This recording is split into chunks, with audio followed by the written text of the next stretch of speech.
One night, a group of men sitting around a campfire were attacked by a huge bear. Two men were sitting around the fire while one of the men fought the animal. The guy who was sitting by the fire tasted the meat and recalled that he had been told earlier that monster meat did not taste bad.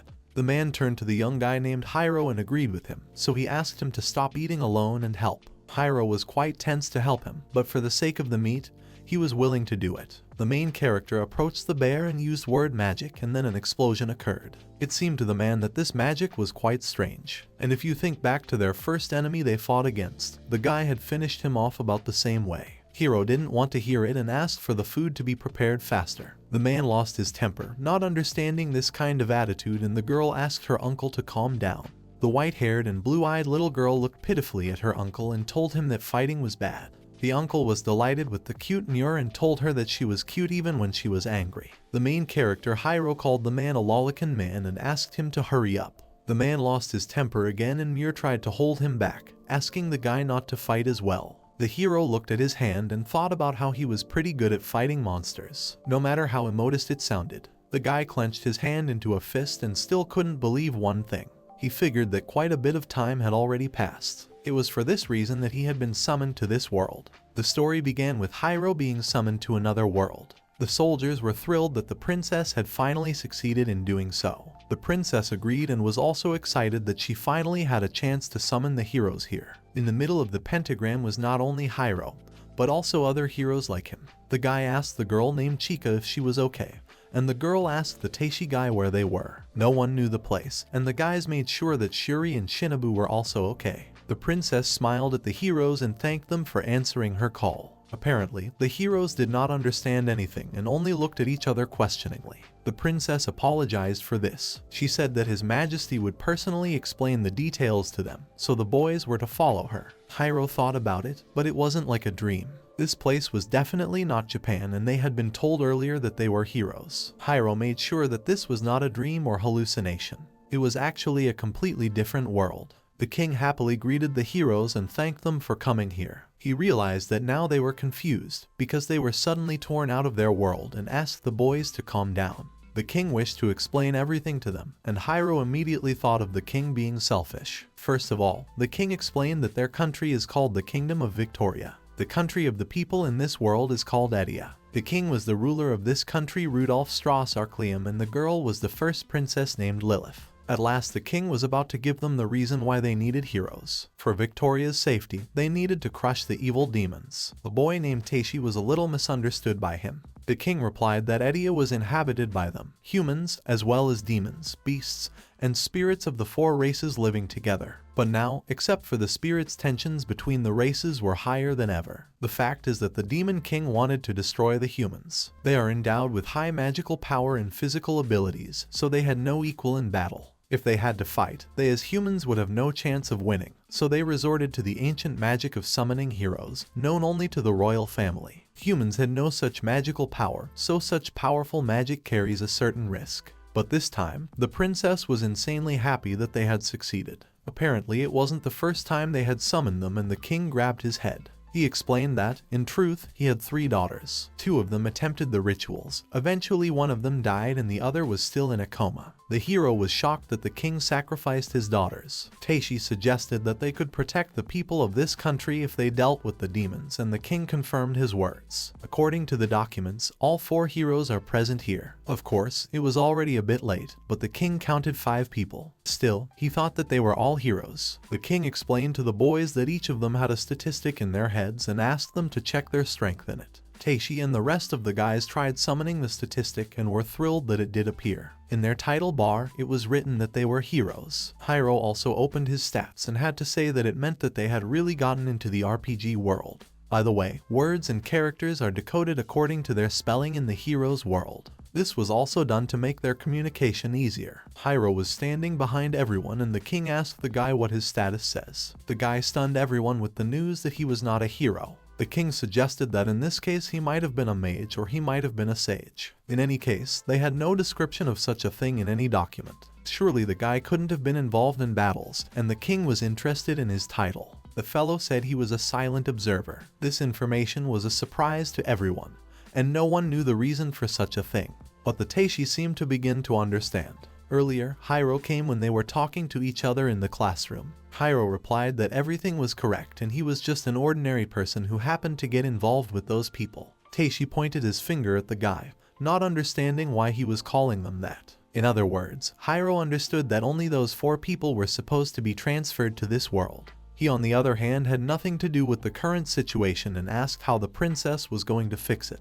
Also, they had only called them for their benefit and the hero was sure that their families were very worried about the boys. But anyway, he had nothing to worry about them and he thought they weren't bound by anything. Taishi reminded Hiiro that they were classmates and the girls were in agreement with him. With that, he wanted to say that it was only about school. Hiiro decided to make it known that they hadn't socialized since they were in the same class, and if there was any connection between them, it was too subtle. There was an awkward pause and Hiiro said that they only needed the 4 of them, so he considered himself out of the picture. He hoped that the king didn't expect him to go fight demons and other monsters as an ordinary man. The king agreed with him and decided to find out what Hiiro was going to do next. The guy would have preferred to return to his world, but the documents said that the Demon King knew the magic of return. That meant they just had to take out the Demon King as soon as possible. From behind those desks, Hiiro thought Taishi was completely stupid. In general, the king replied that he was. The king also said that their country was magnificent, and they would surely enjoy it here. And now they were also their family. As for the Okamura, the Taishi decided to say that he was also a little worried about his family.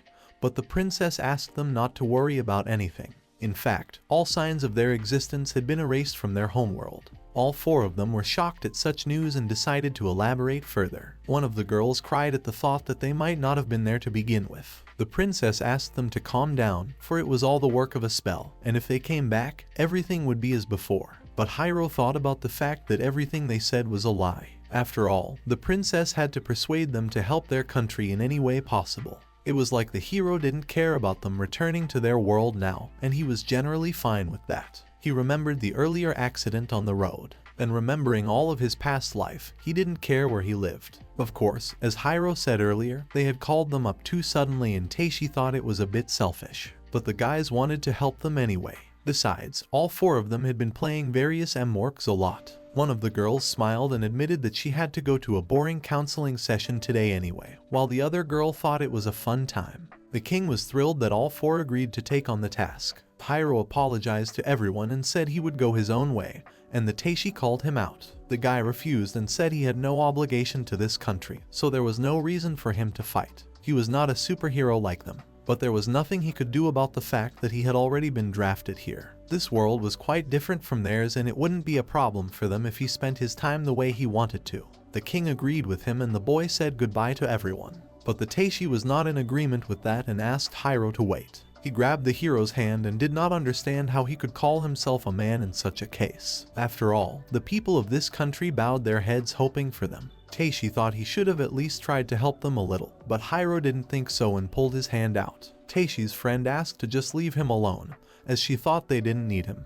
One of the girls was embarrassed, but her friend stated that she didn't care. The guy conceded that it might have felt like a game, but was still a reality, so they would actually have to risk their lives. The girl thought that if they were all heroes, then Hiiro was an ordinary person, and if that was the case, then the Taishi had to consider how he felt now. The guy agreed with her and said that in that case they would do everything themselves. Hiiro said goodbye to the guys and wished them good luck one last time. The princess caught up with the hero as well and sincerely wanted to apologize for the misunderstanding. She bowed and expressed her regret. Hiiro asked them not to worry and walked out of the castle. It was quite noisy outside and all the streets were filled with people. The hero decided that he should gather information using the RPG base first. He opened his stats and noticed that there was some kind of word magic. The hero was clueless, but decided he would figure it out slowly. In any case, money was needed first. One way to make money in an RPG was to search the shelves of other people's houses. But that sounded pretty dangerous. There was another way, such as destroying monsters or doing quests. Hiiro guessed that he should have joined a guild to do that. Besides, he wasn't sure if his information about this world was correct. While the guy was thinking about that, a mysterious hooded man caught his attention.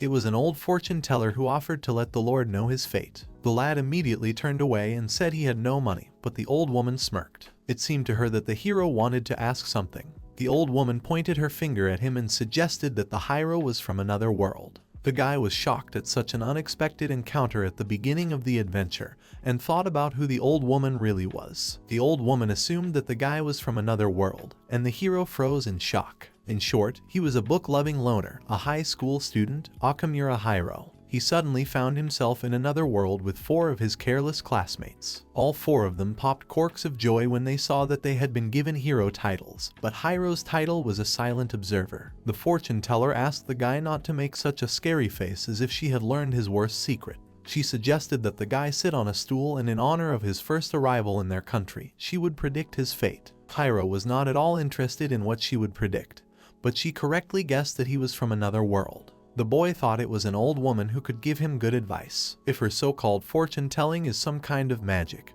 he will have one more reason to listen to what she has to say. It seemed to the old woman that apparently he had a rather strange star of fate. The fact is that all people have their stars in their hearts. Their color, size, shape, and strength of luminescence depends on their character. However, his star was dark blue, which seemed to suppress the fiery red emanating from its depths. Its form was a perfect sphere, and the light emitted by it attracts the eye. The old woman had seen many stars, but never before had she encountered one so powerful. The hero wondered what the old woman could say about her. The old woman smirked and said that he would soon, or rather had already gained new wings. They would grow wide, strong and warm to one and all, and those who seek such wings will likely reach for his counsel. The boy asked her to stop and said that it was unnecessary, for he preferred to be a loner. The old woman asked not to take it seriously, for it was just one of an infinite number of possible futures. It also seemed to the fortune teller that the hero wanted to ask her something. She found it quite interesting that he was from his own world and without magic. The hero thanked the old woman and said goodbye until we meet again.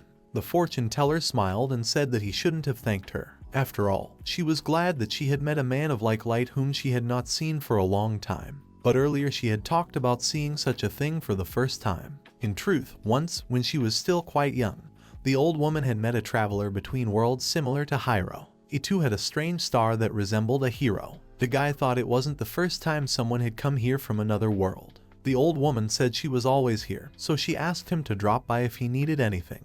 But next time, of course, he'd have to pay. The guy smiled and admitted that she was sly. After thinking about it for a bit, he remembered something and sat back down in his chair, saying that until the next time came, he had one more question. The old woman smiled and said that the hero was also not amiss. As it turned out, this world also had guilds, and this world, though, reminded the hero of a game. As soon as the guy entered the guild, he was greeted by a smiling administrator and thanked him for waiting. She gave the Cairo a referral for a quest that was ready. She also gave him back his multi-passport. The girl also had to give him some cautions before he started the task. For example, if he cancelled the assignment no matter what the reason, he would have to pay a cancellation fee of 10,000 rijin and asked him not to forget it. From what the guy had heard, the value of the money wasn't much different from Japanese yen, so that meant he would be fined 10,000, and with the fact that he was now penniless, he thought that was pretty harsh. But if he failed the assignment due to death, he would have much bigger problems than lack of money. The girl asked Hiiro if he knew what a Lateria plant looked like, but Hiiro hadn't heard of it. In that case, the girl gave him a book about plants. She began to search for any information about it herself, and the hero began to lose his patience. He could see at once how attentively she was reading this encyclopedia.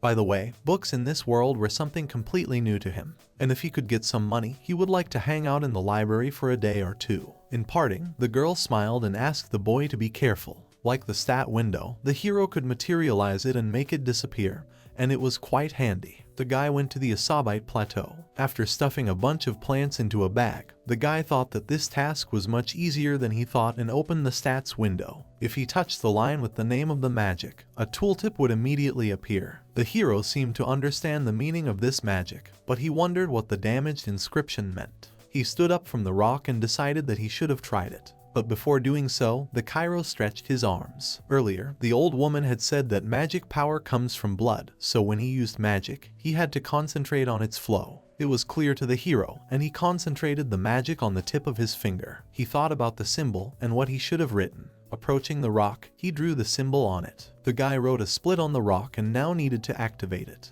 After the activation took place, sparks lit up and the rock exploded. The guy thought it was incredible that this rock split right into two halves, in which case he decided to write another symbol. He used regeneration, after which the rock reunited again, and he thought this skill was pretty cheater. It was even better than he had imagined. Earlier, Hiiro had learned about the unique undefined magic from an old woman, and she had said that it was really rare for such a thing to happen. Indeterminate magic, all of it without exception, was unique. What she must have meant was that it was only used by a few people. It was indeed true, and this magic was without a doubt powerful. However, only a few people possessed it. One of the reasons was that a large number of possessors of unique magic could not control it. As a result, people die from giving it away. The hero realized what exactly caused the deaths of the first two princesses. Control was undoubtedly very important, but knowledge was even more important. They suffered from recoil because they didn't quite understand what this magic was all about. For example, the old woman had fire magic. The guy assumed that if he mastered magic power, magic, and his own knowledge, he would become a first-class magician.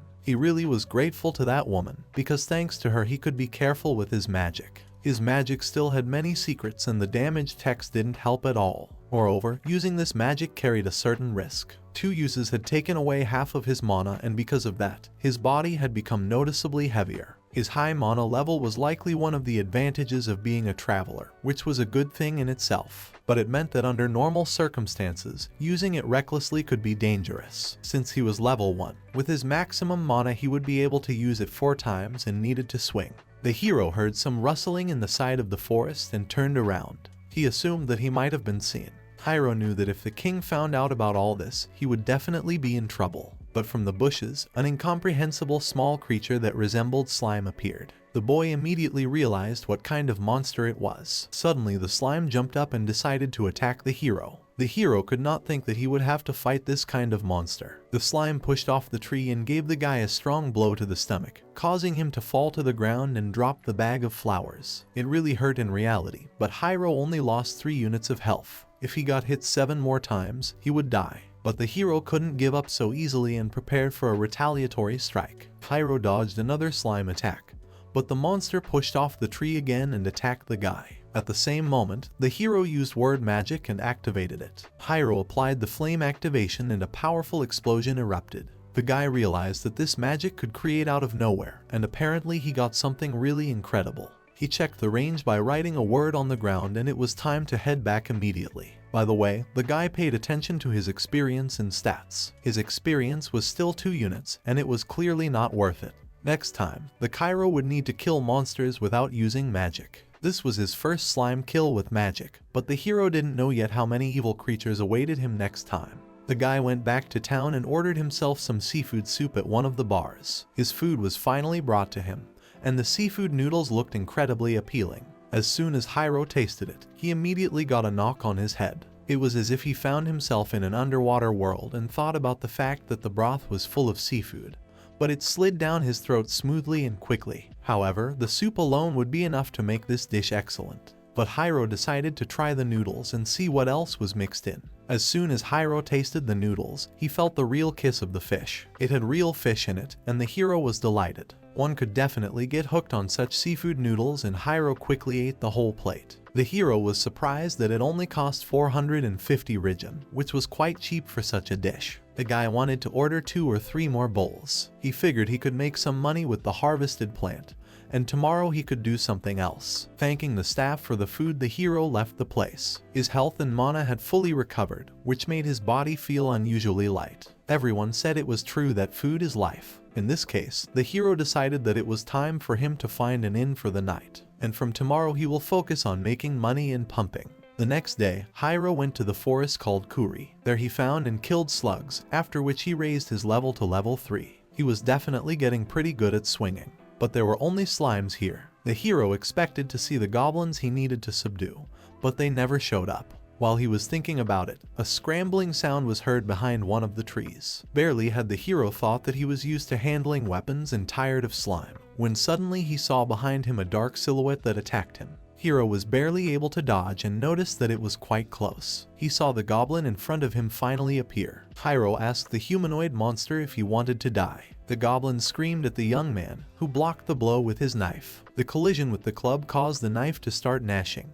While the goblin was exposed, the hero kicked him in the stomach with his foot and thought about the fact that he was going to continue to live in this world. Hiiro cut off the goblin's head and said it would be his first stepping stone. Looking at the sea of blood and the goblins shaking hands, the boy remarked that there was little pleasure in that. Looking around, Hiiro saw a bunch of goblins behind his back. Apparently, they had found him by the sounds of fighting. But that was to his advantage now, and it was just what he needed to test his abilities. Hiiro used word activation magic, and at the same moment the goblins were pierced by sharp spikes from under the ground. The goblins kept coming at the guy and surrounded him from all sides. Naturally, the hero foresaw this development and used his blade. The blade was covered with lightning, and the hero cut the entire group of goblins with it. All the ground in the area was covered with pools of blood, and Hiiro thought that this sight is clearly not for the faint of heart. The goblins were monsters, but it was still a true massacre. When the hero fought slugs, he had not felt anything like this, and yet it was real. Hiro's hands trembled, though he had previously considered himself more emotionless. The guy heard footsteps behind him and turned around.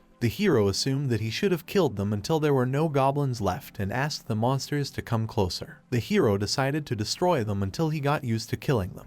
After a while, Hiiro returned to the guild and placed a bag of materials on the table. The guy asked the administrator to evaluate 22 goblin fingers, and the girl was surprised that he was able to kill so many goblins. Especially considering that he had only recently registered, it was amazing. The guy got tired of listening to all of this and asked as soon as possible to just evaluate them. The girl hurried over and apologized to Hiiro. After the guy got the coins, he decided that he could now buy healing pills, and he would also have enough for weapons. The hero discovered that he could write the word purification to clean his clothes, and it was quite convenient. It seems that this power was limitless in this world. Hiiro thought about what quests he should take tomorrow. He also needed to think about countermeasures against monsters other than goblins. The hero smirked at the thought of things getting more interesting around here. In the end, the guy bought himself a good weapon, took a new mission, dealt with monsters, and eventually completed it successfully. Hiiro reached level 10 and received rank E. The administrator thought it was amazing that it had only been a week,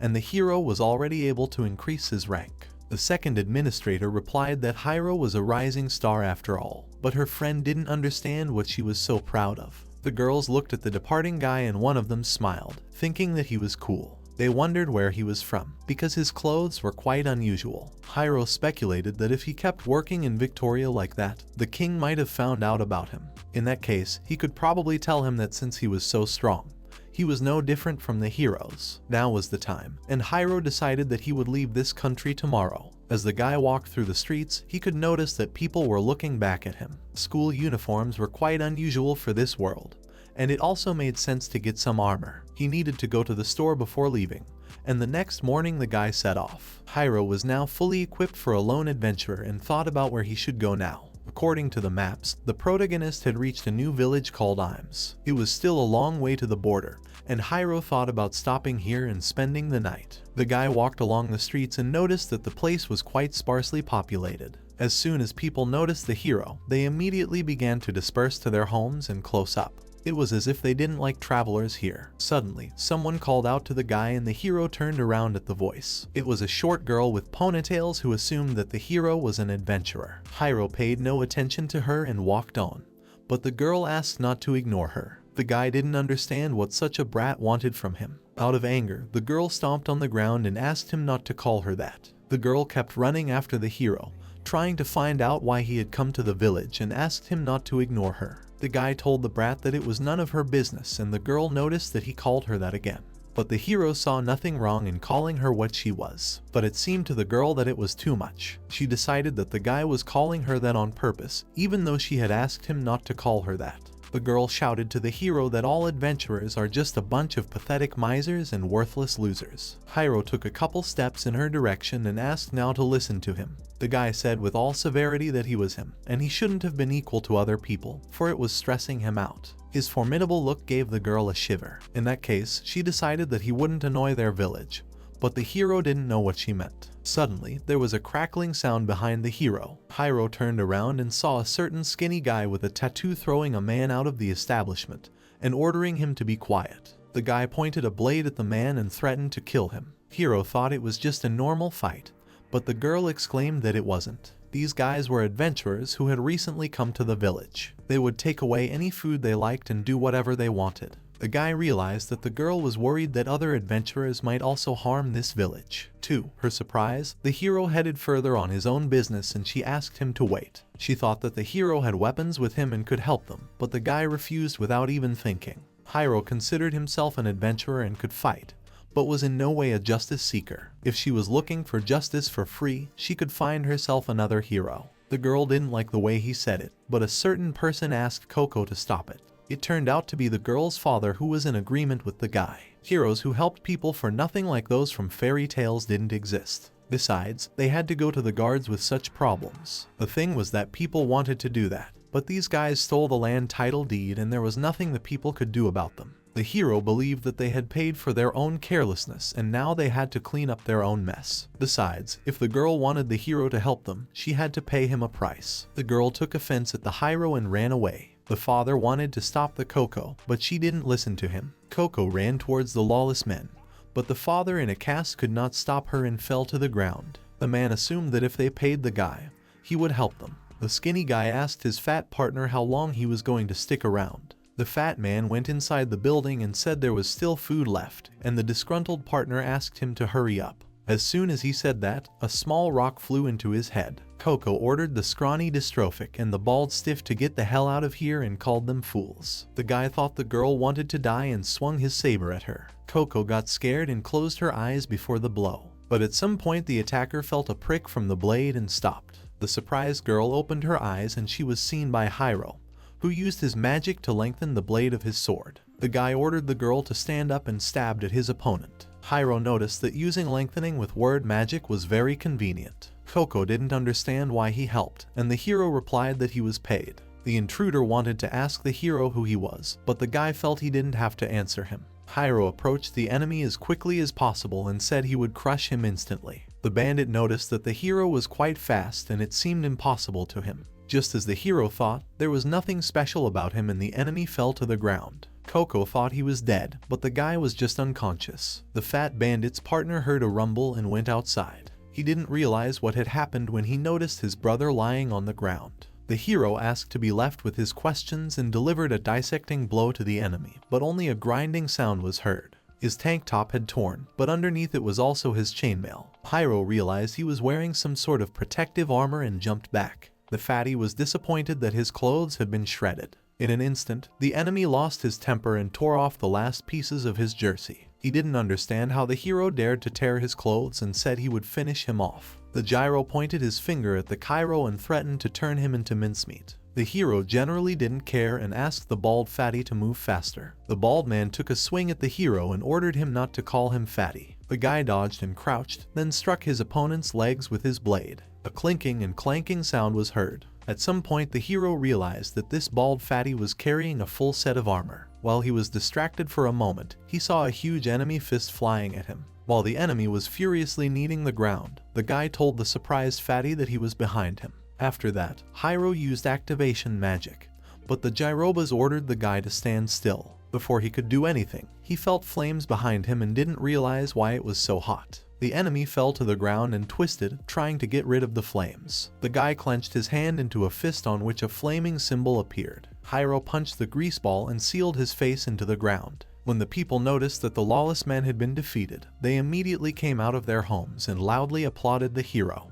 The hero heard that his experience was increasing and realized that even for guys like this, he was getting more experience. The girl's father decided that Hiiro was a pretty outstanding adventurer, but the hero assumed that these guys were just weak. But the villagers thought that was not the case at all, for these two were known as the brothers of the Harios and said that these rascals were quite experienced. While the hero was thinking about this, he felt a kick behind him. Coco hit his back with her fist and said that since he was so strong, he should have helped them right away. But like he said earlier, he didn't do something for nothing. This time he received a request from the old man, so he helped them. In response, Hiiro hit the girl on the head. Coco grabbed her head and the boy said that was the first and last time. Her father laughed and suggested that the hero wanted some rare books and delicious food as a reward. But before he got all that, the man suggested they stop by his store. The hero didn't mind and followed the man into the gun shop. It seemed to him that there was quite a lot of stuff in this store, and the man asked them to come over to him. Coco's father asked to accept his gift and handed the hero an awesome katana, which was nicknamed the Piercer. The katana was a weapon originally created by one of the zoomorphs. Unlike swords created by humans, which are designed mainly to chop through force, the katana specialized in cutting the victim into pieces using its speed.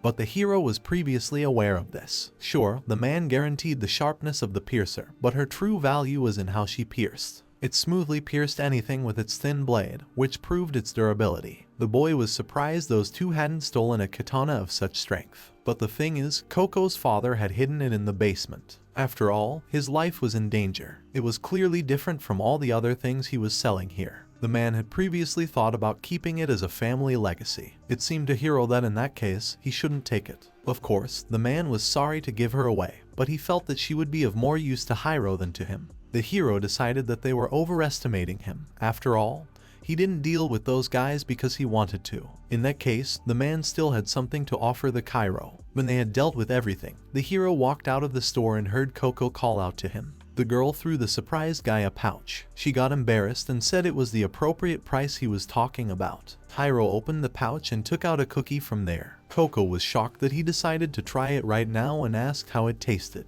The guy said it was exactly the payment he wanted to get from the brat, and the girl glared. She stomped on the ground again with all her anger and said she had a Coco name. She pointed her finger at the guy and decided to find out what their savior's name was. The guy replied that his name was Hiiro Akamura. By the way, his name meant hero in translation. The girl blushed and then ran away after saying goodbye to the young man. Hiiro was surprised to notice that he had gained 2 more levels and decided that those 2 weren't bad for his experience. It was amazing how much they had increased his characteristics. Guy noticed some new notes and assumed it was all from his new title of Awakened. He had an enhancement for a traveler between worlds, a significant boost to stats after reaching level 21. And now moving up a level would give him a small bonus. Apparently, the Traveler title had its perks. He wasn't even a hero, and he still got such luck, which was clearly a cheat. The hero also had a new magic of riding through the air. Hiiro decided to test it right away and drew the word steaming in the air. He activated the symbol on the vase and was surprised that this magic worked even at a great distance. It seemed to the hero that his power was becoming more and more cheatable.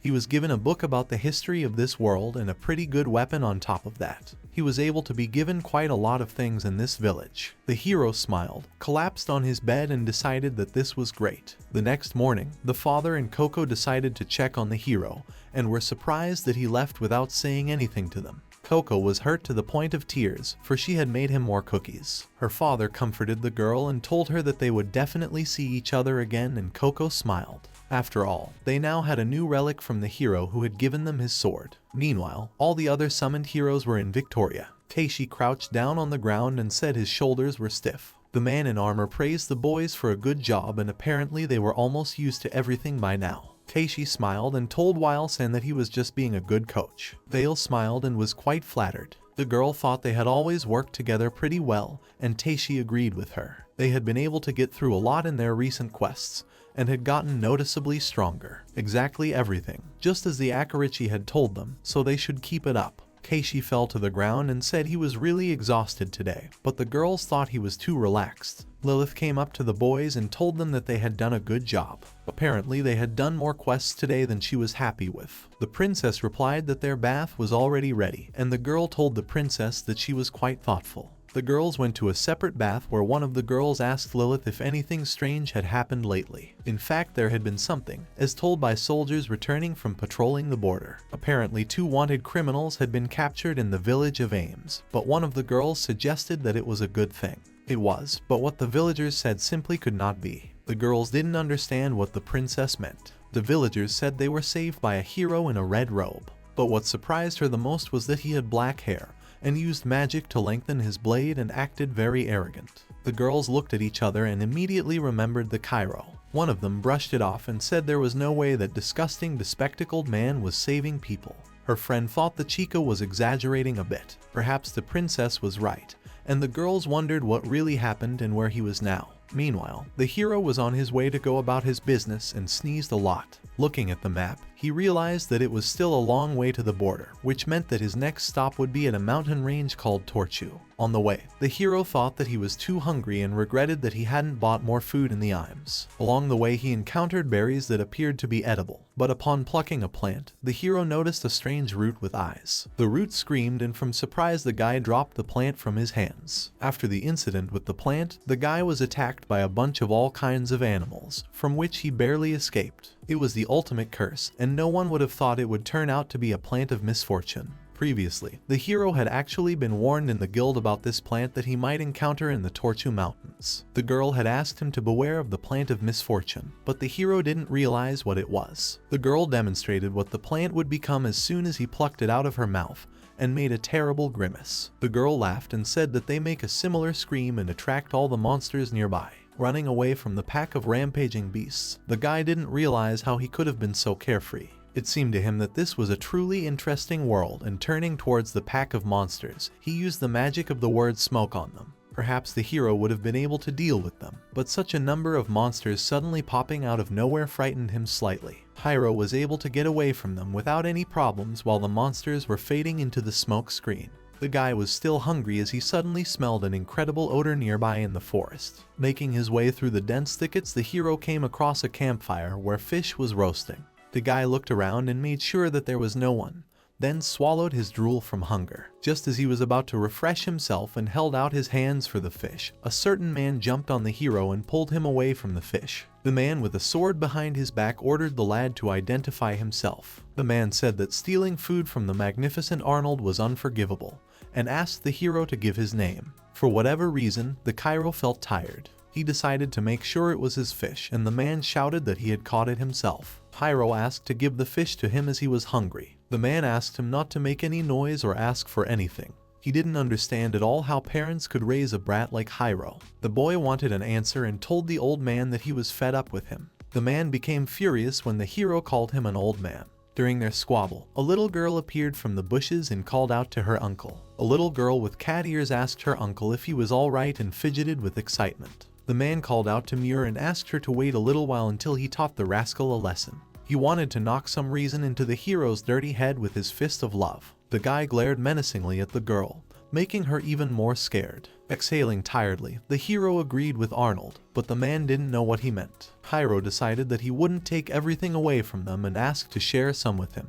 The man became furious again and thought he hadn't been taught at all how to talk to others. The hero didn't understand what the problem was and warned that he wouldn't compromise anymore. The man took a swing at the hero and said he was in no position to say such a thing. As the Cairo was dodging, he noticed that the man was quite fast. At the same moment, his opponent thought to himself that the kid was no slouch. As soon as Arnold grabbed his sword, the hero was ready to pull his katana from its sheath. But no sooner had they begun the fight than behind them came the cry of Muir. The girl was being attacked by a huge bear and Muir fell to the ground in terror. The bear was about to grab the girl, but Arnold arrived in time and cut off the monster's huge paw. The man asked the girl if she was all right, and Muir looked fearfully at her uncle. Arnold asked the girl to leave him and run away from here, but Muir asked him to look ahead. The man couldn't understand what was going on and why there were so many bears here. 4 barbaric huge bears were ready to pounce on the man and Arnold thought of using it. But in that case the Muir would also get hit and he couldn't let that happen. Meanwhile, Hiiro pointed to the campfire and decided to make sure there was only fish. Arnold didn't understand what he even wanted and said that there was only fish there. But it didn't make any difference now. In that case, the hero decided that he no longer had any reason to stay here, so he was going to leave them. Arnold thought he was joking and turned his attention to the campfire, which had been destroyed by the fallen severed limb of a bear. As the man fought off the bear's blows, he couldn't understand how that paw could of all places have gotten right there. Apparently he was having quite a hard time and the hero wished the old man good luck in parting. Arnold asked him to wait and help him with the bears, for surely the hero could see that he was having a hard time. The hero refused and asked him not to make him laugh. Besides, he didn't understand why he had to work for nothing, although Hiiro was willing to make concessions if he had another fish for him. The man gritted his teeth in rage and thought about the guy being a real bastard. Arnold couldn't protect Muir from 4 bears at the same time, and since it came to that, he decided to use his last trump card. He said he would share some of his water dog meat with the guy, so he might as well help him out. The hero didn't know what it was and Arnold was shocked that the guy didn't know about the prime meat. It was a meat that had a great flavor and directly melted on the tongue. This offer was able to interest the hero. The guy wanted to make sure he wasn't being lied to, but the man exclaimed that he wasn't capable of that. While Arnold was distracted by the conversation, he did not notice the Muir grabbed the bear and opened its huge mouth. The hero used body paralysis magic and the bear dropped the girl from its paws. Muir flew down from a great height, but Arnold was not in time to reach her. The girl almost fell, but she was caught by the hero in time. Muir stared admiringly at the hero and the guy said that if the short girl could stand on her own she could get off him. If she didn't, she would be in the center of the fight and she needed to hide somewhere. Pulling out his katana, the guy asked the old man to gather the creatures into a pile. The man wasn't thrilled with him, but decided to listen to him. Hiiro didn't look at Arnold contentedly and asked him to talk less and do more. Arnold warned the guy that if he didn't want to get hit, he'd better step back. Arnold then concentrated his power on the sword, creating a vortex around the blade. The man created a vortex called the explosive claw of wind that swept down on the beasts. The hero thought it was pretty good, though he didn't feel the use of magic. He assumed it wasn't her at all. Arnold hoped the hero wasn't bothered by the fact that the bears were in the air, but the guy said it was even better. He used word magic and lengthened his blade. One by one, the hero put the bears on the blade as if on a skewer. He smiled and said that it turned out to be one big screw of barbarian bears and tipped them to the ground. Exactly what he expected from a katana specialized for piercing. Almost as easy as piercing tofu. Arnold wanted to know how he had managed to save Muir, but it seemed to the guy that he should be more concerned about the safety of this runt. Arnold called out to the girl and the Muir said she was here. The frightened Muir peeked out from behind a rock, hoping it was all over. The man immediately ran up to her and made sure she was uninjured. Arnold sat down on the ground in relief, but the hero asked the old man to keep his promise. For a moment, Arnold had already forgotten about him. The guy thought their situation was escalating and reached for his katana. Arnold looked at the boy and asked what promise he was talking about. Apparently, the Cairo got furious over the meat, and Arnold grinned, saying he was just kidding. The man apologized to Muir, for he didn't mean to force her to eat this meat here. But the girl smiled and replied that it was alright, after all he had saved her. Besides, she thought that eating this meat with someone else was much tastier. Arnold was delighted with the girl and hugged her with all his might. With tears in his eyes, he told Muir that she was a good child. The hero wasn't going to look at that and asked him to move, because he was hungry. The man told the kid that he was just something and set about cooking meat. Once the meat was ready, Arnold held out a plate to the hero, and the Cairo immediately started eating. It was as if Hiiro was in heaven. That meat gradually melted on his tongue and completely disappeared. In addition, the sauce with its slight sourness gave the meat a lighter flavor, even more whetting his appetite. Arnold thought it was worth killing those bears for such a thing. With tears in his eyes, he confessed that it was the thigh of a sea dog, the most delicious part of the animal. Arnold said, Muir, that the sauce was fantastic. The hero was surprised that this sauce was made by a girl, and Muir replied that it was a special sauce made from the fruit of the alta. The boy smiled and told the servant that he had done a good job. Arnold agreed with him at first, but then decided to ask again who he called his servant. When they were all full and threw their plates into the river, Arnold decided to ask the guy his name. But the hero decided that he should introduce himself first, and the man thought he was just something. Arnold introduced himself and said that he was an adventurer and also a cook. In that case, it was clear to the hero where he got his meat from. The girl smiled and also introduced herself by the name Muir Castlayer. The hero immediately thought to the fact that she had been kidnapped.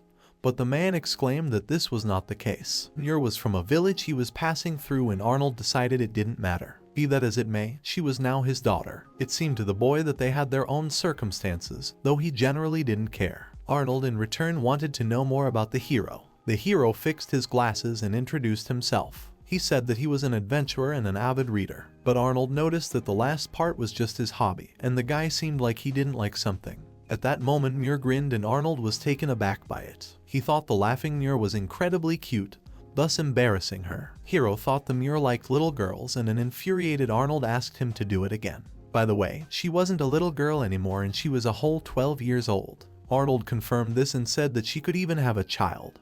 But Muir asked him not to say such embarrassing things. Guy scrutinized the girl, who blushed and suggested that she really wasn't what she appeared to be at first glance. Arnold was in agreement with him, for Muir was not who he thought she was. The man thought that anyone could freeze in a stupor if a food thief with bad manners and even worse looks suddenly appeared in front of him. The boy reached for his weapon, thinking about the fact that Arnold was eager to become rust on his katana. but Arnold said that if he was going to do it, he might as well get to it. Besides, in order to protect the Muir, he was willing to eat any scraps. In that case, the hero decided that he would finally lose his human dignity. It seemed to Hiiro that this was one of those jokes that were now popular amongst animal breeders. Arnold didn't understand how he realized this and reached for his sword. But the hero pointed to the girl's tail, which she failed to conceal. The girl jumped up and apologized to the man for not thinking of it. One of the features of the beastmen is the tail, and also the hat on her head that hid her ears. She obviously wore it to hide her beast ears, another feature of their race. Arnold said that he was right and this little girl was a beastman, but Muir and he had done nothing wrong. So Arnold bowed to the hero and asked him not to tell anyone about it. But the guy didn't understand why he would tell anyone about it. Besides, he didn't care if this little girl was a beastman or a human. Instead of worrying about every little thing like that, the hero would rather do something more useful, like reading books. The mere fact that they lived here didn't change anything. Hiiro felt that things like books and food were more important. Suddenly, Arnold laughed loudly and the guy asked him not to do that before he stabbed him with his katana. It became clear to Arnold that there were still guys like him. The man was also a beastman and said that they were going back to the continent of beastmen that was just over the border. The hero closed his book and thought for a moment. Arnold suggested that the hero must have wondered why he also didn't have beast ears like the Muir. But in fact he wasn't really interested in that. Arnold sat down on a rock and said that if he was interested, he would tell him about it, because after all, the story does mention humans. The fact is that his ears were stolen from him when he was a slave. The hero didn't know about such a thing, and Arnold thought that people his age probably might not have heard about it, since this custom was officially abolished. Previously, when the beastmen had no power, titles, or political influence, humans created a slave system to oppress the beastmen. They would kidnap and engrave a magic mark on their children. If they tried to resist, the sigil reacted and inflicted unbearable pain. Arnold's ears were cut off before he was sold, and one trouble happened because of them. The ears he had were now prosthetic. An acquaintance had made them for him, but they looked like the real thing. Arnold used them to hide his real identity on the continent of humans. Since Arnold was here, the hero suggested that they had managed to escape after all, and the sign was easy to erase. Arnold replied that automatically the mark disappeared when its owner died. The hero thought that Arnold had actually killed the man, but it turned out not to be so. A sympathetic man saved them. At this point, Arnold felt a clear threat from Hiiro. The guy believed that if he were them, he would have long ago taken revenge on people in the most subtle ways, and Arnold admitted that he had now become quite scary. But the most important thing for Arnold was that Muir was happy now, and he stroked the girl's head. The man almost forgot to ask about what the guy was doing in such a place and assumed he had some kind of assignment. But the hero said that he was also crossing the border like them. Arnold didn't understand why a human would go to the beastmen continent, but it was obvious to the guy. All because it was his wish. Besides, the world was turbulent right now, but he didn't care about that at all, and he did what he wanted to do. Arnold was surprised by such a response, and he chuckled, admitting that the guy was indeed funny. The guy thought the pervert had some kind of problem. Arnold didn't realize how long the hero was going to take to not call him that. Anyway, the hero decided to ask the runt if she wanted to take off her hat. After a little thought, Muir hesitantly decided to do so. As soon as she took off her hat, she immediately lowered her gaze, as if embarrassed by her beastly ears. The hero found this quite interesting, and thought it was a good sign that he had managed to meet beastmen so soon after coming to this world. Arnold felt a kind of irritation when Muir was embarrassed in front of the guy. The man crouched between them and whistled, and the hero decided to ask what he was doing. Arnold pretended he didn't know what he meant, and the hero said that Arnold was playing dumb. Arnold jumped to his feet and decided that they had had enough of talking, for fate itself had brought them together here. He said they were headed to the same place and suggested they go together. Besides, he knew the way and could lead them. After a little thought, the boy decided that Arnold was wrong, heading in his direction. He said that Arnold should have asked politely for him to follow him. Arnold and Muir headed after the hero, and the man was once again convinced that the guy didn't know how to communicate. Along the way, Arnold wondered what the Chimeras level was. The guy didn't understand why he was asking, and Arnold said that he used strange magic. He also thought his movements were a bit amateurish. His physical stats are pretty high for a human and his thirst for killing is decent, but the man couldn't escape the thought that he lacked combat experience. The hero noticed that this guy had pretty good eyes and decided to find out his level. Arnold replied that he was level 31. While Arnold couldn't see him, Hiiro used peeking magic to make sure. It was like he really wasn't lying. Arnold had level 31 while Muir only had level 13. The guy also noticed that they had rather bland titles, along the lines of a person with a blazing soul. They also had special techniques that were apparently not magic. Because of that skill then, the hero felt the use of magic. The hero said that he was level 23 and thought about the fact that he could still trust them completely. Traveling along with them for a while could be interesting for him. Arnold exclaimed that he was better after all and thought that he had won this fight. He clapped himself on the shoulder, thus annoying the Cairo. The guy told the lawless man that the level didn't mean anything, and Arnold was furious that the hero was calling him that again. The atmosphere between them was quite tense, and Arnold thought that the guy didn't want to admit defeat. In response, the Cairo suggested that he check it out. Muir interrupted them and suggested that her uncle continue on their way, for the village was supposed to be right on the other side. Arnold staggered after Muir, and it seemed to the boy that it looked like the old man had managed to get away from him this time. A smirk appeared on his face, which infuriated Arnold. He turned around and showed the hero his tongue, saying that this time it was him who got lucky. Muir asked them not to fight anymore, and Arnold happily agreed with her. By the way, she reminded him that she was not a little girl. Once they reached the village, the heroes were shocked, for there was not a stone left unturned from the Wayando village. Arnold decided to ask the villagers what had happened, and the man said it was all because of the rampaging beastmen. Arnold couldn't understand what reason a few beastmen could have to go on a rampage. The eyewitness explained that they had gotten into a fight with a strange group of people. They wanted to arrest them and told them to be obedient. Of course, it was an unreasonable demand, but they immediately attacked as soon as the beastmen refused. Arnold asked what happened to those beastmen, and they were escorted to the gravestone. Gritting his teeth in pain, he tried to understand why this happened and asked the man what that group called themselves. Arnold flew into a rage when he heard about a group of people called the Beastmen Cage. While a heavy thunderstorm and rain raged outside, the main characters took shelter in a room of the house. While Hiiro was reading a book, he glanced at Arnold, who was sitting across from him and silently staring at the floor. At some point, Arnold was hit by a flash of anger and he screamed with all his might. He wildly startled the Muir and said that he couldn't do anything here, sitting with such a sullen look. The hero didn't care. He only corrected his glasses and asked him not to yell at him so suddenly. He was almost ready to call the doctor and tell him that Arnold had gone mad. Arnold said that for some reason today his yelling was even somehow encouraging, and the guy thought he was a masochist. In response, Arnold ordered him to shut up. Arnold recalled that the hero wanted to tell him something. Earlier, he just wanted to ask how soon they would reach the border. The man hesitated and thought that he was in too much of a hurry and perhaps they should have slowed down a bit. He smiled and suggested that they keep going. They would deal with problems as they came, but Cairo seemed rather optimistic about Arnold. The man said that he had such a principle and shouldn't have taken things personally, but he was quite different when it came to Muir, and he was willing to tear down everything in his path. His eyes glittered and Muir asked her uncle to stop. The boy understood that he was flaunting his title of lawless man, but the man asked him not to call him that. The girl clutched the pillow in her hands even tighter and told Hiiro that he was being rather rude since she was no longer a little girl. Arnold was delighted to see her and said that she was a real cutie now. The boy was totally indifferent. He turned on his other side to continue reading his book. The next clear day, Arnold decided that he would like to sell his loot from the monsters before they left.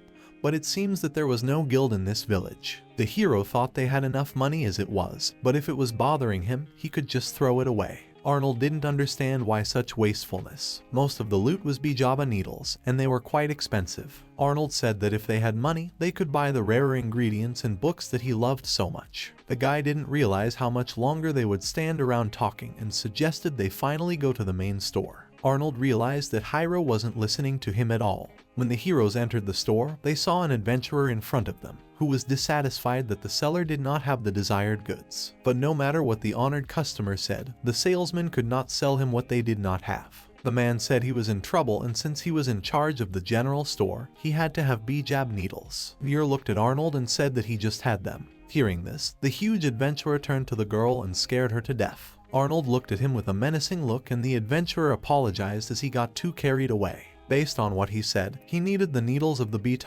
The adventurer was perplexed and said that his daughter had been bitten by a poisonous bug. He could sleep well if he had them. In that case, Arnold was about to offer him the goods, but then he was interrupted by the hero, who asked what about money and rare ingredients for food or a book. The bald adventurer said that he wasn't trying to take them all for nothing, but would buy other things for them as a thank you. Arnold was embarrassed and apologized to the adventurer. The man said he shouldn't have, because his wife and daughter would be happy about it too, and it was safe to assume that this gift was from them. He waved goodbye to the boys and said they would have a drink together the next time they met. The hero remarked that the man was just like a typhoon and Arnold was in agreement with him. Next, they traveled to the town of Politos. They had enough food and could generally spend the night here. Arnold looked around and noticed that there were no beastmen here either. Ahead of them, there was some noise in the square, and Arnold assumed it was some sort of performance. Arnold made his way through the crowd of people and what he saw shocked him. Right in front of him were wagons with people who had the coat of arms of the very slayers of the beastmen on their cloaks. The man suggested to the Hiiro to get out of here as they were suddenly ordered not to move. The cloaked man said that from now on they would grab anyone who tried to escape. They were sure that there were beastmen in this city, and they had come here with the purpose of capturing them. A guy noticed a rather interesting book in their wagon, and one of the group of men ordered an inspection. The guy wanted to use his magic to take a look at it. Apparently he couldn't get to it, but he was very eager to read it. Meanwhile, one of the men approached the girl and asked her to take off her hat. Once the man realized that she was not a beastman, he let her go. He turned his attention to Muir, who was hiding behind the Arnold, and called out to the girl with blue hair. The man pointed his finger at the Muir and said he was talking to her. He ordered the girl to take off her hat immediately, and Arnold thought about it. He would have to fight. Someone in the crowd begged to let at least their child leave, but the men rudely ordered them to be silent. The hooded men grinned at the beastmen and asked them to report that beyond a doubt they had found them. The humans ordered the mother and daughter to get up or they would be killed. The beastmen silently followed the humans, and Arnold did not understand why all this had to happen now. One of the boys behind Muir noticed that the girl had a tail, and it was strange. Arnold turned toward the Muir in horror, and all the other people heard the boy's words. A group of people immediately surrounded Arnold and the girl and ordered them not to move. Muir apologized to her uncle, but Arnold said it wasn't her fault and they had to run away from here. Just then a man with a bandage came toward them and ordered Arnold to stop. He felt that protecting beastmen was not the best thing to do, but if he wanted to die, that was another matter. Arnold realized that this was their leader, and he was on a completely different level. Meanwhile, the hero didn't know what to do, and apparently the old man hadn't realized it yet. He was clearly going to fight these wispy and other guys. If they were carefree, he could join in and do it, but surrounded by such a crowd of people, there was no chance of using word magic. Arnold told him that regardless of whether he was human or beastman, all that mattered was that he lived. The leader smirked and replied that there were very few beastmen, but that didn't mean they were worth hating any less than demons. Their very existence seemed abhorrent to them. The leader was sickened by the very fact of their existence in this world. Arnold couldn't stand it and had a breakdown. He grabbed his sword and ordered the leader to stop raving. The leader blocked Arnold's blow, and the man said he would never forgive him for anything. Arnold was paralyzed when he heard Muir screaming and turned around. Two men grabbed her and ordered her not to move, but the girl desperately tried to get out and called out for her uncle. Arnold ordered them to let her go. Barely distracted, he received a good blow to the head and fell to the ground. The leader felt that he should not have thrown his life away so easily, especially not if he was a human being. Arnold was powerless to stop the disappearing silhouette, who ordered to throw this minnow into a cage and at the same time put the mother and daughter in there. As the man lay on the ground, he slammed his palm on the ground and cursed these people. The hero picked up the Muir hat from the ground and looked at the people leaving. He clearly didn't like this attitude toward the beastmen.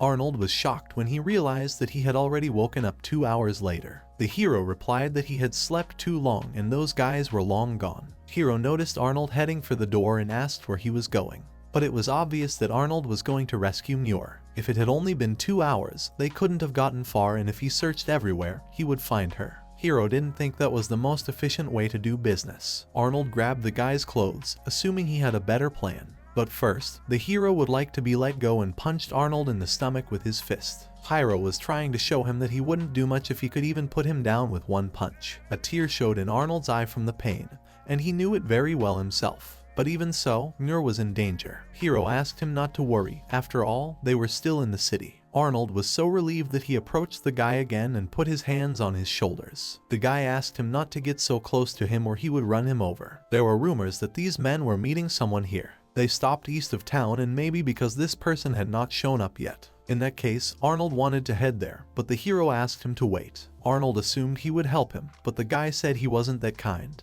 He was just interested in their group, so Arnold could tell him about it. Arnold saw no reason to do that. The hero reminded him that he had dragged him looking like a dead frog all the way here, even though he shouldn't have. Moreover, he had given him information and asked him how he now planned to repay him for it. Arnold stood against the wall and said he would be brief, so the hero had to listen carefully. The organization is called the Beastmen Cage, and their goal is to either drive the beastmen out of this continent or convert them into slavery. They patrol the continent, and if they smell a beastman in their territory, they will act according to their principles. Arnold was also caught once, and that was when he was forced to become a slave. By the way, all these people were strong, or rather, they should be strong to fight beastmen who are physically stronger than ordinary people. The man assumed that the guy was disinterested in other people and asked what caught his attention this time. But Hiiro wasn't really interested in them. He found the book they were holding interesting. Arnold didn't understand what he meant, and the guy said that this book was in a cart and he couldn't make out the title. These people had picked it up while they were traveling across the continent, and the guy wanted to see them all. While the Cairo was muttering to himself, Arnold asked for permission to go. The hero wondered if he could go separately from them, but they could give him information about their continent. Besides, Arnold's cooking is surprisingly good. But if he doesn't hurry up, the Muir in that book will disappear. Arnold looked at the guy who was still making his plans in his head. He decided that it would be easy to help them, and if he stole the book under the hustle, it would be good. Humans hunted beastmen, so his conscience would be clear if he stole something from them. The boy was the first to leave the room and suggested that Arnold steal the book, but Arnold reminded him that they needed to save Muir. At that time, Muir was in the cart and sobbing. She didn't understand why she kept bothering her uncle and mentally begged his forgiveness. Muir was thinking that if she was not there, he would have been better off. Muir heard a girl nearby asking her mother if they were really going to die here. She was also crying and didn't believe that the beastmen could be bad. The girl thought they just looked a little different. The mother apologized to her daughter Yuru, and if only she hadn't insisted on visiting this city, it wouldn't have happened. The mother looked at the Muir and apologized to the girl for getting caught out of them too. Hiiro looked at Muir with tears and also apologized to her. Muir wiped her eyes and decided that she couldn't cry now because she had to repay her uncle's kindness. Besides, if she said that she was better off, her uncle would surely be upset and mom and dad would be angry. She confessed to Hiiro that she was scared too, but it was okay. There was a hero in this town and he would surely save them, so they could believe in him. The girl was delighted and glowed with joy. She took Muir's hands and said that she believed her. Muir thought everything was fine and thought of her uncle who was already rushing to her aid. The girl also thought that for sure Hiiro would help him in the rescue. But at that moment, Hiiro was only thinking about his book. The leader of the group with an eye patch bowed in front of the man and greeted Sir Hiiro. The full man with rings on each finger said that the fowls had always run his errands and there was no need for such formalities. Drops of sweat appeared on his greasy face and he took a handkerchief to wipe it off. Hiiro was sweating terribly and he thought it was quite hot in here. He thought everyone was experiencing it, but the faction members thought it was all about him. A sinister grin appeared on the Hiiro's full face and he asked to see the merchandise as quickly as possible. Falls pointed to one of the carts and said they were here. The fat man looked inside the wagon and saw 3 beastmen girls there. Hiiro was delighted and pulled his fat hands toward the girls, thus frightening them greatly. The man exclaimed that they were real beauties. Hiiro was always pleased with Sir Falsum's work and the leader was honored by his words. Still also wiping the sweat from his face, the man admired Muir. Noticing that she had silver hair, he assumed that she was a silver wolf and, in that case, the Muir would be a precious purchase. In addition, the other 2 were cats, which he also adored. Falls figured the man was satisfied with the goods, and that was unequivocally true. Hiiro had always been grateful to them. In the end, Falls thought this was the only way to utilize these filthy beastmen, and handed the man a paper with the agreement. He asked the Hiiro to send his mana here to confirm the purchase, and the man laughed, noting that Falls was a true merchant. But at some point, the agreement disappeared in flames right out of his hands. Falls looked at the fire incomprehensibly and tried to understand what had happened. The hero asked Arnold to try, and Arnold ordered everyone to stand still. He pointed his sword at the leader of the group and said he was taking the Muir back. The girls looked out of the wagon and the Muir were happy to see their uncle. Arnold was delighted when he saw the Muir whole and unharmed. The leader of the group pulled out his sword and reminded him that he had told the boy earlier to value his life. But at some point Arnold turned his back to him, which puzzled Falsum. He showed him his tail and said that he was also a beastman. The group of people could not have guessed such a thing, so they all looked at Arnold in surprise. Falls didn't understand how this was possible since he didn't have beast ears, and the man replied that the humans had cut them off. Everything was going according to plan and he had gotten their attention. Arnold revealed that they were his ear prosthetics. While he distracted these men, the rest was all on the Cairo. Hiiro mentally praised Arnold for a good job, since everything was going according to plan and used stealth magic on himself. Finally, he got to the book he was so interested in. There were other books there, and the boy decided to familiarize himself with them better. There were books like Gourmet Travel, Magical Structures, The Best in the World, and Girls with Huge Bidons. The guy tossed the last book aside and picked up the rest, then loaded everything into a cloth bag. Hiiro used movement magic, after which the bag of books ended up outside the cart in the bushes. Using two words with the same effect at the same time was impossible, and it was a good thing he recognized it beforehand. That word would last another minute, and Hiiro was lucky he moved her dispatch, but he had to be careful. Next, Hiiro took up Arnold's request. Meanwhile, Falls chatted with Arnold and admitted that he was surprised that he was a beastman. The leader asked Sir Apure if he wanted a beastman as well, but Apure waved his hands and said he refused dirty men. The group of humans thought about the fact that there were no buyers for man-beastmen in their time, so Arnold could only blame himself for being born that way. Arnold smirked and told the leader that he wouldn't lose to him this time. Falls swung his sword and reminded him that this was coming from a member of a race that couldn't even use their magic. The leader decided that he wouldn't even use his hands, and the entire group of people used fire magic at the same time. A multitude of fireballs headed straight for Arnold. The man used an explosive wind claw, thus destroying the fire. The leader smirked, thinking about the art of subterfuge. It wasn't bad, but, he thought, Arnold wouldn't last that long.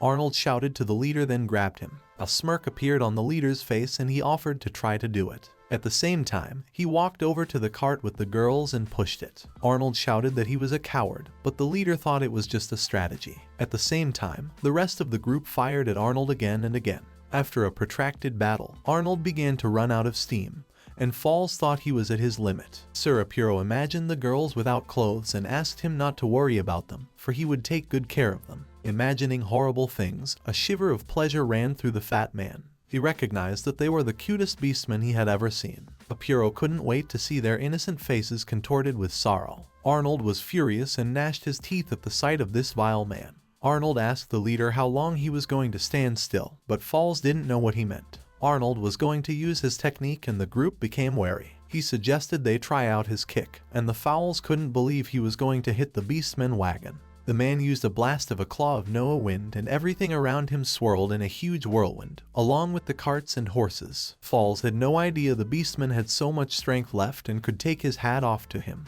Arnold was surprised that this guy was able to resist a fully charged explosive wind claw. Apparently, he's an unusual guy after all. Falls thought it was natural, but to him Arnold was just a barbaric beastman who just sucked his friends into the vortex. But apparently, Arnold thought he was blind, because he hadn't harmed any beastmen with his attack. A smirk appeared on his face. The leader turned back puzzled and heard the voice of a girl calling for her uncle. The girls along with Hiiro were behind Arnold, who was clearly pleased with their work. This seemed incredible to Falls, and he could not understand how they were able to get out of the wagon. It was also the first time he had ever seen this guy with glasses. Arnold wondered about this too, but suggested that we return to the subject at another time. The entire group of people, not counting the leader, had been defeated and their formation had fundamentally changed. The only thing left was the OF Fowls, and the villain was on the verge of defeat. But Falls laughed and said that his strength would be more than enough to smear someone like him. Arnold didn't understand where he got this incredible lust for killing from. Suddenly, Muir appeared in front of Arnold and covered him with her body. She told him that it was her turn to protect her uncle. Something clicked in Falls' head. The mere sight of the beastmen annoyed him. He called them demons, plus they sent his client flying. Falls promised he was going to kill them all now and used a flaming bullet.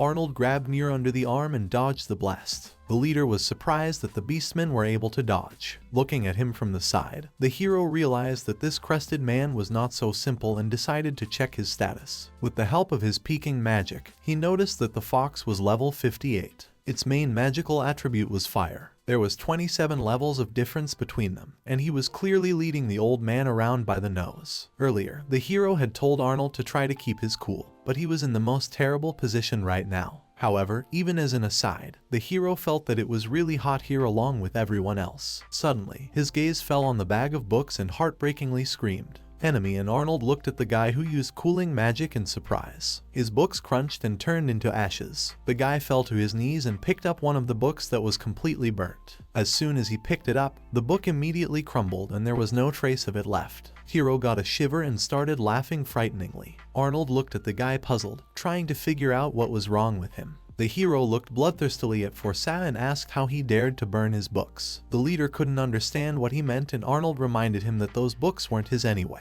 The hero used speed magic and hoped that Force had already prepared for the consequences, but the man didn't know what he was talking about. Hiiro silently and lightning fast approached the enemy and was about to strike him with his katana, but his strike was blocked. Force realized that in all likelihood, this guy was above the level of a beastman. As they fought, Arnold couldn't figure out what was wrong with this guy, as they were pretty fast. Hiiro found himself behind his opponent's back, but the leader smirked. This time the enemy was faster and teleported behind the guy's back. Force struck him from the back, and the hero fell to the ground. The leader replied that this was how he returned his favor and removed the blindfold from his eye. Hiiro looked at his enemy's frightening eye, trying to figure out what was wrong with it. Force laughed and noticed that the ridiculous eye seemed to bother the guy. He thought they would never understand his pain and suffering when the beastmen implanted that eye in him. Arnold was shocked that it could have been someone of their race. As a result, the Force's agony soon turned to hatred. He lunged at the hero, but Hiiro managed to block his sword strike with his katana. The leader said that his hatred would never go away, and that was his reason. This is the main reason why he would never forgive the beastmen, and he really hated them. That's why Force wasn't willing to forgive the hero who stood up for the beastmen. With those words, he punched the guy in the face, after which he came to the tree trunk and began to deliver further punches with his fists. The hero was bleeding and realized that at this rate he would soon quickly run out of health. The hero tried to use his magic, but the Force grabbed his arm. He had no idea what the Cairo tried to do, but with his right eye he was able to notice each of his movements. It was clear that his eye increased not only his field of vision but also his physical skills. Force let go of the hero, who fell to the ground. The guy didn't think that his enemy would turn out to be so strong. Force swung his sword at the hero and told the guy in the red robe that this was the end. Arnold wasn't going to watch this and threw his sword at Force. Force beat back his attack and repeated that he could see him. He promised to kill Arnold later, so he asked him to stay where he was. With these words, he used a purple spear, which exploded in front of Arnold and threw him backwards. The leader asked him not to interfere if he was too weak. Arnold reminded him of a beastman he had killed not too long ago, and the man remembered a past village they had passed through.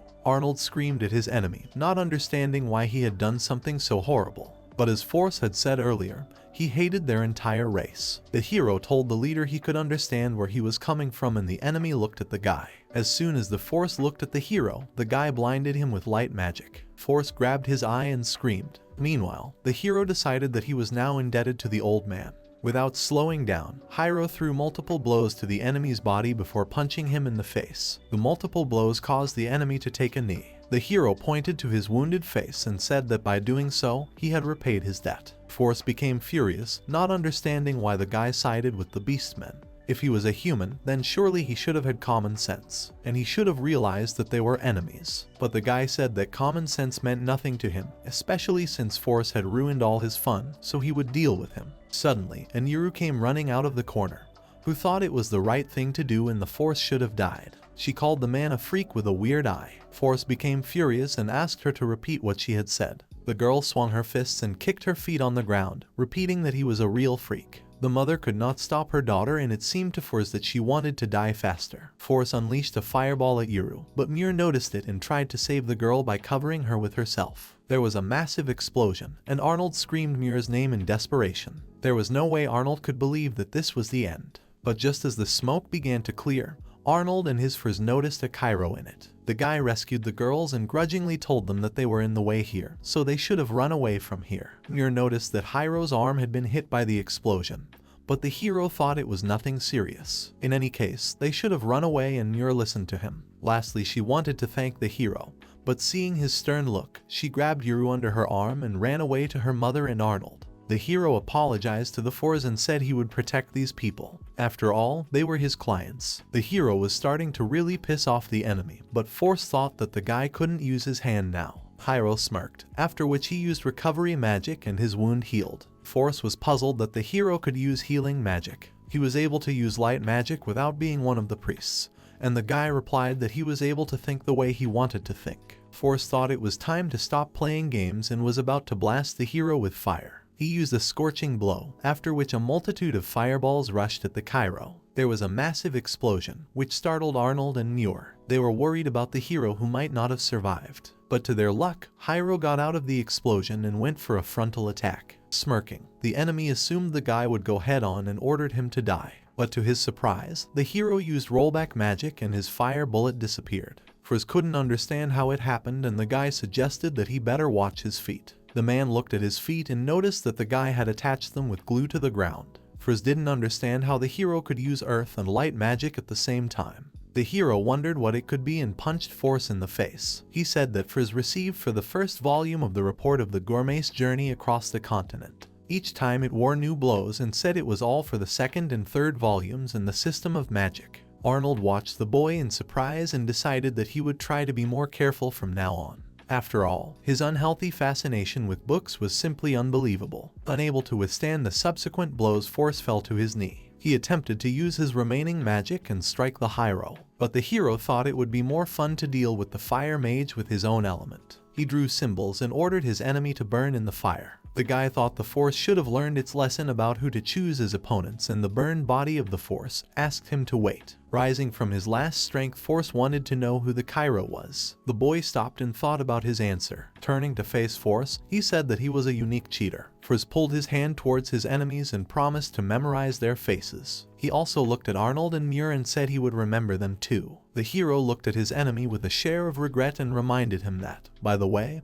he was now completely naked and called the man a pervert. Noticing this, Frizz shouted loudly. He promised he would never forget it, and the guy asked him to shut up. He grabbed a small rock from the ground and threw it at his opponent's head. However, the hero made sure that he was definitely a fire mage. No one would have thought he would have held up so well, and it seemed that was why the crestfallen man had this unexpectedly strong resistance to fire. The boy told the old man that they should enter the town before the crowd of gawkers came, and everyone agreed with him. Hiro's mother was eternally grateful to the heroes for saving them and asked how they could thank them. The hero replied that nothing was required of them, especially since it was only part of his order. Arnold thanked the Chimeras for actually helping them.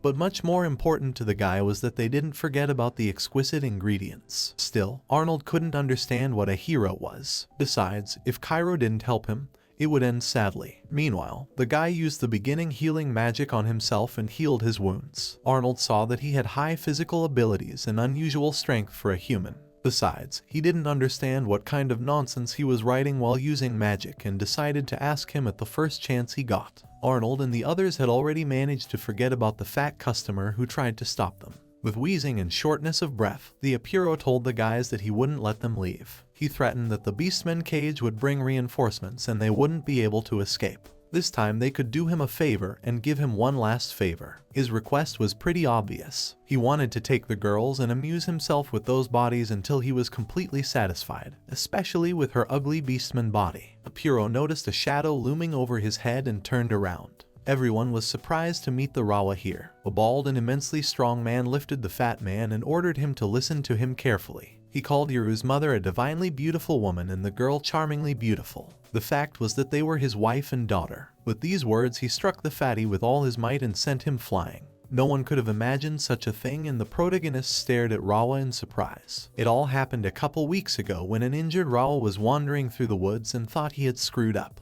He thought he was taking a break near a cabin he had stumbled upon. At some point he realized that he was losing consciousness and staggered, whereupon he fell to the ground. When he began to regain consciousness, he heard the voice of a girl asking her mother if he was all right. The mother replied that they had done everything they could. When Rawa came to his senses, he saw a charming girl in front of him and a little girl behind her. He was so enchanted by the sight of the girl that he blushed. Then the man made a fierce attack and they were married. The girl was a widow, but Arnold could never have thought that there was a man who would propose such a thing to a brute. While he reveled in their amorous glances, Muir blushed and covered her eyes with her hands. Rawa was glad that they were all safe, and Yuru exclaimed that the hero had saved them. After that, she called out to Muir. She said that the brother hero had indeed come to them as she had said. The girl smiled and admitted that she meant her uncle and not the guy named Hiiro. Rawa thanked all three of them again for their help and asked them to recall their names. Arnold happily introduced himself, and Muir then introduced a shameless antisocial person like Hiiro. The boy averted his gaze and thought that this was not how they were introduced at all. Hiiro bowed almost to the floor and thanked her uncle and the Sana hero for his help.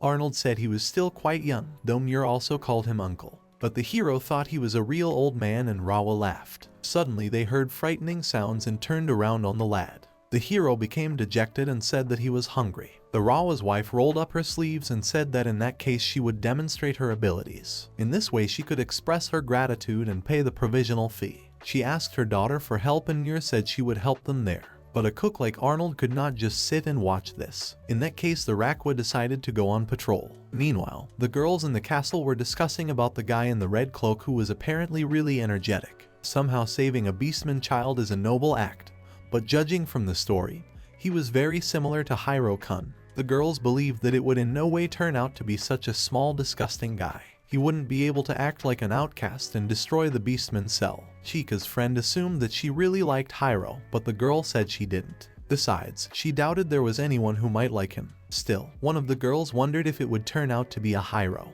The friend turned to the Shuri. Apparently they were talking about lewd things, thus embarrassing each other. As they passed by the door, Teishi heard the girls and thought they were talking just like the characters in the manga. At the same time, the hero stared at the dish and his eyes glazed over. In order to make the clover rat meat soft and tasty, they prepared a sauce made of prunes and orsai fruit. And they also prepared sweetly salted tongo rice with pieces of the fruit of the same name. The girl said she had prepared enough food so they could eat as much as they wanted. The boys thanked for the food and the hero tasted the meat. Rawa asked Arnold only to look at it. They reveled in the way the Yuru and Muir were gobbling. Rawa thought that Yuru looked like a real angel, but Arnold said he was wrong, for the girl next to her was much more like an angel. Yuru's mother asked the men not to make too much fuss, for they were both cute. Their questions immediately fell away and the men decided that cuteness was justice. They agreed that Yuru and Muir were both like angels. Yuru smiled at her brother and said that he was really strong and also awesome. She suggested that she could be his bride, but Muir thought it was too early for her to become a bride. But Yuru thought she was her mother's daughter, so when she grew up she would be a beautiful woman. Muir blushed and asked her to wait a little longer. Rawa decided to ask Arnold's advice on how to make the boys stay away from the Yuru.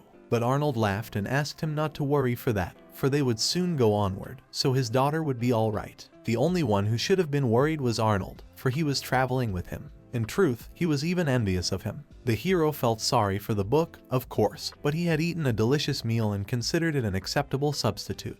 To all appearances, he didn't listen to anyone at all. The heroes packed up for the journey and Arnold and Muir waved goodbye to the Rawa family. Arnold decided to talk to the hero and find out if he was really going to stay with them. But the boy did not understand what he meant. With what had happened, they had attracted the attention of a cage of beastmen, and Arnold was sure that they would pursue them. They could very well overtake them and ambush them at the border, and there was a huge possibility that crossing it would cause a huge amount of trouble. And besides, it was their fault that the hero was involved in all this and Arnold was ashamed of it. But that didn't matter to Hiiro. He didn't like to blame other people because of what he had decided himself, and of course he had foreseen the possibility of persecution beforehand. He had also previously warned Arnold about heading towards the border. If he thought he owed the lad anything, this journey would be an excellent payment for him. His words astonished Arnold. Arnold sighed and looked at the guy with a smile, unable to find any words. The hero didn't understand what this whining was about and suggested to move on. The hero felt that it was also his debt for helping Arnold in his predicament, and if they parted ways, it would only be when they became equals. Such a journey surely shouldn't be boring, and the lad noticed Muir, who came up to him and bowed. She lowered her ears and expressed her regret for what had happened. Besides, she wanted to thank him for saving her, but the hero asked her not to worry about it. Much more importantly, she forgot one thing. The guy took her hat out of his pocket and put it on her head. The girl went into a real panic and didn't know how to express her words of gratitude. The hero also forgot one thing and, kneeling in front of her, lightly tapped her forehead with his finger. If she was so worried about it, the guy would prefer her to get stronger. Muir lowered her head, hiding behind her hat, and Arnold thought she might not have been able to see well. He decided to make sure she was alright and the hero asked them to hurry up. Hiiro called the man a lawless man again, thus pissing him off. The guy asked the man to shut up, and Arnold went ballistic again. Muir laughed and caught up with Hiiro. Now it seemed to the guy that they were sure to have fun. The adventure took the protagonists to the Horny Mountains, where hot springs awaited them. Arnold was delighted when he saw Muir in a swimsuit and called her his angel. The girl was shy and asked him not to look at her that way. Arnold and Muir were very frightened when they heard the gurgling of water and saw someone's body behind them.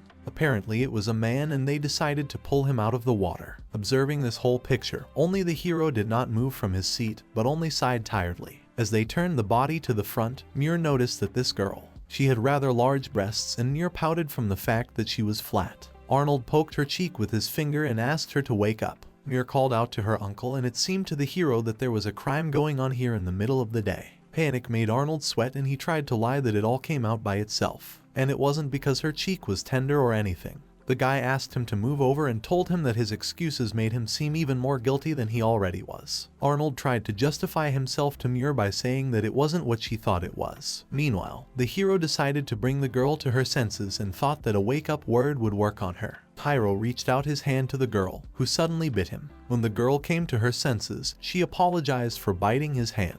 She realized that the guy's name was Hiiro, but the hero asked her not to address him in such a familiar manner. The girl replied that her real name was Vinka, but they could just call her Six. After she introduced herself, the Six plopped down on the ground and said she was hungry. It seemed to Muir that they could catch cow crabs on the way to the top if she wanted to eat so badly. Lifting herself up, Vi asked if they were tasty. Arnold smiled and said they were supposed to be exquisite, and the girl was in business. The boys were interested in the fact that Vi was traveling all alone. As it turned out, the girl was looking for the person who made her weapons. Muir assumed it was a dagger in her hands, but it quickly transformed into a spear. This weapon was called a Victory Maiden's Bone, which surprised Muir so much. Muir thought it was just incredible, and she too wondered who made it. Vi replied that this weapon was made by her father. Vi faked ears with her hands and said that her father looked something like this. Arnold assumed that her father was a beastman, but he had no idea where he might have been. Hiiro assumed that her parents weren't her own,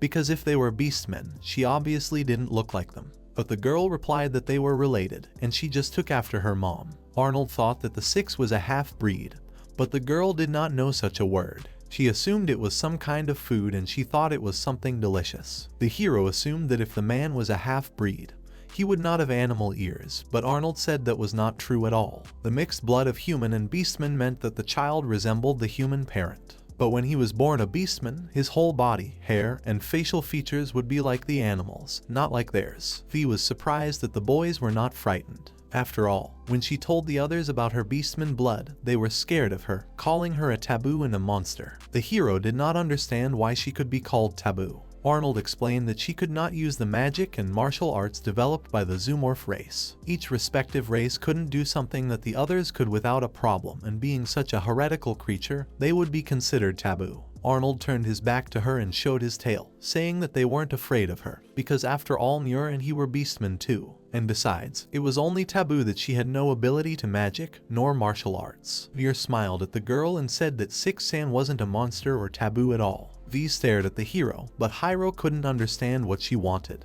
Arnold said that this guy was much more outspoken than them when he found out they were beastmen. Instead of worrying about such a trivial thing as differences in race, he decided it was better to immerse himself in something more important, like reading books or eating gourmet food. That was exactly what he said, but it didn't matter now. The boy told the Lawless man that he was hungry and asked him to hurry up and bring him to the top. The man demanded they stop calling him that and got creepy mad about it every time. Vi compared Arnold to a little girl, but the man said she had it all wrong. Muir turned to her uncle and asked him to calm down. The protagonists reached the approximate location of the crabs and came across one of them. Arnold grabbed the crab and said it was a good sign since they had managed to find one. Earlier, Arnold had told the hero that finding one in this big spring was a good sign. The fact is that cow crabs are a very fearful creature. They rarely come out of the water, and on top of that they have great camouflage. Arnold didn't think they would find them so easily. Hiiro asked what they would do in that case, and Arnold said they would use Hiiro's magic. Suddenly, the crab abruptly jumped out of Arnold's hands and plopped into the water. Arnold couldn't figure out what it was, and the guy assumed it was his bonus for the incident with the beastman's cage. Besides, the hero clearly didn't want to catch prey alone, and Arnold became uncomfortable with the Cairo's terrifying aura. Arnold suggested that he start, as it would be much faster and more reliable. Muir also became uncomfortable, and Six noticed that the Cairo was quite scary. Arnold dived in and told the hero that he heard something. The guy thought he was just being evasive, but Arnold was serious. The man screamed as the huge creature beneath his feet began to move and lifted him high above the ground. The boy assumed it was the very real leader of the cow crabs. Arnold shouted that it was a veritable gathering of crabs, but the hero did not understand him. When the cow crabs were scared, they would gather together and use their camouflage to look like one big crab. They must have been hiding in the current of the river when Arnold fell here, and they had no choice but to fight. The hero ironically said that this was real grief and asked the short man and the antenna girl to come down. The crabs attacked the hero and used hydraulic cutters, and under normal circumstances they could actually go through steel. Hiiro was sorry to say it, but it wasn't working for him. He easily deflected the blows with his water defense. The hero was surprised that the six didn't want to stand by and pounced on the crabs. She unfurled the spear in her hand and said she would help them. Arnold smiled, noting that the six was pretty good. Here Hiiro could agree with him and previously thought that this spear was only for looks. In the end, only Muir stayed back and watched as the huge crab was placed on the ground. Muir grabbed her clothes and thought about how she would be stronger one day. Besides, the hero had told her earlier that if she was worried about him, she should have gotten stronger. The guy asked the old man and the antenna girl to step back, for he was going to end it. After that, he used the magic of words, poured oil on the crabs and created fire. The hero had access to parallel writing, which he took advantage of. The crabs burst into a huge fire, and V was surprised that the guy could use fire elemental magic. In truth, Arnold didn't know anything about it. He meant that the hero doesn't utter any words of power. He just draws some obscure words that look like symbols, and the rest is beyond his comprehension.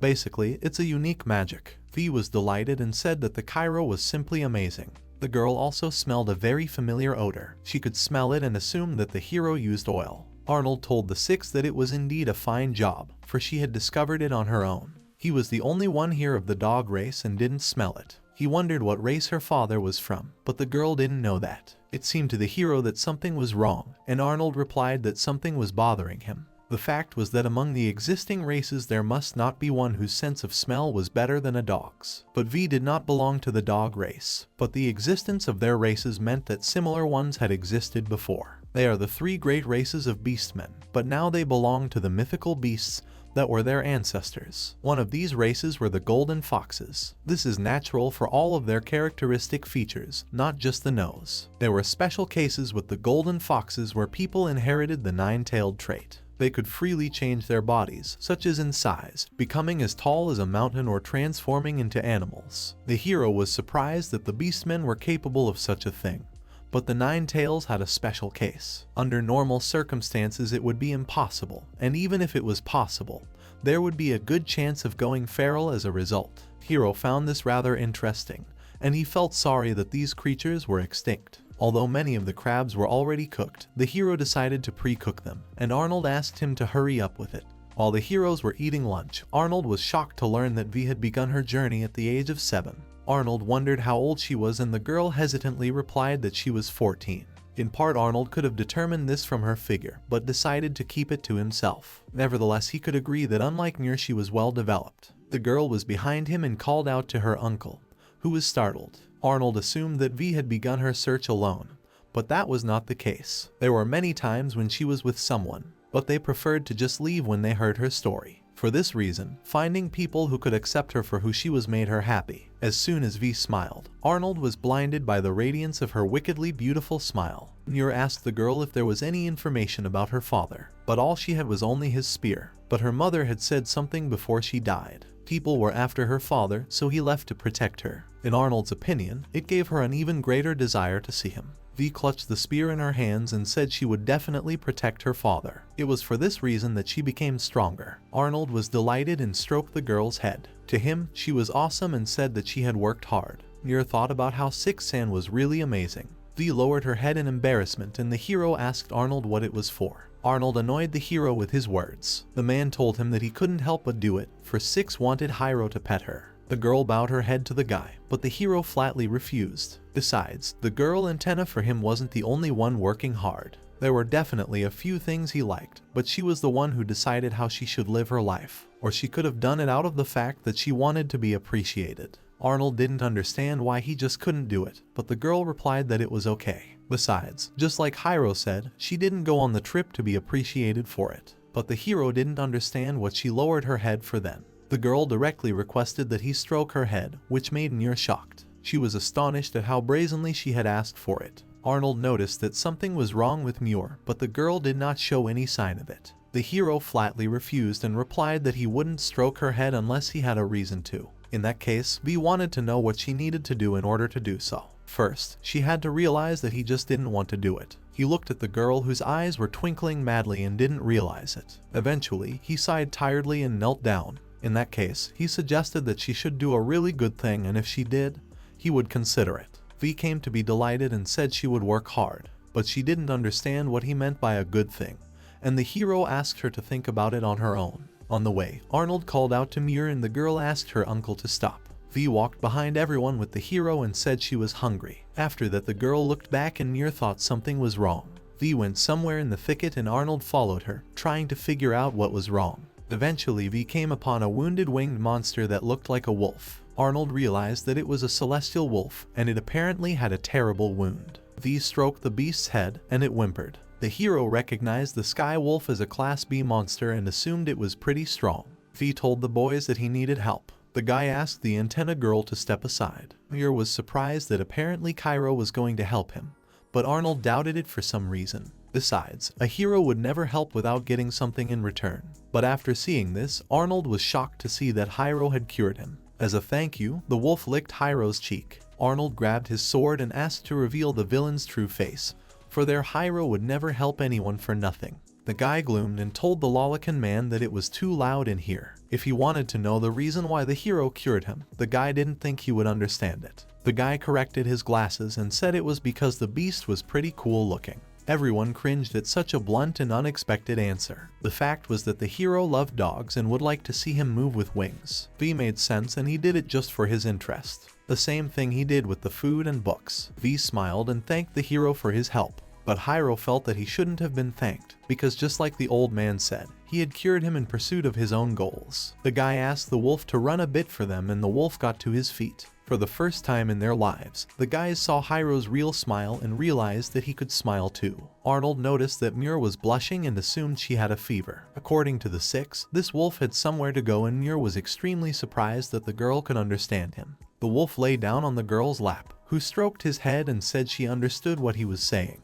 Arnold smiled and noticed that she was rather strange. The wolf looked at the six and whined. The girl replied that the wolf was headed to a place far to the east and there is an institution there called Buscador. Many of his wolf friends were killed there. There were also many other monsters there, but strange drugs were used on them. Afterwards they started to change and then they died. Of the survivors, only his family remained. Muir was horrified, not understanding why they would do such a thing. It was now clear to Arnold where such a wound came from. The beast had tried to escape and was wounded. The wolf told the six that he wanted to save the others. Everyone was shocked when the six said that this was where their paths would part. Arnold didn't understand why she decided to help the monster so suddenly. But the girl looked at the wolf and sadly replied that she wanted to help his family. It might sound harsh, but Arnold felt that she didn't have to help him. The girl understood that, but still she couldn't do anything about it. V wanted to help him just because she wanted to, and that was her whole reason. Besides, she believed that family should always be together. Arnold could understand her. After all, she was looking for her father. Climbing on the wolf's back, V asked not to follow her as she could handle herself. Arnold asked her to stop and Six said that although their adventure had not lasted long, she had had a lot of fun. As she said goodbye, she smiled at the boys and thanked them for everything and then left. Muir thought she was rather weak and therefore had no right to say such things. The girl burst into tears because she madly wanted to help Wai-san and the wolf. Although she couldn't fight as well as Six, Uncle or Hiiro, but she just couldn't stand by. Arnold looked at the silent Hiiro, waiting for a response from him. The boy assumed that the old man had forgotten that they were being chased, but Arnold said he remembered it. Besides, he remembered that the hero would never help them for nothing. Therefore, Arnold had no intention of forcing him to follow him, for he would head to the Buscador. The man said he had enjoyed their journey and recognized that the lad was quite strong, but he wouldn't want him to get into another mess because of them. And no matter how he answered now, Arnold would accept it. Muir agreed with him and nodded her head. The hero remembered one debt to the old man, but Arnold apparently did not. He had already forgotten how, during the battle with the pigtailed man, he had saved him in battle. The boy was determined to repay that debt, but after that,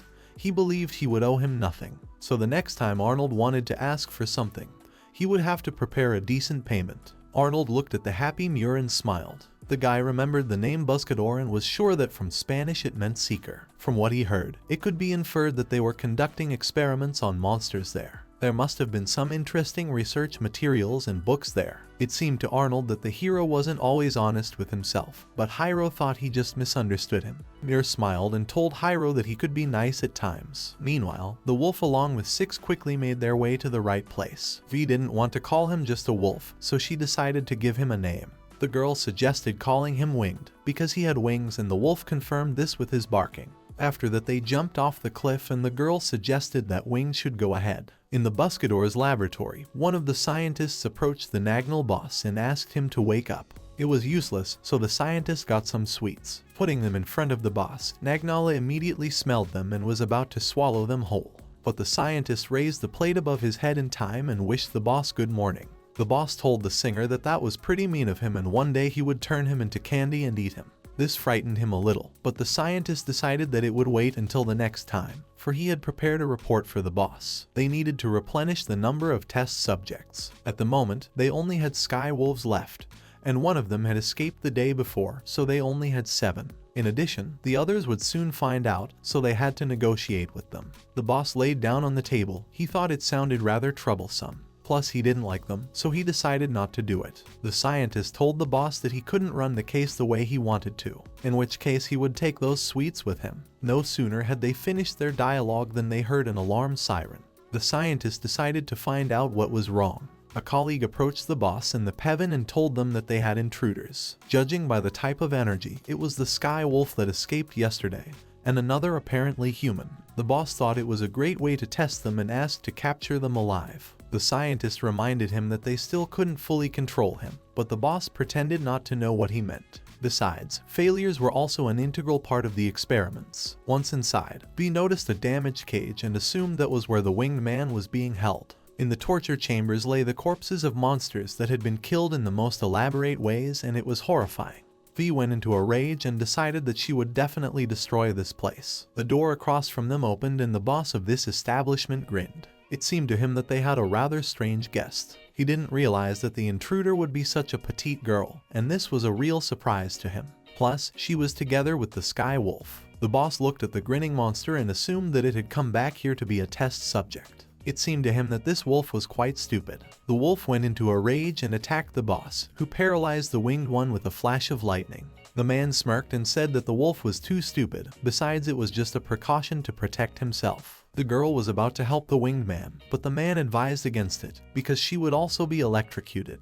The boss grinned and decided that now would be a good time to introduce himself. He identified himself as the head of the Buscador labs by the name of Nagnal. The man recalled the girl's name. He thought he had seen her somewhere before. All in all, it made no difference to him, and the boss snapped his fingers. The slabs beneath the winged man's body parted and he fell downward. The slabs closed and the V demanded that he be brought back. But the Nagnal laughed and said that if she threw something out, this sky wolf would die. The girl couldn't let him do that, in which case the boss decided that she should accept his terms. And if she agreed to them, then he would not touch that wolf. The girl made a promise to her boss to keep her word. In that case, the V agreed to listen to his terms. From the huge mesh cage, the clanking and whining of wolves could be heard. V looked at the wolves, who were desperately trying to gnaw the cage with their teeth. Behind the mesh walls, she saw a winged man who was in the electrified mesh. There was nothing she could do about it at the moment and asked only to wait for her. The boss led the girl to the right place and said that there was some kind of creature inside this black box, and if she could defeat it,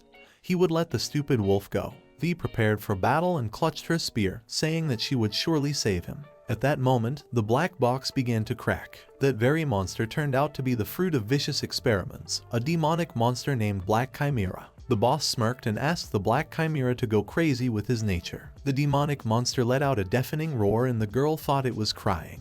The snakes that wriggled from its neck pounced on the 6. The girl chopped and shredded all the snakes and asked the chimera for forgiveness. She spun around and created a wheel of fire. V then used the 5th form of flame concentration and unleashed it on the enemy. The scholar looked closely and noticed that this wench was able to wound him even though the Black Chimera was equal to an E's rank monster. The scientist noticed that his principal was devouring sweets and reminded that this was absolutely the wrong time to do so. But the boss replied that such wounds are no problem for him and the monster regenerates. But the scientist said that if it took too long, they would lose control of the Black Chimera. In that case, the boss decided to use it and snapped his fingers. The boss asked the girl to pay him some attention and look in his direction. The scientist approached the winged man and held a syringe with unknown contents to his head. V screamed that he had previously promised her not to touch the winged man and missed a blow from the chimera that knocked her backwards. The boss was amazed that this girl was able to duck at the last moment and avoid the fatal blow. V tried to get to her feet but realized that her body was wobbling sideways. She fell to the ground, not realizing why she couldn't move. Her body felt as if it was numb. The thing is that her body is paralyzed from the monster's poison. By the way, a rank monsters died in seconds from this poison and she should have been dead by now. But it looked like she had escaped the deadly dose of poison. But the poison should have killed her soon anyway. The wolves barked deafeningly at the boss and the fat man covered his ears with his hands. He told them they were barking too loudly. Nagel suggested that the black chimera hurry up and kill those pesky dogs, and the monster turned his attention to a cage nearby. The chimera crushed the cage in an instant, turning the wolves into a solid bloody mess. V screamed in despair, but there was nothing she could do about it. The boss grinned and suggested that the chimera should hurry up and finish the girl off. The black chimera hovered over the body of V, who couldn't even stand up. She desperately clutched the spear in her hands with all her might and tried to raise herself up. The girl rose to her feet and slashed the chimera's leg, thus raising all the dust in the neighborhood. From surprise, the scientists fell to the ground and the boss didn't realize what was happening. Apparently, the girl was still able to move, though it was hard for her. At the same time as the wounded chimera, she fell to the ground and looked at the winged man and apologized to him. She couldn't protect them all, but she wanted at least him to escape from here. The boss was delighted and offered to let the Puin take a look at it. After all that, the girl was able to attack the black chimera, but she spent all her strength. He felt very sorry for it. It could be compared to a candle that was about to go out, but burned brightest towards the end. The scientists looked at the stopwatch and warned the director that their time was up and they no longer controlled the black chimera. The situation began to spiral out of control, and the chimera went on a rampage. The wounded chimera stood up on its remaining 3 legs in a rage and aimed a huge scorpion tail at the 6. But at the last moment the girl was protected by a winged one who managed to escape from the nets and covered the 6. The boss could not understand how this happened, for he was behind the fence. The scientist realized that the 6's last attack had created a hole in the fence. V didn't understand why the winged man didn't run away and the beast staggered away. The girl heard his voice calling her name. The wolf thanked the girl for coming to help him and his family and was grateful for it. He said he would go to his friends and family. The wolf let out one last goodbye howl and asked the girl to survive. The wolf fell to the ground and 6 shed her tears on him. She asked the winged one for forgiveness time after time. At this time, the boss only picked his nose and admitted that it was a rather sad goodbye. But where there was a meeting, there will be a goodbye, and that is inevitable in this world. He thought it would be a good lesson for her and called 6 a little penny pincher. But the scholar asked the principal to look ahead instead of digging in his nose. V seemed to lose her mind and cast a fierce glance at the Nagnal. A little earlier, Arnold and the others heard a voice and assumed it was that of the winged man. He told the hero that if they did not hurry, it might be too late. The hero noticed the hole in the wall and said they could have gone through here. He also speculated that V had made it earlier. Arnold followed the hero and asked Muir to wait for them at the spot. The girl was disappointed that she couldn't go along with them, but Arnold was against it, for they didn't know what dangers awaited them inside. Hiiro was fine with it if she wanted to go with them, and Arnold didn't understand what he was saying. Even someone like Hiiro should have noticed how ominous this place was, but the guy reminded the old man that they had come just for her. Therefore, they had to let her go all the way to her desired destination until the end. Or Arnold planned to spoil her all the time and show her only the good side of life while he raised her. It was important on Hiiro's part to have this kind of experience in life. That's what he believed in, and even if she regretted it, it would be her own choice. All he had to do was help on the path she chose, despite her decisions. Guy asked Arnold to let her choose her own path, even if it wasn't the right one. In that case, she could just go back, and if that path turned out to be irrevocable, he thought the only solution would be to give up. Arnold didn't understand how he could give up so easily. The hero stepped forward and said that at least he would regret it if his path was chosen by someone else. If he were to be disappointed in his choice, let it at least be his choice, and it will prevent him from being totally disappointed. Arnold realized how the hero was going to raise Muir. Arnold asked the Muir not to move away from them in any way, and they snuck inside to the grounds. In all likelihood, they would be able to get in through the broken window, but the hero asked Arnold to wait a while. Just as he thought, there was a barrier here. A place like this had to have some kind of security system. The hero wouldn't want them to be noticed and used word magic on the barrier, creating a hole in it. Arnold decided there was no point in asking him how he did it, and Muir agreed with him. They soon made their way inside, where there were many cages with dead monsters. Just as Hiiro thought, experiments were being conducted here. He wondered what kind of research they were doing with these life forms. At first glance, it was clearly nothing good. The guy looked out of the corner and spotted a scientist running. Then he waited a moment and grabbed him. Hiiro threw the scientist back and the guy hit the wall. The man in the white coat tried to figure out who they were, but the hero put a blade to his face and ordered him to shut up. Hiiro ordered him to just answer questions, and in case of unnecessary movements, he surely knew what would happen. The boy nodded his head and said that the golden-haired girl and the wolf cub should be here. Arnold could not believe that the hero was really a teenager, for if someone had said he was an assassin, he would have believed it. Arnold noticed that today was a full moon. He suggested that they hurry, for they needed to stop the six. But the boy asked him to wait a little longer, for he had something else he wanted to ask. After that, Arnold and the boys reached the right place and opened the doors to the room. A scientist and his boss ran towards them. No sooner had the boss asked who they were than Arnold ordered them out of the way and sealed the grease ball and the scientist into the wall. Once they reached the scene, they saw a gruesome scene with all the insides of the chimera. Everything around it was destroyed, and Arnold wanted to ask the six what had happened here. There was a six sitting on a mountain of chimera remains. She was apparently driven by rage and sadness, and the protagonists could not understand what had happened to her body. Apparently, V had lost control and looked completely different. She looked at her friends with black eyes full of rage. Arnold noticed that there were three tails behind her, and the hero assumed it was the six. Arnold thought it was all a full moon, but the hero didn't know what he meant. On the night of the full moon, they beastmen could have more power. The same was true for the half-breeds in whose veins their blood flowed, awakening the inner beast and becoming a beast. There were half-breeds who mastered the transformation and knew how to use it freely. They usually didn't use their power, but Full Moon tried to take control of the beastmen's power, making their hearts subside and making them stronger. And if she saw something like that, she would gain a huge amount of power. It was hard to believe that they were talking about the same affectionate six. It had definitely made her lose her temper, and the six was probably even unconscious right now. Muir looked sadly at the six and assumed she was sad. As could be seen, the transformation into a beast was completely out of control. Muir wanted to run to her aid, but Arnold stopped her and asked her to stay behind. The maddened six swiftly approached Muir and attacked her, but Arnold blocked her blow in time. From her force, Arnold flew backwards and slammed into the wall, surprising even Hiiro. The girl noticed the guy and jumped at him, but the hero dodged, saying she wouldn't get her that way. With such powerful attacks, the next one would take time, and the hero suggested the six just give up. But to his surprise, the girl promptly disappeared and was behind his back on the roof of a building.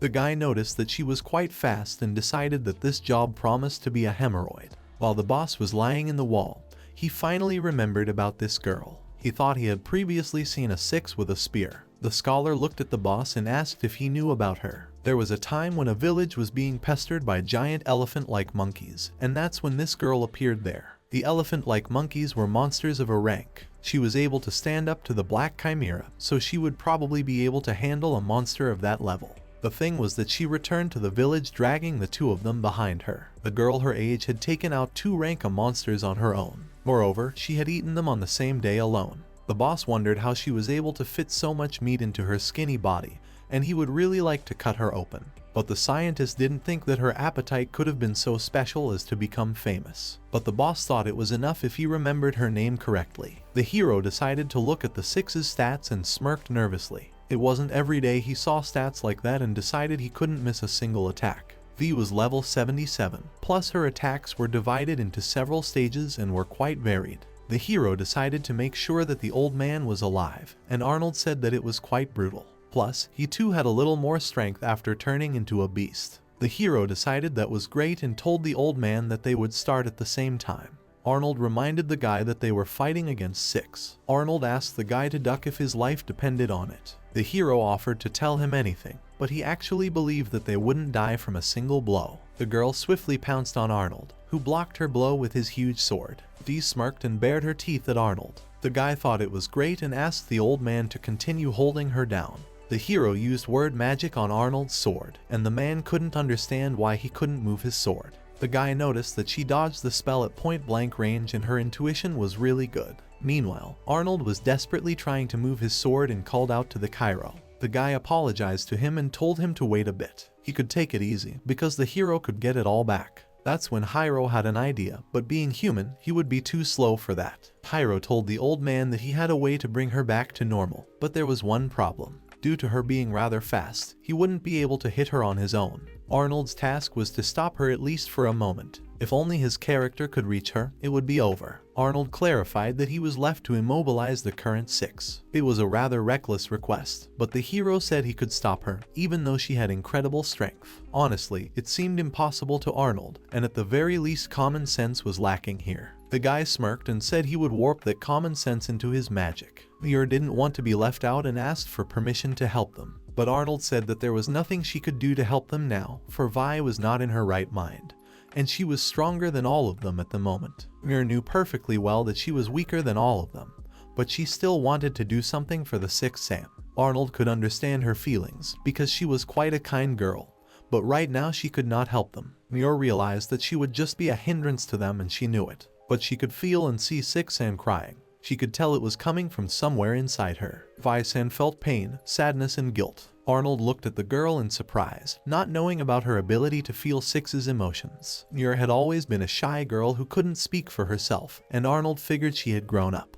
And if that was the case, he would not stop her. But right now their battle was in full swing, and in a fight she certainly wouldn't be able to help them. In that case, Arnold said she would prompt 6's feelings and Muir nodded decisively. Before they could finish speaking, the 6 pounced on her friends. Meanwhile, the conversation between the boss and the scientist continued. The director said her name was Whiskey Gin or something like that. The scientist seemed suspicious that he showed no interest in her, so even they forgot her name or misremembered it, probably one of the two. A man approached them and asked the director what happened here. From the sound of his voice, it was a liaison from the organization. That was right, and the man must have noticed that being part of the wall is a rather strange hobby for them. The boss said he was wrong and asked him not to stand a pillar and help get them out. The scientist apologized, as they were firmly stuck in that wall due to unforeseen circumstances. It was a group led by a boy in a red robe, along with a yellow-haired girl in shorts and bib wielding a spear. Apparently, the headmaster had caught up and invited some troublesome guests. The boss got to his feet and fixed his soiled clothes. He looked questioningly at the man, trying to see what he meant. The Moonlight Vinka was their target and greatest enemy, and it must be great luck that they had met her here. The man said he had some urgent business to attend to and after apologizing,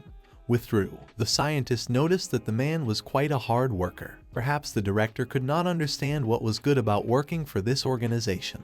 The director huffed that their name was Fury of Breasts, but the scientist corrected him by saying that this cell was a beastman cell. Meanwhile, Arnold raised his sword and slammed it to the ground with all his might. Arnold thought about how Hiiro's magic is really diverse, and being behind V said she got caught. The guy used speed magic on the man, and because of that he was able to hit her. But Arnold didn't anticipate that V would grab him with one of her tails, after which she sealed Arnold into the ground. V wanted to hit him with her fist, but Muir asked her not to, for they were not her enemies. The girl stopped and turned her head toward Muir. For a moment, it was as if she remembered the faces of all 3 of them. In addition, she remembered the winged one, whereupon she screamed even louder and was about to hit Arnold. The hero and Muir asked the old man to dodge, but Arnold could do nothing but take the whole blow upon himself. Muir screamed in terror and rushed to help Arnold, but the 6 turned around and struck the girl. Muir fell to the ground, causing her hat to fly off her head. In tears, she looked at the distraught 6 Sam. She saw that tears were also streaming in the girl's eyes and decided that she was suffering the most at this moment. Muir decided to be patient and not consider her an object of hatred.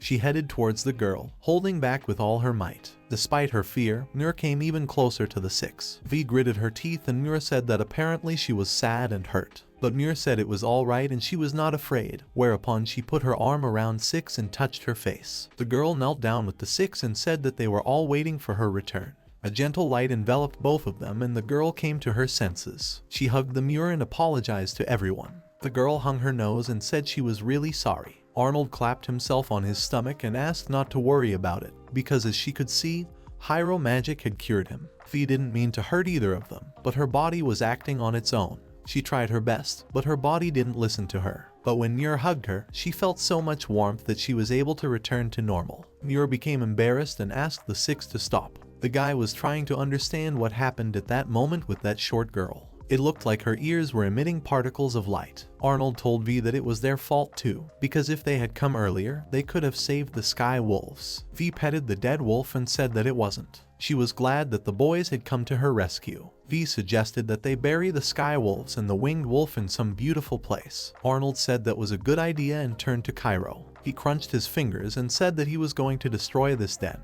The guy adjusted his glasses and smirked. He thought it was a coincidence, since he was going to get a little rowdy here too. While V was stroking the wolf, she noticed something moving in it. Suddenly, a whimpering little puppy came out of the wolf's dead body. Everyone was surprised that the she-wolf appeared to be pregnant. V told the winger that she would be sure to protect this baby. Behind the heroes, a door opened. The boss, accompanied by a scientist, said that he was not interested in such melodramas. V wanted to attack the boss, but Muir and Arnold asked her not to force her to do so. After being a berserker from the payoff, she would feel really bad. The director chuckled and said that was reassuring. Besides, whether there's kickback or not makes no difference. He said that the main characters would die here and press the button of the remote in his hands. Everything around started exploding and piles of rocks flew at the heroes. The guy used word magic and created a dome, thus protecting everyone. The principal was surprised that Hiiro used unusual magic, and it was quite unexpected that he would be able to defend himself. However, if he pressed the switch again,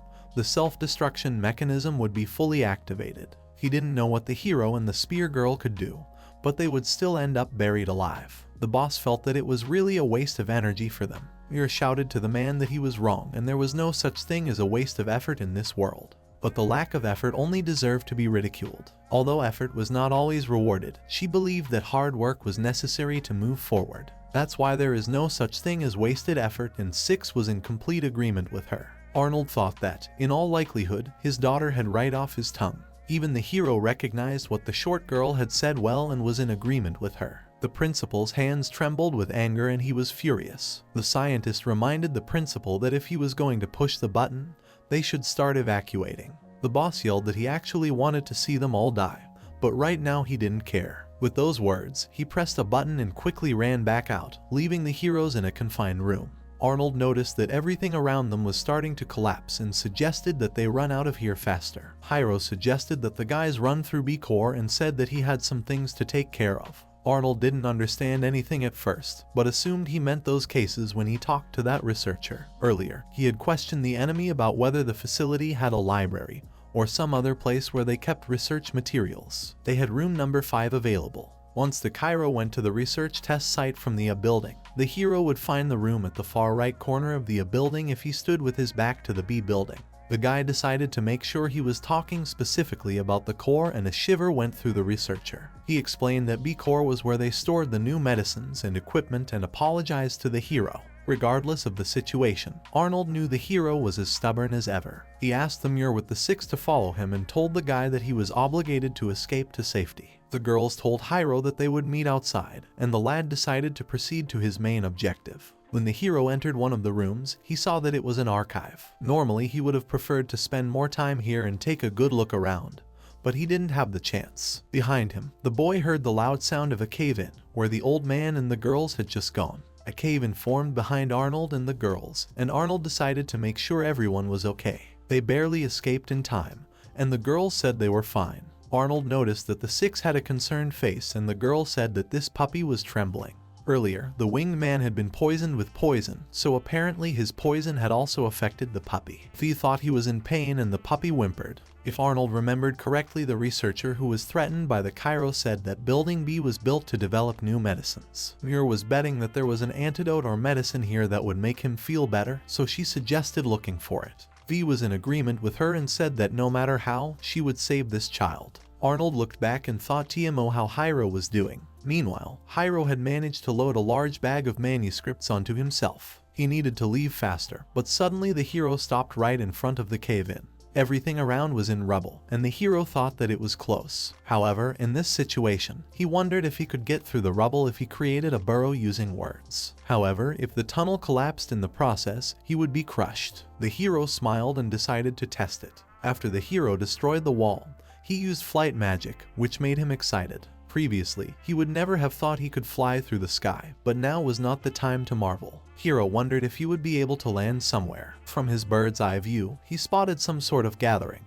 and it appeared to be a grouping of beastmen cages. It seemed to the boy that he needed to meet up with the old man's group faster. Meanwhile, Arnold's head was spinning. Looking at the countless potions, he didn't know what it could be. The distracted Muir took and looked at each jar, asking her uncle what they should do. While they were in a hurry to find the potion they needed, no one noticed the doors to the room open. Hiiro thought he heard voices, but didn't understand why they were still here. The faces of the entire group read dejection, but the hero didn't understand what was wrong. Hiiro listened to the guys and used his purification magic on the puppy. After that, the puppy glowed and yapped happily. He was clearly feeling much better, and Six hugged the puppy with joy. She thanked the hero, but Hiiro offered to do it later, since now was not the time for such a thing. Arnold said that if they didn't hurry they would be buried alive, but the hero said there was more to it. Arnold was shocked when the Cairo said that a cage of beastmen had besieged the place. Even if they managed to escape normally, they would have to deal with a bunch of enemies, and Arnold didn't understand what they should do in such a case. The puppy barked and stomped forward with determination. Only V understood his words. The puppy wanted the heroes to follow him, because he wanted to help them escape.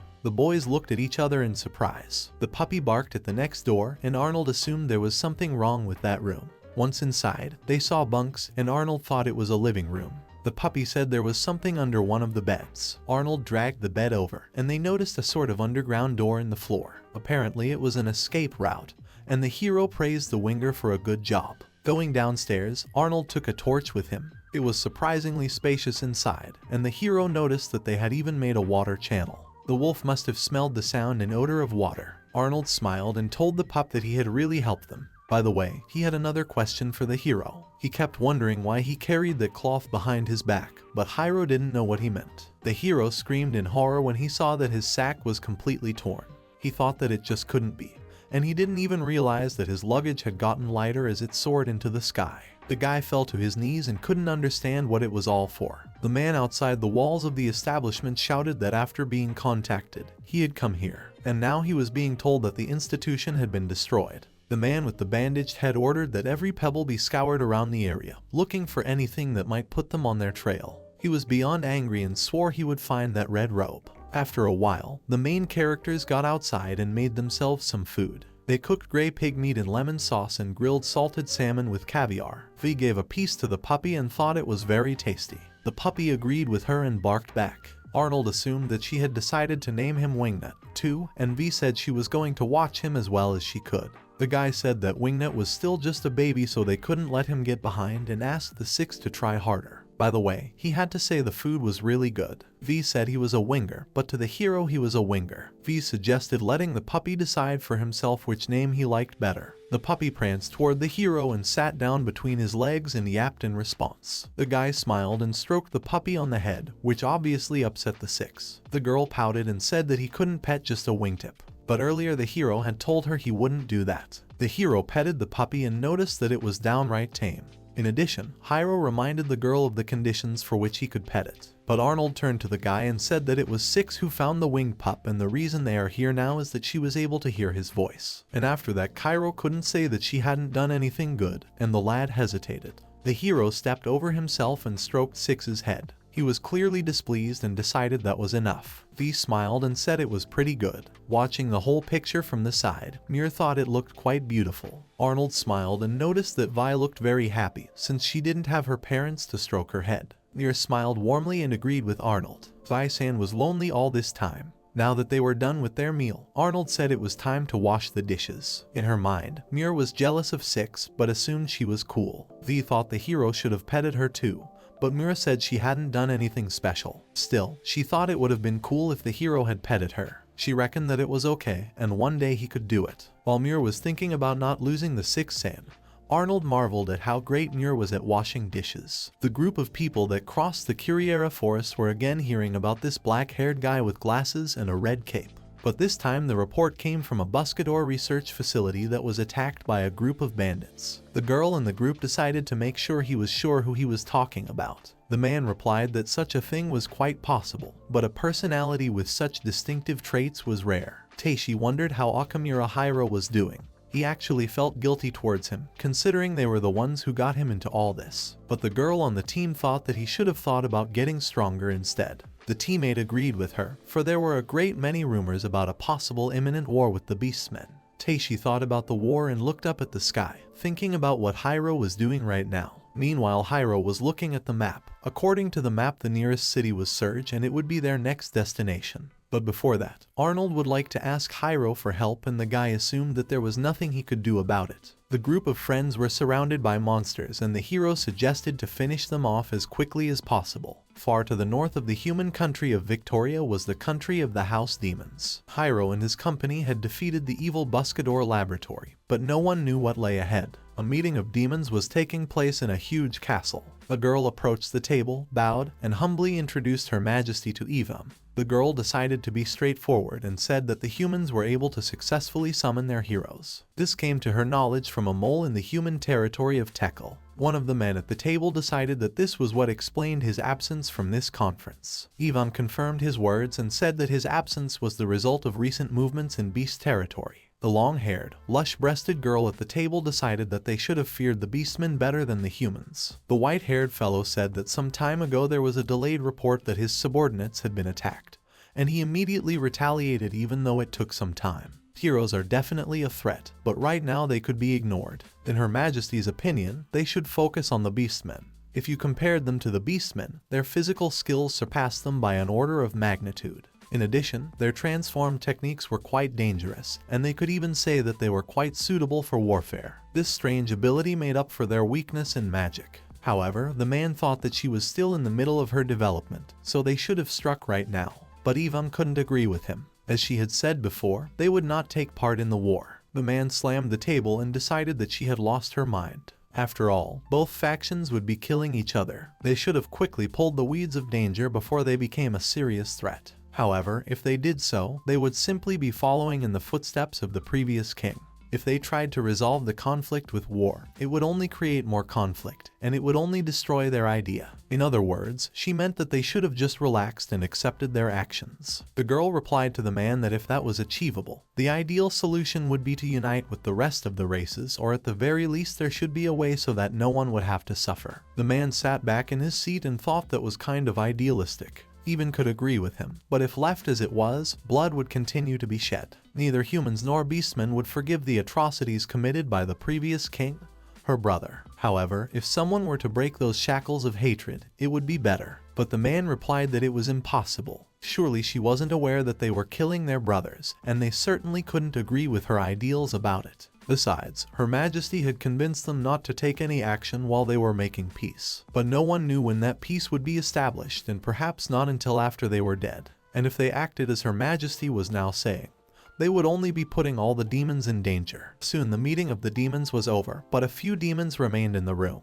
One of the demons asked Aquinas what he thought about Her Majesty's idealistic plan.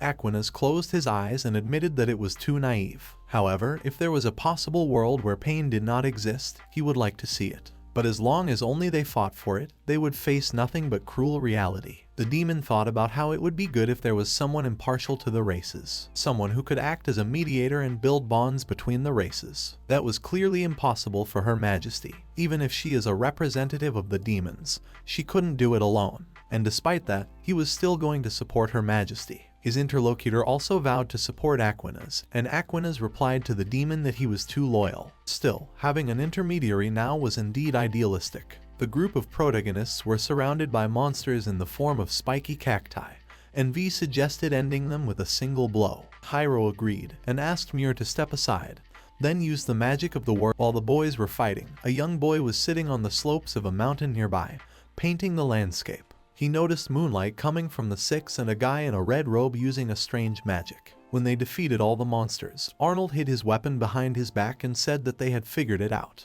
V kept looking somewhere else, and Muir noticed it. She assumed something was wrong and asked V about it. The girl staggered forward and said she didn't see anything. The boy also noticed that the six was behaving strangely and looked around the mountainside where the six was looking. Meanwhile, the painter hid behind a tree and noticed that it was quite close. Like he said, it was quite interesting.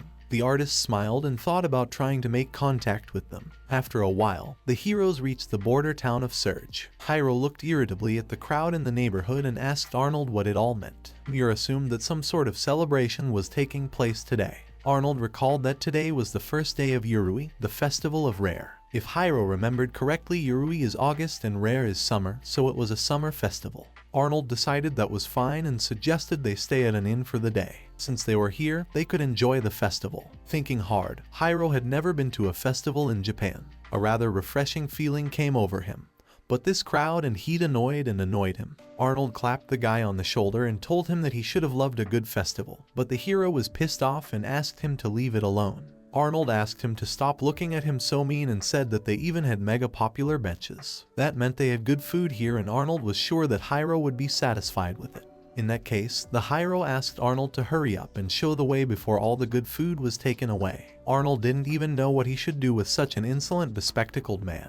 His eyes shone at the thought of eating yummy food, and Muir smiled, thinking it would be fun. The kids tried different dishes from the stalls and played various entertaining rides throughout the day. Hiiro finally figured out what the festivals were all about, and since there was good food at them, he figured they weren't so bad. But the guy's mood immediately soured when a certain young man accidentally stepped on his foot and apologized. In addition, right after that, someone's crying child smeared chocolate on Hiiro's cape, and his mother apologized to the guy. There was an ominous aura emanating from the hero, and he decided it was all hopeless. At this point, he only wished he could make all these people disappear. Arnold opened his mouth in surprise, but Hiiro couldn't understand what was wrong. The man said that this shop had happy shark sandwiches. Hiiro looked at the rather large line and thought that they might actually be that good. Arnold agreed with him, since they were talking about sharks of happiness. Arnold got quite excited and asked Hiiro to listen. The sharks of happiness lived in the Great Azure Sea and lived in its depths. They rarely left the deep sea, and the entire body of the shark has a beautiful pink color. They can only rarely appear off the coast. She has edible everything from the jade green horn on her head to her teeth. In short, its entire body was edible. The guy understood all of this, but he was only curious what she tasted like. Arnold recalled their first encounter when Hiiro first tasted sea dog meat. The shark meat was much tastier, which made Hiiro lose his head and said they would buy it right away. When the people had died down a bit, the guy noticed that there was a lottery going on in this shop. Apparently everyone had one shot and there were 8 other people in line. Arnold realized that they didn't have much of a chance, and the 6 was disappointed. But the hero asked not to laugh at him, because right in front of his eyes something better than a sea dog's hip. So he wasn't going to give up. But Arnold appealed to common sense and said that with such a long line they couldn't get anything. The guy was going to use his magic of words and said he would distort all common sense. Hiiro decided that he would use the magic of words to win the lottery. The only problem was the words he had to write. He wasn't sure if he could use luck, as it could either increase or decrease. If he used the loophole, all the marbles would probably just fall out, so he wasn't sure if it would work. The guy assumed that it was quite possible to capitalize on success, but he also couldn't foresee the outcome of the word. If he applied the word to a raffle, he would definitely reveal himself, in which case, he decided to use something else. The guy asked the guys to hold out their hands and used 4 times the probability on them. Muir exclaimed that it was their turn, and just so they knew, there were only 4 sharks left. They could truly be counted lucky. The boys promoted the lottery and eagerly awaited the result. Their lottery ended up being the winning lottery, and the guy shouted that nothing was impossible for him. Arnold noticed that he had used his magic on them as a backup, but wasn't sure if he should have done so. He certainly realized that it was good for them, but that magic was rather dishonest. The hero suggested he talk less and chew more, then took a bite of his portion of the dish. The guy didn't understand how he could smell the smell of ocean waves that he couldn't imagine. This soft meat with crunchy vegetables was fused together with the help of a salty sweet sauce and toasted bread. It seemed to the hero that he was caught as if in the sea and experienced true happiness. When the boy finished his portion, he clapped himself on his stomach and said that he was full. The girls thanked Hiiro for the treat and said that it was very tasty. Hiiro licked his fingers and said it was no problem for him. By the way, Arnold decided it was about time for the hero to explain something to them about something. Hiiro had already guessed what they wanted to know about his magic. Arnold wondered what he was actually writing and how he was making all these effects happen. This time he was surely controlling luck. The guy agreed and suggested that for the chance to eat something like that, he should also tell them a little about magic. His word magic was unique. The words he wrote came from his homeland, and he could use effects derived from the meaning of those words. Arnold said that he had never seen such symbols before, but still he had heard of unique magic, but none of them were as powerful as this one. Hiiro asked Arnold what kind of magic he had heard of. For example, it was magic controlling space, magic controlling people's minds, and magic controlling monsters. They definitely seemed very powerful, but Arnold suggested that he could use such magic with his own, and Hiiro replied that it was quite possible. Hearing that, the six became enthralled. Hiiro thought that his magic could be omnipotent, but he didn't think it was invincible. Arnold didn't understand what he meant, but the hero had no reason to tell him that. Arnold realized that the guy wasn't the kind of person who would talk about his weaknesses. Hiiro said that he was just the way he was, and Arnold asked where he was going to go now. The guy said he was tired, so he would go to a hotel, so Arnold decided to ask the girl's opinion.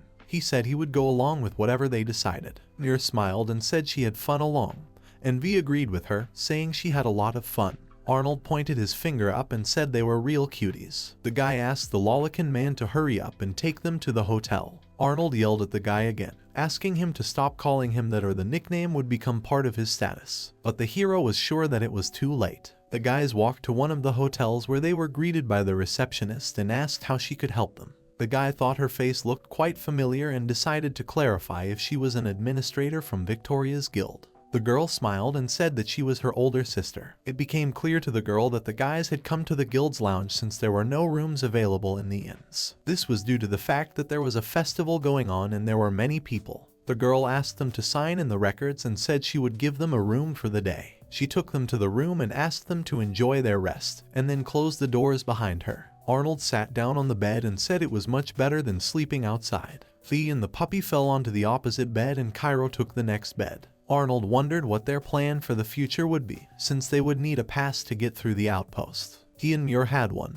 Oddly enough, the Vi also had one. The guy asked how they got them and Arnold was shocked that he was going to cross the border without even knowing it. He told the Cairo that the pass was issued by the guild and he could only get one for one, even though it would take quite some time. While the guys were in the guild, they didn't even notice the person who followed them and came to the same guild for a night's stay. Normally, the hero would have been able to get this pass at his guild in the king's lands in the land of Victoria's men, and even so, the process would have dragged on for a week. From there, applications were sent through the guilds of the Kingdom of Men for review, and when the application passed review, the guild master would approve it before the pass was issued. It made sense to Hiiro and it seemed to him that Victoria's guildmaster was a big shot. Arnold didn't understand how Hiiro could be heading across the border and not know this, but Hiiro just wasn't interested. It was said that the guildmaster was one of the 3 adventurers of 3E's rank. That's obvious, but in addition to his extraordinary abilities and popularity, it was said that he was on par with beastmen in terms of physical strength. Meanwhile, a man showed up at Victoria's guild and apologized for the intrusion.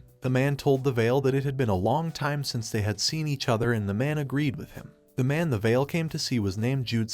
Veil told the old man with the pipe that they really hadn't seen each other for a long time. Jude himself was the very cool head of the Guild of the Human Country. The man laughed and asked him to finish with the formalities since he was an outstanding captain. He walked up to Veil and slapped him on the back with such force that his health streak decreased. Veil wanted to tell Jude himself that he hadn't changed a bit at all, and Jude motioned for the guy to take a seat. Veil visited him quite rarely and wanted to know the reason for his visit. The captain said he had come here to ask for favor from the guildmaster, but Jude waved his hands and asked him to stop, for he was already retired and should have left the front line to the youth. Veil didn't understand what the guildmaster was talking about, because even now there was no adventurer that could match him in strength. But the guildmaster laughed and remarked that Veil had too good an opinion of him. Besides, Jude had already heard about it and assumed that they had succeeded. He was referring to the call of the heroes, and now it was their time. That was what Veil had meant. Earlier the guildmaster had said to leave the fighting to the young, and he would want Jude to teach them how to fight. The captain said it was all for the future of mankind, and Jude wondered. Jude didn't think he had ever told Veil why he wanted to be a guildmaster. The fact was that a guildmaster had the same powers as a king in case of an emergency. When Jude was adventurous, he wondered over and over again why this country, this continent continued to wage war. He prayed every day that someone would bring order to this world and really put his faith in it. But the conflicts between the races only intensified and dragged their country into war. Of course he fought because he had much he wanted to protect. And surely Veil wondered what the guild master was doing at this time. He ran away, defiling his guild master's name, and ran away to save his own skin. He abandoned his own country. As a result, the command system fell into chaos and many lives that could have been saved were lost. After that man was appointed to the position by the king himself. So Jude was desperate to become stronger so he could become the new guild master. The king would give him the power to take drastic action if necessary. And so, the guild master could act as the second king of the state. Jude aspired to take the only position where he could right the king's wrongs. It was the best thing he could have done as an adventurer, but the king had made another mistake. Vale didn't understand what Jude was talking about, or how he could even say such a thing. He was referring to the reason why the king sacrificed 3 daughters, but Jude assumed that one of them was now barely alive. Their country was in danger, but Jude was telling the king that there was a thing that needed to be done before the heroes were summoned, but the king didn't understand what he meant. He meant a peace treaty with the demons and didn't understand why they refused it. Vale was shocked when he heard about this treaty. Judging from his reaction, he wasn't even informed. In that case, the top must have concealed it. But even if it could be true, Vale was certain that there was no way they should trust the demons. Jude understood the circumstances, but he didn't understand why they didn't even seek dialogue. He knew they had often deceived them before, but before sacrificing his own daughters it was worth trying other ways. But Vale recalled that his majesty was very saddened. Jude shouted in rage that no one would just mourn the death of their own daughters. Vale had no idea that this was the willpower of a retired adventurer. In any case, if the king had simply consulted with Jude, he would have traveled to wherever this conference was being held. Jude was sure that there were good beastmen and demons in this world.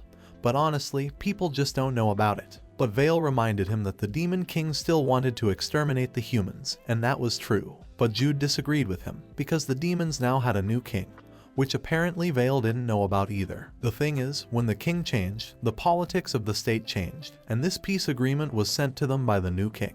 Yet their king had chosen to summon strangers from another world. Jude didn't understand anything about other worlds or dimensions, but he didn't think they cared that much about a foreign country. They probably wouldn't risk their lives for her. Jude had also heard about the guy who'd been drafted and left, saying he didn't have to follow their orders, and he would have trusted that guy more than the heroes, but Vale didn't understand the reason he thought that. Jude told Vale that if he didn't understand that, he was still inexperienced. Now Jude wished he would go away and think hard about what he should have done now. It was now his turn to advise the king. Jude didn't understand how a man could save the world if his friends and servants wouldn't listen to him. Arnold told the Cairo that the man's name was Jude Lankars. He was an adventurer known as the King of Blows. He's a great guy and honestly too good to be human. Hiiro mentally considered the fact that it was a rather ostentatious name. Hiiro wouldn't have expected such a thing from someone who had lost in status and prestige. But he wasn't that kind of person at all. Arnold said that he had helped him a lot once, even though it was quite a long time ago. But Hiiro replied that right now he was not concerned about Jude in any way at all. He was more concerned with how he could get through the outpost, and even if he could, he was sure it would take a long time. Arnold asked V if she wished to cross the border with them. The girl would like to do so if she were allowed. Arnold thought that she must have wanted to do so, for as far as they knew she could find her father in the lands of the humans. But V thought he wasn't in the land of men, and Arnold didn't understand why she thought that. V said she had pretty good intuition, but Arnold didn't think it was okay to rely on it alone. Besides, V would really like to stay with the heroes. Her words about wanting to be with them like that pierced Arnold's heart through and through. In that case, the boys decided that V was coming with them, and the puppy barked approvingly. Arnold thought that they just had to deal with the Cairo problem. Arnold didn't understand the look on Cairo's face, and the guy said it was his perverted look. The man freaked out again and asked him to stop calling him that. Not that he had no options at all, but Cairo suggested that he could just fly through the air. Arnold didn't know that the Cairo could fly and exclaimed that it just wasn't fair. The guy figured that he would attract a lot of attention that way, so if possible, he wished he didn't do it. Besides, he didn't think they were here, but he was sure they were informed of their actions. Surely Arnold must have known who the Cairo was talking about. Arnold realized that the hero was referring to the beastmen's cage, and they must be careful. As they were talking, the door to the room creaked open and the strange man apologized to the boys. He was excited, thinking he would be here alone, but was glad of the good company and introduced himself by the name Tenny Quiz. All the guys looked at the guy silently and surprised. Tenny had to say that it was actually quite lively outside and he was exhausted by it. As soon as he took off his hat, Arnold was surprised to see that he too was a beastman. Shadow didn't understand what was wrong and assumed that they didn't like being around beastmen. Arnold exclaimed that it was just the opposite. They were always welcome around beastmen. Besides, he and Muir were also beastmen. Tenny in that case would like to know why Arnold had no ears. Realizing that this was unnecessary, Tenny apologized and said he shouldn't have said that.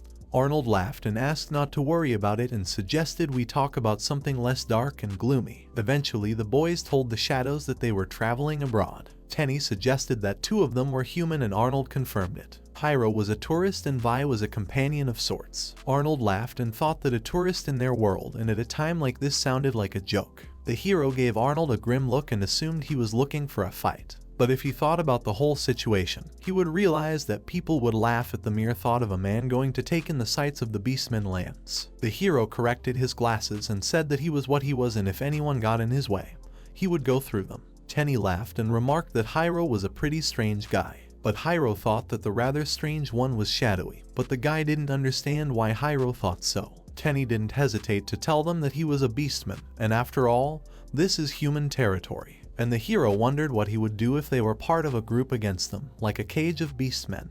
And it was too careless. Shade smiled and said it wouldn't have been a problem for him. Maybe it didn't seem that way to them, but he was confident in his ability to see the true nature of humans. He noticed the guy's strange looks at him and assumed they were uncomfortable. But Arnold laughed sharply and threw his arm around Tenny's shoulder. He said that Tenny was actually a funny guy and Arnold could totally understand him. Hiiro thought that all male beastmen were alike. It seemed to Vi that he was the one on that very hill when they fought, and Hiiro threw a suspicious glance at the guy. Tenny admitted that he had been watching the guys and was surprised when Vi noticed him. She felt a similar presence that time and Arnold asked why he was watching them. The guy pulled out his painting and said that he was actually painting this landscape. Arnold was shocked by his painting and noticed that the shadows were pretty well drawn. But Hiiro felt that this did not explain the reason why he was observing them. The guy admitted that it was rather embarrassing, but he was actually a fan of the moonlights and located here. He pointed to the 6, but the hero didn't quite know what he meant. Tenny was surprised that the guys didn't know that Vinka was Moonlight, and that was her middle name. Moonlight's name was well known among the members of the Beastmen Cage and veteran adventurers. She had the highest rank of ease for those who weren't in guilds, and Arnold told her that it was just unbelievable. The hero became convinced that the old man did not know this. Arnold replied that he didn't socialize with the rest of the adventurers at all, especially since he was always with Muir. He had to do his best to keep their identities a secret. Still, Tenny said he was a fan of 6, but when he entered the room he showed no joy when he noticed her. He was unusually calm, and the whole thing seemed suspicious to the hero. Vi noticed this and reassured Hiiro, saying that she didn't sense any anger in him, so everything was fine. Vi's intuition was indeed trustworthy, but it seemed to the hero that it wouldn't hurt to at least check his status. Shadow thought something was wrong with Hiiro, but the guy picked up his book and replied that everything was fine. Still, Hiiro thought that this shadow guy must be hiding something. Even if the old man, Shorty and 6 believe him, the hero could only believe people based on what he saw himself. Besides, anyone could betray them for their own gain. The hero only hoped that this would not be a problem for them. 7 days earlier, in the kingdom of Victoria's men in the king's chambers, 4 heroes showed up in the king's chambers. The king summoned the heroes and asked them to guard the border. The border was at the territory of the beastmen and the ocean, so monsters rarely appeared there. Most don't appear in human territory at all, but it seemed to the king that this was a good opportunity. Captain Vale would not be keeping them company this time, but the heroes could contact him with their artifacts. The king said he would take care of their travel expenses and wanted them to take this opportunity to expand their horizons. The heroes decided to make their move and promised the king that they would not disappoint him. The protagonists had reached the heavily guarded border, and now they were faced with the question of how to get through the guards. The border was at the Dacha's Bridge, which connected the territories of humans and beastmen. The soldiers noticed a horse-drawn wagon approaching them. The guards spotted the leader of the group and assumed they were a beast cage. The soldiers did not understand what they were here for and assumed they were going to pass into the menagerie's territory. The leader with the bandaged head smirked and said that a simple border guardian shouldn't talk such nonsense. Besides, they weren't going to submit to such a vile area, and such idiocy couldn't even come off as a joke to them. In that case, the soldiers didn't understand what they had come here for. They were investigating and asked if the guy in red in the company of beastmen, a man and a child, had passed by here. There was also supposed to be a girl named Moonlight with them. The soldiers didn't understand what it all meant, but the leader asked them to just answer the question. Looking at the incomprehensive faces of the soldiers, the leader was madly glad that he had gotten ahead of them and now they would not pass through this border. He was ready to give them a real bloodbath and ordered the soldiers not to interfere with their capture. The soldiers had to notify them that they had filed a complaint about the Beastcage action a month ago. Their attempts to hunt beastmen here were giving them trouble. The leader didn't understand what they meant. After all, they just wanted to exterminate these vile beastmen and couldn't let them get away with it. The soldier exclaimed that even if they were beastmen, they couldn't let this happen. Capturing innocents without the kingdom's permission was unacceptable, and they had told them that many times. Furthermore, they were the state army guarding this border and the beastmen cell leader had no right to go against the kingdom. The group leader became furious at the thought that some soldier often dared to interfere with the beastmen cage. Looking at everything from the outside, it seemed to Arnold that there was a fight going on. It looked like the beast cage was in conflict with the guards. There was no way the guards would allow the beastmen to be hunted here, and it was justified. The commotion raised might have attracted some powerful monsters here. The hero was curious. His burns mostly looked healed, and if he only used potions, they wouldn't heal so quickly, which meant that fire mage wounds inflicted by fire healed faster. Shadows rummaged through his backpack and told the guys that he had a good plan and asked them to listen to it. It seemed to Arnold that Shadows was about to paint a picture, and the guy said that's what he was doing now. Arnold didn't understand him at all, but the guy smiled and offered to just look at it. The hero suggested that Tenny was using magic with the drawings, but Arnold didn't understand what that was supposed to mean. Tenny drew a sparrow, then used his magic and the sparrow from the drawing came to life. Arnold screamed, not realizing what had just happened, but the hero asked him to be quiet, for he could give them away. Shadows laughed and asked him to just listen. In his hands was a magical brush. She could animate drawings, but it had another feature, and he could use it to transport them. The hero asked the guy if it would really work, and the shade said that if everything went according to plan, yes. Arnold didn't understand why the shadows would go so far for them and assumed it was because he and Muir were also beastmen. But it was simple for the guy, and he thought it was okay to help with others when they needed help. Hiiro seemed to find that strange, and he looked at the guy suspiciously. The guys asked to tell them how the shadows were going to transport them using their magic. The soldier asked them to stop it. If they try to pass through that wall, they would use their powers as border guards and capture them all. The leader thought it was ridiculous that an ordinary soldier could capture him and suggested they try and not hold back. The soldiers looked fearfully at the distraught leader, who found the situation quite amusing. The man lost his temper and shouted that he had finally found the guy in red. The surprised soldiers turned around and saw the Hiiro behind them. The leader of the group attacked the guy with a purple spear and said that this time he would get even with him. But the guy easily dodged his attack and the spear flew past him. Hiiro smiled and ran back into the forest, but the leader ordered him to stop. The entire group of beastmen cage immediately rushed after the guy and the hero stopped at the cliff. The leader laughed and decided that the red cloak wasn't going to get away from them anywhere else. It seemed to him that they had driven him to a dead end. The leader took off his bandages and had the boy look at his burn, which was a real shame. To him it was a judgmental punishment, and he would not heal it until he had tortured the lad to death. The leader stopped his group and said he would deal with him on his own, but asked them not to let the guy escape. The man crossed his arms and threatened the hero that he would kill him, then used a flaming mist. The entire group behind the leader prepared to strike and the man ordered the Hiiro to burn. At the same moment, a massive explosion erupted, throwing all the nearby people to the ground. The leader smirked and offered to taste the flames of his hatred. But when the smoke cleared, he saw strange little creatures in front of him, showing their tongues to him. The beastmen thought it might be a monster, but they had never seen anything like it before. The small strange creatures pounced on the group of humans, attacking them with the same small cutlery. But at some point their tools grew in size and began to look like full-fledged weapons. While the people were perplexed and fought back, the leader of the group tried to figure out what was wrong. The man swore and said that he would destroy them with a single attack, then he was going to use a flaming strike. But no sooner had he attacked than some large force threw him back.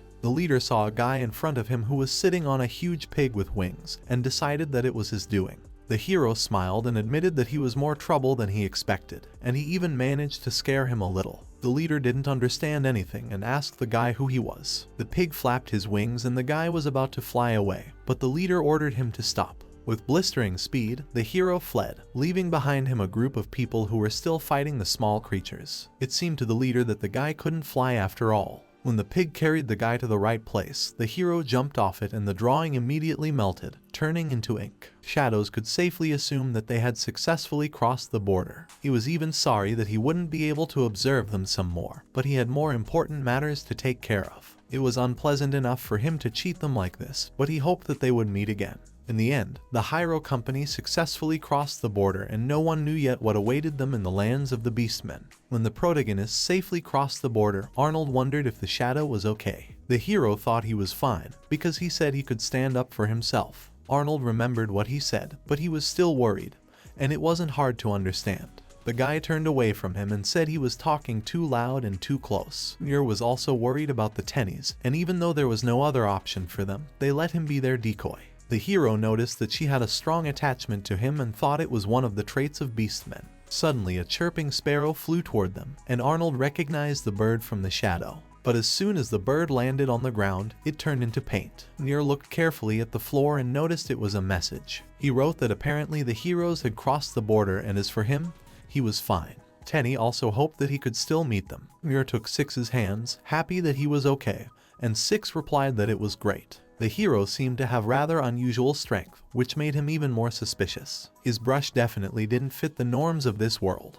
Plus the hero doubted that it was all due to brush strength alone. In that case, the hero decided to check his status the next time they met. Meanwhile, the group of beastmen were still fighting with the puppets and the leader ordered to get rid of them quickly. The leader said that they couldn't mess around for so long and so gave the order to go back to the border. Suddenly behind the leader, someone pierced one of the monsters with a lightning strike. A voice was heard that said that they knew that they were a beast cage. Therefore, the person suggested that they shouldn't be fools since they couldn't escape. They were overtaken by the same group of summoned heroes led by the Teishi. The guy ordered Akari and Shinobu to immobilize the monsters and the girls listened to him. One applied green binding and the other applied paralysis. After they immobilized the opponents, the guy decided to finish them off. Together with his partner, they used arrows of light that pierced each of the monsters. The whole place was covered with a smoke screen and the Teishi excitedly told the guys that they had defeated them. The soldiers ran up to the heroes and exclaimed that it was really awesome, and they were truly their heroes. It became clear to the leader of the beastmen group that they were heroes who had been summoned from a parallel world.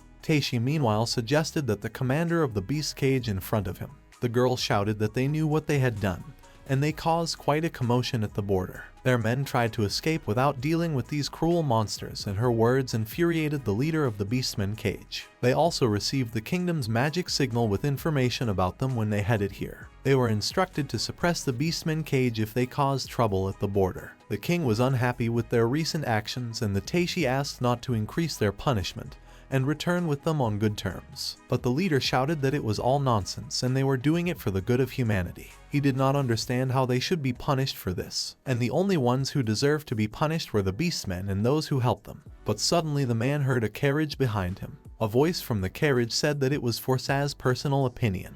The leader was covered in cold sweat and didn't understand what this man was doing here. A luxurious carriage painted with various patterns, which was pulled by a black horse, approached them. A click was heard and the doors of the carriage opened, from which a man stepped out. In appearance it was a huge intelligent knight wearing a helmet. When the knight came close to the force, the leader of the beastmen group kneeled down in front of him. The helmeted man menacingly asked the leader what the force was doing here. Force was sure he had sent him a detailed report, and that was indeed the case. But the knight had received a report that said he had lost to an unknown kid and a beastman. He had not received a report telling him to head for the border, and Force asked for permission to explain all this. After the conversation, the man realized that he had brought his squad here to carry out his revenge. As soon as Force confirmed this, the man grabbed Force's face with one hand alone and reminded him that the main purpose of the beast cage was to expel the beastmen, not to protect his worthless pride. He lifted Force off the ground and the leader said he was very sorry for that.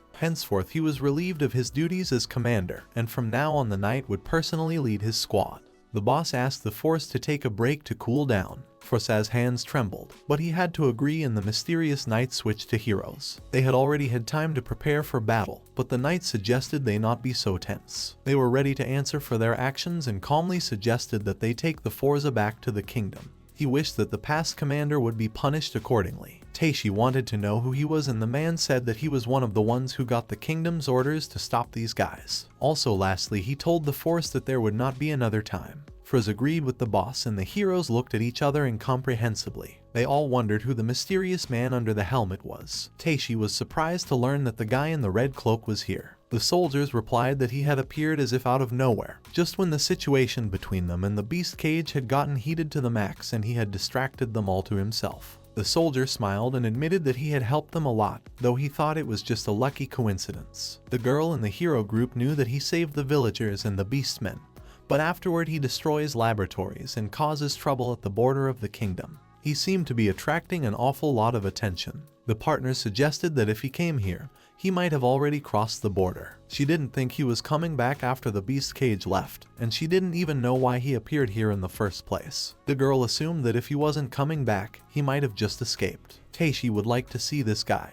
and he also wondered if this Cairo was true or not. But the chica thought that it just couldn't be, and she thought that he had locked himself away in some room that suited a loner like him best. Chica and Taishi laughed, but their partner asked them not to be so rude. The girl suggested that Akari pull. Chica and Taishi go back and report everything to the king. The heroes eventually went back and reported everything to the happy princess. Rumors began to spread about the guy even in the prison of the kingdom where Forsa was imprisoned. But after that incident, they never heard anything more about him. One of the soldiers assumed that he was dead. It was entirely possible, considering what had happened there, and one of the soldiers thought that his partner was a fan of that guy. Meanwhile, Force was gnashing his teeth in anger and promised the hero that he would definitely come to him and get even with him. At the same time in the beastmen's territory, as the Taishi team was busy arresting Force, the main characters were arguing with each other. Hiiro assumed that Arnold had finally realized the extent to which he was a lawless, but Arnold was adamantly opposed and said that Six and him were not supposed to look like that. The thing was, they were now in the lands of the beastmen, but they didn't have beast ears and tails, and they looked exactly like humans. Hiiro and V looked at each other and apparently they had a new problem. The hero understood, for given the current tense situation, he could be attacked if he appeared in the beastmen's territory in human form. Arnold didn't know what to do, and suggested that they could try pretending to hide the beastmen's ears under a hat or something. In that case, Muir suggested using the six of her hat. Arnold realized there was no way Cairo would want to wear it, but the Six would look beautiful in it. The girl handed Six her hat and Six thanked Muir. As soon as Six wore the hat, she asked their opinion and Arnold approved with a thumbs up. Arnold told Hiiro that it was his turn, for he surely knew that there were no beastmen with black hair color. If that was the case, it was simple enough for the guy, and he used the transformation symbol on himself. Everyone was shocked when the guy was able to transform into a beastman in the same second. His hair was two-colored and he also had ears and a tail. Arnold was shocked that the hero could do such things and noticed that on top of that, he had silver-colored hair like Muir. But the guy said he was just a complete lawless and then pissed Arnold off again. Arnold looked hopefully at Muir and wondered if she was against it. After all, surely she would not want to have the same hair color as this fool, and Muir looked at Hiiro. But after Muir said she was okay with it, Arnold shouted and tears came to his eyes. Muir fell to the ground in despair, and Hiiro noticed that Six was staring at him intently. The girl took off her hat and said that she wanted to try as well. Hiiro assumed that she also wanted to transform, and surely that would be better than disguising herself with a hat. Besides, the safer the better, so the guy used the transformation symbol on her. The girl was thrilled when she also got ears and a tail and thanked Hiiro for it, saying she was happy. But the guy clarified that he only did it because this solution to the problem was more appropriate. Arnold decided to make sure that this effect wouldn't disappear in minutes or something. But the hero said that probably the effects of transformation would probably never disappear. Arnold didn't understand how that was possible since it wasn't the first time, but it was still pretty unfair. Muir thought that V liked her ears, which she kept touching. The happy Six ran up to the guys, asking if this look really suited her. But barely, remembering her transformation in the lab, their faces changed. Anyway, Hiiro said that she looked like herself. The girl thanked Muir for the hat and offered to take it back. Muir asked for permission to touch Six's tail, and the girl didn't mind. She hugged it and said it was just adorable, as it was quite fluffy and soft. Arnold smiled and again showed them a token of his approval. The hero told him that he had made that perverted facial expression again, and Arnold ordered him to shut up. He suggested that they hurry up and head for the land of the beastmen. The hero was extremely surprised to see the lands of the beastmen from such a height. They were located on one of the mountains, from where they had a beautiful, unforgettable view. The hero noticed that the wind here was quite different from that of the lands of humans. Even though it is the same summer, it seems that it would be easier to endure it here. The surrounding odors here were also pleasant. And if one moves from here strictly to the west, they will come to the Dagam settlements. Arnold said that the Urses were very polite, so they might get the impression that they were not bears at all. But even if it was revealed that he was human, it was best not to attack everyone. Though Arnold thought he didn't have to worry about their perfect disguise. And as for the Urses, Arnold knew that their honey sweets were just something. Hiiro and Muir simultaneously thought about the fact that they definitely had to try them. The hero assumed that Muir should have been here earlier, but truth be told, that wasn't really the case. The hero noticed that it was hard for her to speak, and the guy asked her not to force herself to do it. He wasn't interested in her past anyway, and if she had any doubts at all, she might as well not tell him. Muir lowered her gaze and said that wasn't the point, but Arnold thought that just as Hiiro said, it would be better if she didn't tell anything. He understood her doubts, but now they were talking about Hiiro, and even if she told him all this, he would probably be indifferent to her story. Muir hung her head, but Arnold petted her and cheered her up. He smiled and told the girl that she would definitely tell him about it someday, and Muir agreed with him. He suggested that they catch up with the others, for they were obviously not going to wait for them. Muir ran after the others and asked the boys to wait for them. On the way, the heroes encountered strange flying creatures that looked like books. The guy prepared for battle and Arnold also drew his weapon. Arnold looked at the books and warned everyone to be careful with them. The thing was that they pretended to throw themselves at them, but instead they attacked with magic. They have different magic attributes and one couldn't think of them having the same magic, and since they looked the same they needed to be more careful. They had already assessed the attack of one of the monsters and the hero asked the old man to take care of the ones in front. The man agreed and said that Arnold the Great would show them the skills of a true swordsman. Meanwhile, the six took care of the ones on the left. The guy noticed that the old man's opponent had thunderstorm magic, while the man apparently had earth magic. The book created a large hand that was about to grab the hero, but Hiiro in that case decided to use the beginning symbol. The arm shattered, and the guy asked the monster not to even think about being able to block his blade that way. The guy dealt with one of the books and said that there was one less. Meanwhile, Arnold was dodging a book that used thunderstorm magic. He caught the best moment, after which he struck the book and laughed creepily. He hoped the hero had seen his true power. Hiiro didn't understand why he got so much emotion out of killing one small monster and called Arnold a simpleton.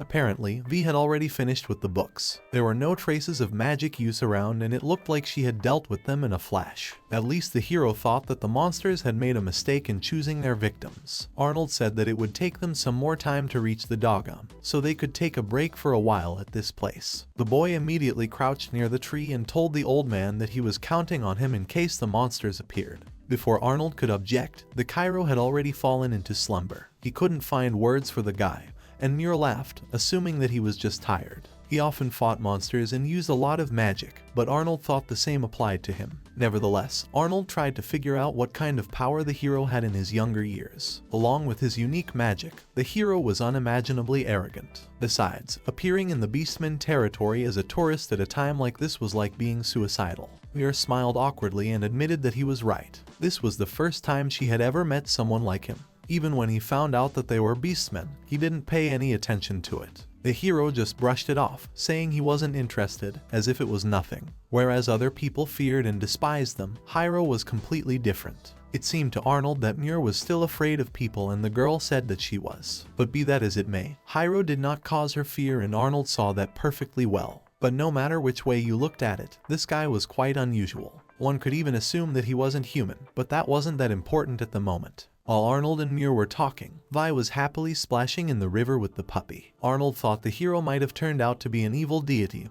or perhaps a reborn demon, and a twisted one at that. Muir laughed herself to tears and told her uncle that he was rather odd. Arnold stroked the girl's head and admitted that she pleased him when she smiled just for fun. She was entrusted to him, and so Arnold was willing to protect her even at the cost of his life. Muir thought about how she had to become strong, or rather she wanted to become stronger. The hero heard their conversations perfectly and glanced in their direction, but pretended to still be dozing. The sun had already begun to set over the horizon and Arnold suggested that the guys hurry up, because they had finally reached the Ursa settlement. Muir was delighted by the beauty of the place. In front of them was a flower garden created by the Urs called the Dagama Garden. The view was certainly stunning here, but right now they first of all needed to get to the settlement and besides, it would soon get dark. Also, Hiiro would like to try the Ursa's honey sweets quickly, so they needed to hurry up. Arnold lost his temper again and reminded him that they were waiting just for him. The protagonists reached a quiet and secluded settlement called Dogum, a Beorn village. A full man with bare ears wiped the sweat from his forehead and asked Souza to pack faster. The girl replied that they were not so unpretentious and there was much to do. Arnold stealthily crept up behind the man and clapped the man on the back with wild force to greet him. The man turned around and noticed Arnold in front of him, whom they hadn't seen in a long time. The old man smiled at Max and told him he was still the same fat guy. Max noticed that Arnold was missing his ears and the man smiled, suggesting that he leave that question and introduce his friends to him. Arnold began by introducing Max, who was a Beorn and had been his drinking buddy a long time ago. The man smiled and said it was a pleasure to meet him. Also, Arnold was about to introduce Max to his boys. The little one with the angelic smile and his cute flower is Muir, and the mysterious and beautiful child, who also still has great power, was called Vinka. Vi was very pleased to meet her. She also introduced her friend Wing that she was holding in her hands. Arnold rolled his eyes and sullenly introduced a guy named Hiiro. The man replied that he was glad to have all the guests, and a little girl came out of the house and apologized to her daddy for keeping her waiting. She wondered who all these people were and Arnold was shocked that she called Max daddy. Arnold asked for the story to slow down and decided to make sure he had a daughter. Max said that the last time they saw each other she hadn't been born yet. He also introduced the daughter to a Suzu of his friends. The girl bowed and introduced herself, saying that she was 7 years old. She was also grateful to Arnold for looking after her father. Arnold sat down in front of her and smiled and said they would be in her care, and introduced himself by his name. The girl smiled and said she was glad to meet them, but Max surprised Arnold with the news that they were already expecting their third child. The baby was due soon and they were running out of honey. Apparently, Arnold assumed that they were preparing to go for honey, and the man replied that he and the boys were going to gather a new supply. The girl exclaimed that she was going with her father, for there was nothing like honey to improve her health. She would therefore get as much of it for her mother as she could. Arnold's tears flowed and he told Max that he had a wonderful daughter. The man laughed and said that with this she went to her mom. Max was still very sorry to leave them, especially after they had come such a hard way, and asked if they were going to go any further. But Arnold replied that it was no big deal and they would wait. Besides, honey was one of their goals. Muir smiled at the six and said that they were going to have a baby. Max waved goodbye and told them to wait for them. They were due back tomorrow, and Arnold asked to take care. Arnold still didn't understand how Max managed to take such a beautiful woman as his wife. The girl smiled and told Arnold that it wasn't like that at all, and if he praised her too much, she might have succumbed to temptation. Muir and Vi asked permission to touch her belly, and the girl allowed them. Arnold looked at the girl and smiled and said that moms are amazing. At that time, the girls felt the baby inside their belly moving and were excited. With a glance in their direction, the hero decided to go outside and get some fresh air. As soon as Hiiro went outside, he saw children playing in the courtyard. But suddenly a little girl fell to the ground and her friend asked if she was okay. The girl cried and a woman came to her and calmed her down and told her that her mother was already here. She lifted her daughter in her arms and asked her not to cry. The hero thought about his mother and the incident that had previously happened to him. He only regretted that he didn't have the same magic at that moment as he does now. Back then, they were traveling in a car when they collided with a large truck. The guy couldn't understand what he was just thinking about since it had been quite some time. The hero walked back into the house and asked permission to borrow their books, and the girl let him. She said that they had some rare books and a long time ago a fortune teller had left them in the village. After a little searching, the boy found one of them on a shelf. It was a book called The Adventures of Tinkle Winkle. It was written by the Marquis of Blunoit. The hero assumed it was one of the so-called heroic stories. The hero went outside into the garden, taking a chair with him. He sat down opposite the flowers and began to read a book in which the plot seemed to him rather trivial. When the world was full of wars, sorrow and suffering, one young man and his friends and associates went into battle. Winning one battle after another, he became known as a hero. But along with fame came envy. The king in his own kingdom falsely accused the hero of attempting to murder a princess and had him executed. When the hero was gone, the world was once again plunged into conflict and war. Becoming a disembodied spirit, the hero searched for a way to resurrect himself to fulfill his duty and make this world safe again. As the hero searched for a way to resurrect himself, he came across some magic. This magic could change the world as he wished. However, after losing his physical body, he could not use it. The hero decided to wait for someone capable of reviving him to appear. When that day comes, he will use his newly acquired magic to bring tranquility to this world again. First, he will destroy all existing countries that are mired in sin. After that, he will travel in a beautiful new world. And the one who continued to keep the light of hope alive was Tinkle Wickle. Hiiro didn't know who might agree to be a hero, but he would probably refuse. While the guy was reading a book, Muir ran up to him. The lad asked the runt what was wrong, for he was busy right now. The girl took a breath and exclaimed that they were in great trouble and asked him to follow her as quickly as possible. The fact was that only Suzu-san had returned, and apparently there was trouble with the others. Arnold, Vi and the locals meanwhile were already interrogating Suzu. Hiiro decided to confirm with Arnold that the old Beorn and his companions were indeed attacked by monsters. It looked like Suzu's father recognized the monster, and it was surely definitely him. Suzu exclaimed that it was a unique monster. The hero recalled that the artist had talked about something similar, but he only understood the gist of it. Hiiro asked Arnold what the unique monster was. It could be considered that they were more dangerous than E's rank monsters, and the guy thought about the fact that E's rank was equal in strength to 6. In addition, unique monsters could have specific abilities or problematic characteristics. Usually, groups of adventurers of E's rank and above were in charge of destroying them. The old man from the village asked the girl if this monster had the appearance of a spider, and its body was surely red. When the girl confirmed this, the old man had no doubt that it was a red spider. This unique monster could appear anywhere, but for it to appear in the honey gorge and near a beehive was very strange. The hero assumed that they should have just saved them, but everyone was suspiciously silent. Arnold was sure that Hiiro didn't understand anything because he had never fought a unique monster. They were extremely dangerous, and as he said, only a group of adventurers of E's rank and above would be able to fight it. In addition, if you looked around, the Beorns in the village were extremely weak, and their rank was at best the strongest ones had left for the honey, and only the old men, women, and children were left in the village. Hiiro realized that his rank was only TS and level 37th. He probably had no way of defeating the spider. The hero said that it wasn't like Arnold at all, but Arnold didn't know what he was talking about. Normally, he would have been the first to get out of his seat and rush to save them, but that wasn't the case now. Hearing his words, Arnold clenched his shaking fists. The man exclaimed that even if he wanted to save them, unique monsters were a different matter, and Hiiro should have realized that. Even if he went there, nothing would change in the end. Besides, he couldn't die now. The woman heard the commotion and came out of the house, trying to figure out what had happened to everyone. Suzu was happy to see her mother and called out to her. The woman was surprised to see her daughter back alone, and the girl ran up to her mother. Suzu hugged her and the mother tried to find out what was the matter. The girl only sobbed and talked about her father. Her mother assumed that something had happened to her husband and asked Arnold about it. Arnold replied that apparently a red spider had appeared and they had fallen into the clutches of the monster. Apparently, the Max had covered the Suzu so she could escape, and the woman was terrified. From the violent shock, the girl fainted for a moment, but Arnold managed to pick her up. She tried to calm her daughter down and told Suzu that she had just lost her balance. She apologized to Arnold and assumed that her husband was already dead. Arnold lowered his head, not knowing how to properly answer this question. But then V decided to express her opinion and said that they couldn't know that for sure, because the red spiders ate slowly, and they could still have time. She suggested that all they had to do was beat it, and if they didn't go, Max and his friends would die.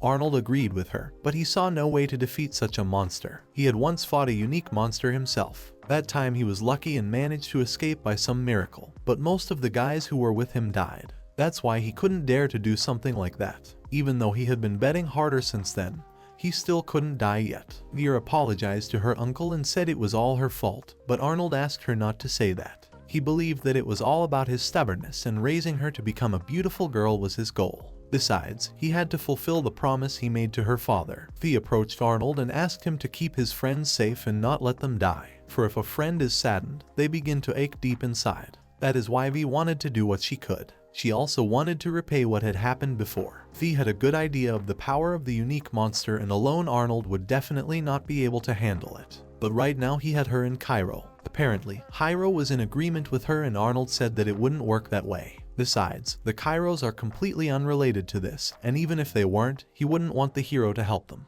But the guy tells Arnold that he's already connected to it. After all, he went so far as to try the honey sweets, and now he couldn't leave without tasting them. If the old Beorn couldn't come back, they surely couldn't make them. Arnold looked at the young man in surprise and generally agreed with him. The boy corrected his glasses and said that if this unique monster doesn't deprive him of the honey sweets, then he would definitely destroy it. The main characters got ready to go, but Suzu's mother was worried about them and hoped they would be okay. Arnold smiled at her and promised her that they would save Max and the others and she didn't have to worry. Besides, he wasn't ready to let her child grow up without a father. All the girls of the village thanked Arnold and the Cairo and asked them to save their husbands, though Suzu was only showing them the way, but her mother asked the girl to be careful as well. Arnold turned to Muir and said that he was leaving the place for her and Muir clenched her fists. The heroes went to fight the unique monster and Muir asked that they all return back safely. The group of main characters snuck up to Honey Gorge and right in front of them, around the corner, there was probably a monster waiting for them. Vi agreed with Arnold and said she could feel him. The hero decided to go first and check it out and Six made sure he was sure of it. The guy didn't hesitate and used the stealth symbol on himself. He then looked out from behind a rock and saw an old bear in a web. Right in front of him, a large net with all the villagers was spread out. The hero thought that they were all alive, and now it was safe to try to free them from the web. But barely had the hero touched his katana when he felt a terrifying look on his face. Right behind his back was a huge red terrifying spider. The guy could feel all of its bloodlust, and it was without a doubt a unique monster. Hiiro assumed that the red spider hadn't noticed him yet and hid behind a rock. He thought that if he hadn't used his stealth magic, he would have been dead long ago. But to his surprise, the spider destroyed the rock behind his back, and Hiiro realized with horror that the monster could see him. He dashed forward, but the spider shot its sticky web at the hero. The guy turned around and used the initial barrage stage, thus cutting his net. Vi wanted to make sure the Cairo was okay, as she felt a huge lust for killing. Arnold also asked Susan and Wingtip to hide in a safe place. Vi said she would distract him and in the meantime, Arnold would free Max and the others. Arnold realized that even if it was about her, doing it alone was unwise, so he had to hurry. Arnold hoped that Cairo could fight, and the hero said it was just as he said. The creature was dangerous, and it was the first time he had seen such a monster. Arnold noticed that the hero was shaking, and he was not like himself. He wondered what had happened to him, and at that moment they noticed how the chains of the six were stopped by a spider's web. But the girl transformed her weapon into a spear and said that it was the strongest. Just as Arnold thought, she was very strong, and he was surprised that she could even use that spear. The hero silently looked at the six. Surely she didn't feel any fear or doubt, and even if those feelings appeared, she would have the strength to overcome them. No doubt the guy would wish he had that kind of strength. The hero gritted his teeth and looked at his trembling hands. He thought about the fact that if only he had been stronger, things would have been different. At this moment, he remembered the moment when he asked Muir to be stronger if she was so worried about them. Arnold was going to save Max and the others, and the boy apologized to the old man and said he would help him. Arnold looked at the lad worriedly and asked if he was all right. The hero had no doubt that more than one unique monster would still be encountered on their journey, and he would not rest until he had eaten his honey sweets. Arnold smiled and said that the boy now looked like himself. The man told the Cairo that the threads of the web were stiff and thick, and it was easy to climb up them. Arnold reached up to Max and asked him to sit still, but at some point the Cairo ordered Arnold to come down. As soon as he said this, Arnold was grabbed by the web of a red spider. Arnold was pinned against the wall, and he thought to himself that it shouldn't be like this. Cursing the monster, he tried to understand what was happening to him. The only thing he had time to do was to ask Cairo and Six to save himself. With those words, he dropped his sword on the ground and lost consciousness. The guy thought back to Arnold's earlier words. Unique monsters could have specific abilities or problematic characteristics. Based on that, the hero realized that his web could put him to sleep. The hero asked the six to come to him and said that they could only save the Beorns after they killed the spider. He asked the girl if she had any special techniques she could use. Vi replied that she could use fire myriads in full force and they might work. Apparently the spider was vulnerable to fire, but it required tremendous energy and needed time to prepare. In that case, the hero said he would be the bait and asked the six to begin preparing his move. The girl jumped to the top of the cliff and asked the guy to be careful. The guy started provoking the red spider in every possible way and said he would take care of it. Meanwhile, a cup broke in the house where Suzu's mother was lying. Muir, who was wiping the table in her room, looked fearfully at Rauso-san. She thought something was wrong, and Rauso replied that everything was fine, she just needed to lie down. Because of the noise, a little girl named Bell-chan cried and Muir took her in her arms. She tried to calm her down, but the girl wouldn't stop crying. Apparently Rauso-san was in pain and Muir relied on her uncle always and in everything. Now she didn't know what to do to help the others. Still, she believed she could do something. Muir cradled the child against her and light sparked out of her body. The mother looked at Muir and asked the girl what the light was. The girl opened her eyes and noticed that the baby had surprisingly stopped crying. She herself did not quite understand what was happening, so she decided to bring someone to help. The baby was due soon and Muir didn't know what to do about it. The locals asked her not to worry about it, for they would take care of her. In that case, Muir decided to go to Honey Gulch and tell the others about it. She wanted to bring Max and Souza back, and that was the only thing she could do now. Meanwhile, a fierce fight was going on between the red spider and Hiiro. The guy was using the explosion symbol, but the spider was dodging too fast. In the blink of an eye, it approached the guy and struck him hard. The hero was thrown back and fell to the ground with a deafening force. The guy looked up and ordered the six to act. The girl had already prepared her attack and used the 5th stage of fiery myriads. The spider was about to dodge, but Hiiro used the glue symbol on its paws and asked it to stand still for just 1 second. There was a massive explosion and the guy smiled, asking the monster how he felt about such a blow. But when the smoke from the fire dissolved, the guy froze in horror. He couldn't believe that the 6 could have missed and the spider was completely unharmed. The guy noticed Arnold and its claws and realized that it had covered itself with an old man. This monster was pretty intelligent. In addition, the hero noticed that the spider had managed to catch the 6, which could no longer defend itself. The hero couldn't believe that the fiery myriads of 6 couldn't hit him and asked her to hold on. The also fainted and apologized to Hiiro. At that moment, something clicked in Hiro's head and everything inside turned upside down. With a scream, he swiftly pounced on the red spider. Suzu, who was hiding with the puppy, noticed that it had become quite quiet and assumed that it might have already ended. The girl jumped in place when suddenly a Muir peeked out from under a rock. Suzu asked her not to scare her like that again and the Muir apologized to her. The girl did not understand what she was doing here and Muir told her that their baby was about to be born.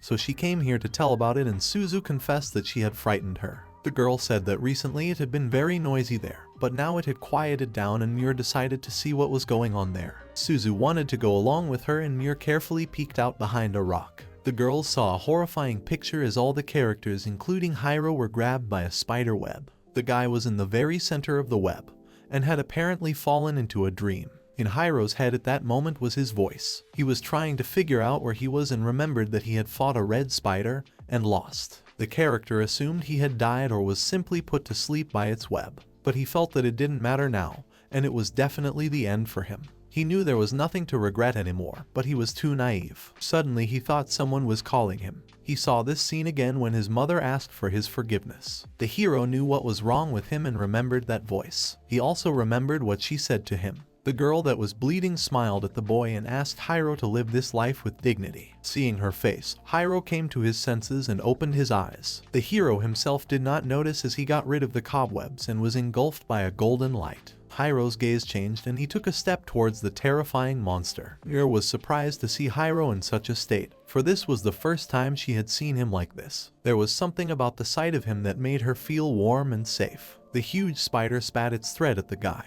but the hero only extended his hand and dissolved the web with his fire. The web burned all the way down to the base of the spider and the monster was about to pounce on Hiiro. Yet the guy instantly cut off all of the monster's limbs and threw it back into the wall. The monster gave a piercing scream, after which the hero came to his senses. Previously Muir had never seen such a thing and Suzu was also fascinated by Hiro's strength. The hero grabbed his head and looked at his hand. It seemed to him that he was freed from that web, but he didn't understand who could have done such a thing to the red spider. Also, he didn't understand what was happening here, and there was a rather strange feeling in him. For some reason, he was overwhelmed with power. Hiiro felt that he could do that and defeat the monster, after which he decided to finish the spider and shot his attack light magic at it. Undoubtedly, he felt that the spider was an excellent opponent for him. A low-level adventurer wouldn't be able to resist an ease rank, and it certainly wasn't without common sense. But the hero shouted that he would break the limits of that common sense. With those words, he used burning and explosion magic on the spider. There was a huge and powerful explosion, from which the hero was thrown back, and he covered himself with his hands. The explosion was so powerful and strong that it threw the spider a great distance away. The boy was delighted at such a powerful blow and smiled. He raised his hand up and shouted that they had won.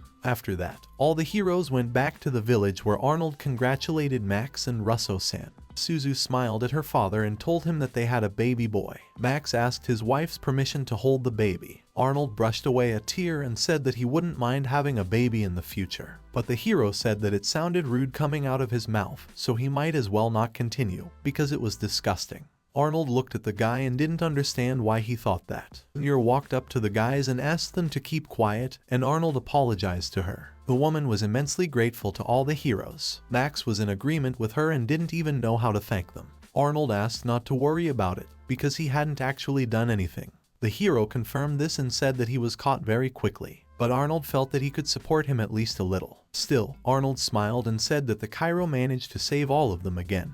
But the guy thought they were lucky. Arnold decided to thank Six as well, since she had defeated that monster together with Hiiro. But the girl said that she lost and Hiiro defeated it alone. Arnold was shocked, not believing that she was saying that seriously. Besides, Hiiro's rank was lower than Arnold's and he had handled the spider without her help. But Muir said she had seen with Suzu with her own eyes. They saw the hero fight that monster and it looked pretty cool. Max was shocked that the guy was able to kill a unique monster by himself and couldn't even guess what it was. But the hero said he didn't have to explain it to him, and Arnold asked him to ignore it, because he's like that with everyone. Max was grateful to him though, and the guy replied that it was nothing. Besides, he only did it to eat honey sweets. Max cringed at the thought that the hero could risk his life for something like that, and he was really weird. But the hero thought it was quite a worthy cause. In that case, Max suggested that he prepare as best as he could. The villagers were going to have a feast in honor of the newborn, and they would display the best honey treat they had. Muir couldn't get enough of the baby and said he was quite cute, for which the woman thanked her. She also said that thanks to Muir, her baby was born without complications. The girl smiled embarrassedly and greeted the baby. The next night the village had a real feast and dance. The main characters sat down at a table where there were all sorts of different dishes. Max explained that on the right they had honey cookies, honey chowder and triple honey pie, as well as cooking syrup. No sooner had Max explained about the honey they had collected than the hero silently picked up his chopsticks and tasted the first dish. Arnold got angry at the guy and suggested that he listen to him for starters. Having tasted the honey, the hero no longer doubted that it was worth risking his life for it. Max laughed and told the guy that was pretty cool. The hero agreed with him, but he was interested in something else. Black, red, and white honey were clearly special kinds of honey, and they had a very familiar smell. Max explained that these varieties of honey are created using flowers that grow in the Dogama garden, and they have a different smell and taste, and the familiar odor that the character was most likely referring to came from the white honey. Surely Hiiro already knew what honey candy was, and it was made from white honey. The guy thought it was the same ones that restored mana, and Muir asked the guy to take a look at it. In the midst of the girl dancers, Suzu was also dancing and she was dressed in a beautiful outfit. Max proudly said that she had inherited this talent from her mother, for Russo was the best dancer in the whole village. Arnold blushed and admitted that she was beautiful, and there was also a crowd of beautiful ladies here, and it was a real treat for the eyes. Muir glanced obliquely at her uncle and Arnold was electrocuted. Muir glanced into her drink mug and asked Cairo a question. She wondered if the guy could create golden fire now. The hero clarified her question and the girl thought she might have gotten a bad look. The thing was that at the moment of the battle, his flames were not blue in color as before, but perhaps golden. At that moment, Suzu approached them and wanted to know the opinions of the hero, but the guy didn't know what she meant. Suzu puffed up her cheeks and said she was referring to her dance. She thought he was pretty good. The guy thought she did pretty well for her age, which made Suzu excited. She happily ran up to her father and boasted that Hiiro had praised her. A disgruntled Hiiro started to eat again, but noticed that Muir was watching him intently. He couldn't understand what was wrong, but Muir puffed up her cheeks and said nothing was wrong. Now that all of the protagonist's gear was prepared, they decided to set off on their onward journey. Arnold thanked Max for providing them with their wind wings. Max smiled and said it was the least he could do for them. As a goodbye, Max asked the boys to stop by occasionally, and Arnold agreed. V smiled at her wind swing and introduced herself. Muir wanted to make sure her uncle was ready. Satisfied, Arnold rummaged through his pouch and pulled out a jar of honey from there. As a farewell, Suzu asked Hiiro to put his ear to her. The boy looked at the girl questioningly and she asked him to hurry up. Everyone was shocked when Suzu kissed the guy's cheek and Hiiro immediately jumped to his feet. He wanted to know what it was and the girl replied that it was his reward. She smilingly said goodbye to Hiiro-kun who was glowing with golden light. The boy didn't understand what she was talking about, and all the heroes climbed onto the wind wings. As they were leaving, Max yelled goodbye to the guy that he wouldn't get his daughter. Arnold called out to the Cairo, not understanding why he always got the best. He probably meant to say that he would like to get a kiss from the little girl, and Hiiro told the old man that was too much. The old man squealed that he had it all wrong. Hiiro noticed the six's gaze on him and assumed she wanted to tell him something. V put her face up and asked him to kiss her. Her boldness made Arnold and Muir speechless. The hero offered her to kiss the old man if she so desired. Besides, the lad was sure that he would undoubtedly weep with happiness. Arnold Bass waved his hands and told the guy that he was perfectly normal, but he didn't deny that he was impressed by the dancers last night. Still, they were quite seductive, but apparently the hero ignored him. Muir squinted at Arnold again, which made him feel uncomfortable. He tried to justify himself by saying that she had misunderstood everything. The hero thought about the last fight. He didn't remember anything that happened, but he felt that he was enveloped by something warm. He also used 2 symbols for one spell, but he didn't understand how he could use 2 symbols when he had never done such a thing before. Of course, Hiiro had seriously raised his level after defeating that monster, but he didn't gain any new magical abilities. He tried to write 2 characters like he did back then, but he couldn't. It turns out that what happened back then was a pure accident. When he lost consciousness, the only people who could see it were Muir and Suzu. Muir speculated that he could create golden fire, and the girl said goodbye to him, calling Hiiro with golden light. The boy looked questioningly at Muir, wondering what they had seen. Muir noticed the strange look on Hiro's face and turned her head to him questioningly. The hero stopped and motioned for the short man to sit behind him, but Muir didn't understand what that was for. He had something to talk to her about. As soon as Muir moved over to Hiiro, the guy decided to ask her about the golden fire he was creating. She saw him being cornered by that unique monster and wanted her to tell him exactly what she saw. From her story, Hiiro realized that he had been engulfed in golden flames, but apparently he didn't remember it. Still, he thanked the girl for telling him and Muir blushed. At one point she couldn't stand it and exclaimed that he had been really cool that time. The hero turned to Muir and tapped her forehead with his finger, saying that she talks a lot. V asked to flick her forehead also. Watching all this, an ominous aura emanated from Arnold. The guy assumed that it probably had nothing to do with fire, but it was also different from his usual magic where spell symbols glow blue. Besides, there was a lot he didn't know about his word magic, especially this damaged text. This magic might be more mysterious than he thought. Perhaps one day, when he unravels all the mysteries of his magic, he would be able to understand what Muir had seen that day. This world was huge, and it was inhabited by many people and filled with many mysteries. Hiiro was going to do his best to survive in this world, and he refused to die regretting anything. And one day he would solve all these mysteries. Arnold held out his hands to Muir and said that if the guy was done talking to her, he should bring her back. The hero agreed with him and asked only not to get so close to him. Meanwhile, Muir was thinking about the fact that one day she wanted to scream just as much herself as Hiiro did that time they won. He fought desperately despite his fear, pain, sorrow, and grief. That's why he cried out then. But Muir was weak, so she could not shout now as Hiiro did. But she wanted to fight together with Hiiro, Uncle, and Six, and she would certainly be able to fight and rejoice with them in their shared victory. Muir moved over to Arnold and looked at the hero. In her thoughts, she didn't notice as she grabbed Arnold by his clothes. Meanwhile, Arnold was thrilled that Muir had grabbed his clothes so hard. Muir became sad when she thought of Suzu, who had good self-control. Muir thought that she should become stronger in body and spirit, because that way she could get closer to Hiiro. The girl decided that her thoughts had gone to the wrong place and put those thoughts out of her mind. Muir asked her uncle where they were going now, but Arnold thought he had told her earlier. Arnold smiled and said that they were now heading to Paisian, the kingdom of the beastmen. The hero suggested that it was a great kingdom in the territory of the beastmen, and he had wanted to visit there for a long time. Arnold asked V if she would like to travel there. V was fine with that, in which case Arnold suggested that they hurry to the Paisian. Somewhere in a demonic land called Ixios, in the castle of a demon lord, a girl stepped out onto a balcony. The human kingdom ignored her message. Besides, the beastman kingdom refused immediately, and she didn't understand why no one understood them. A girl named Kyria came up behind her and Her Majesty thought something was wrong. Kyria replied that Her Majesty had been feeling very anxious lately, so she made her some herbal tea, for which the girl was grateful to her. She smiled and said that Kyria could easily understand her. Pouring a cup of tea, the Kyria said that Her Majesty had acted bravely,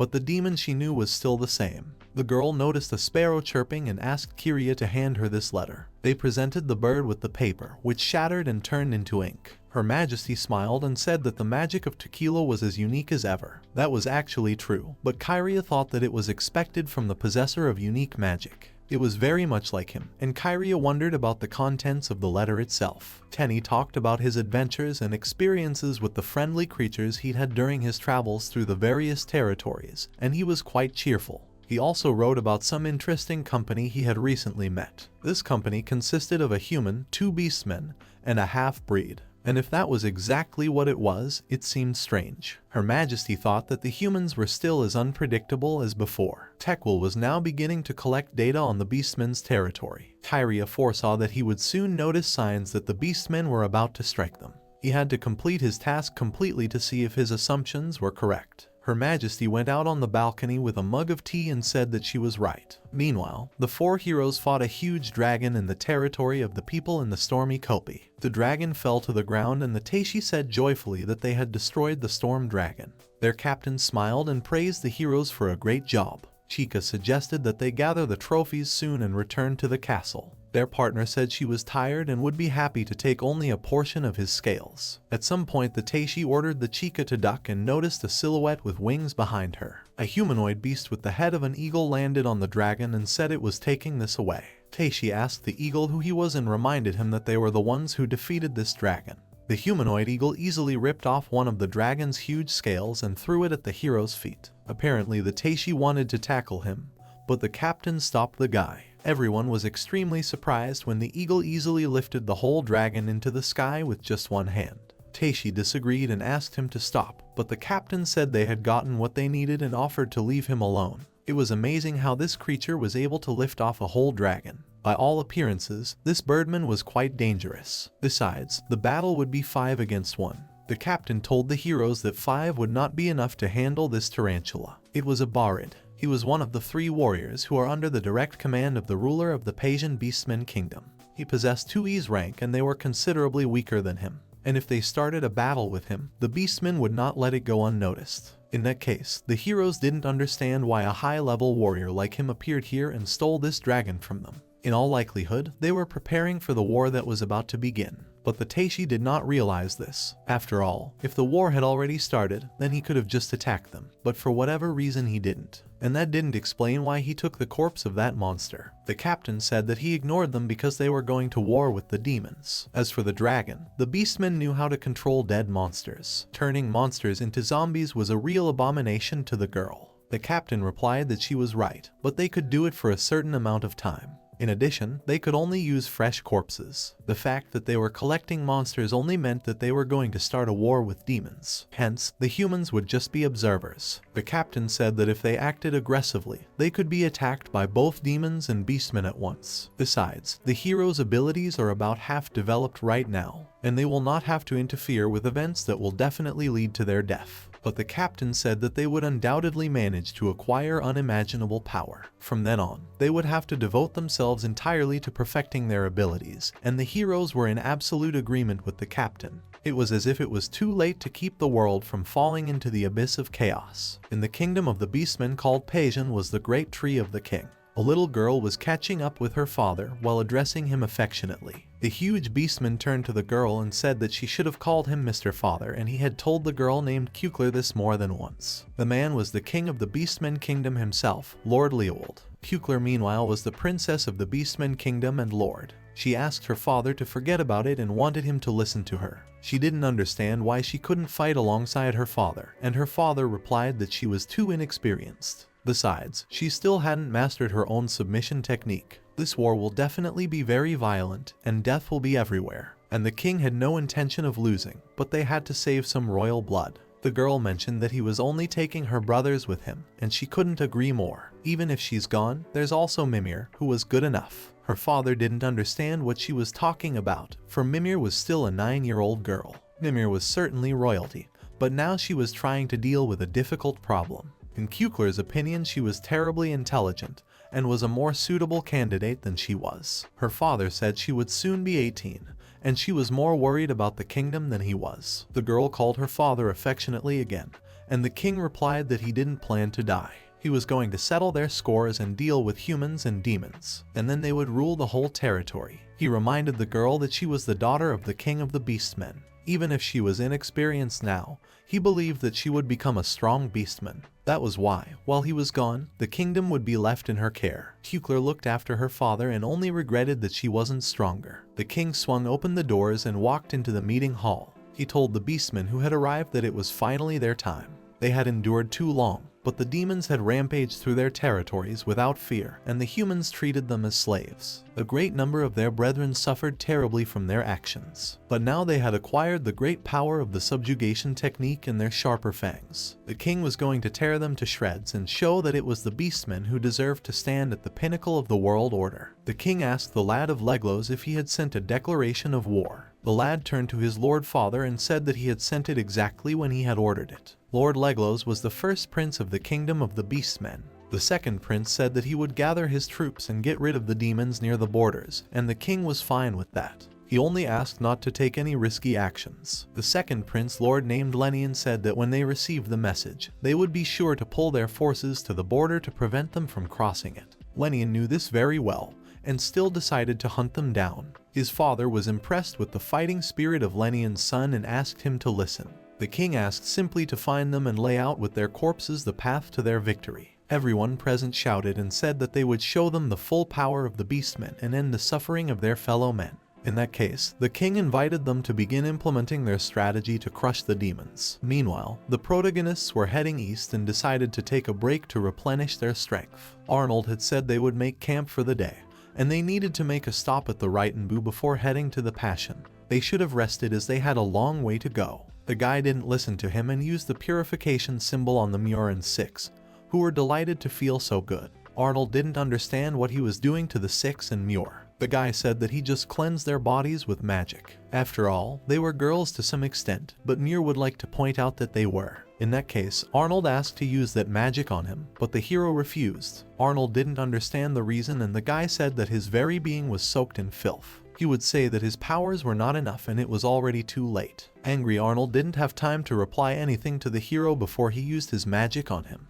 But he used his sleep magic on him and Arnold collapsed to the ground. Muir was scared for him and called out to her uncle. The guy said that he only put him to sleep because he was getting too noisy and told the girls that it was time for them to go to bed as well. The girls agreed with him, after which they dragged Arnold to a tree. Soon night fell and everyone but Hiiro fell asleep. The boy decided it was time to begin testing his word magic. When he cast sleep magic on the old man, he barely had time to write the symbol. There must have been a special condition for writing on living creatures, probably to compensate for the serious damage he could do. The hero looked around and decided that this place should suit him. But suddenly the hero saw a bright light nearby, but it was too strong for a bunch of fireflies. Looking closer, the hero realized that it was the spirits of a fairy. Hiiro tensed up as the little fairies noticed him and surrounded the hero. At first they thought it was a beastman, but quickly realized it was a human in front of them. They were surprised that he could see them, for their mother had said that humans were incapable of seeing them. The boy wondered how they had guessed that he was not a beastman.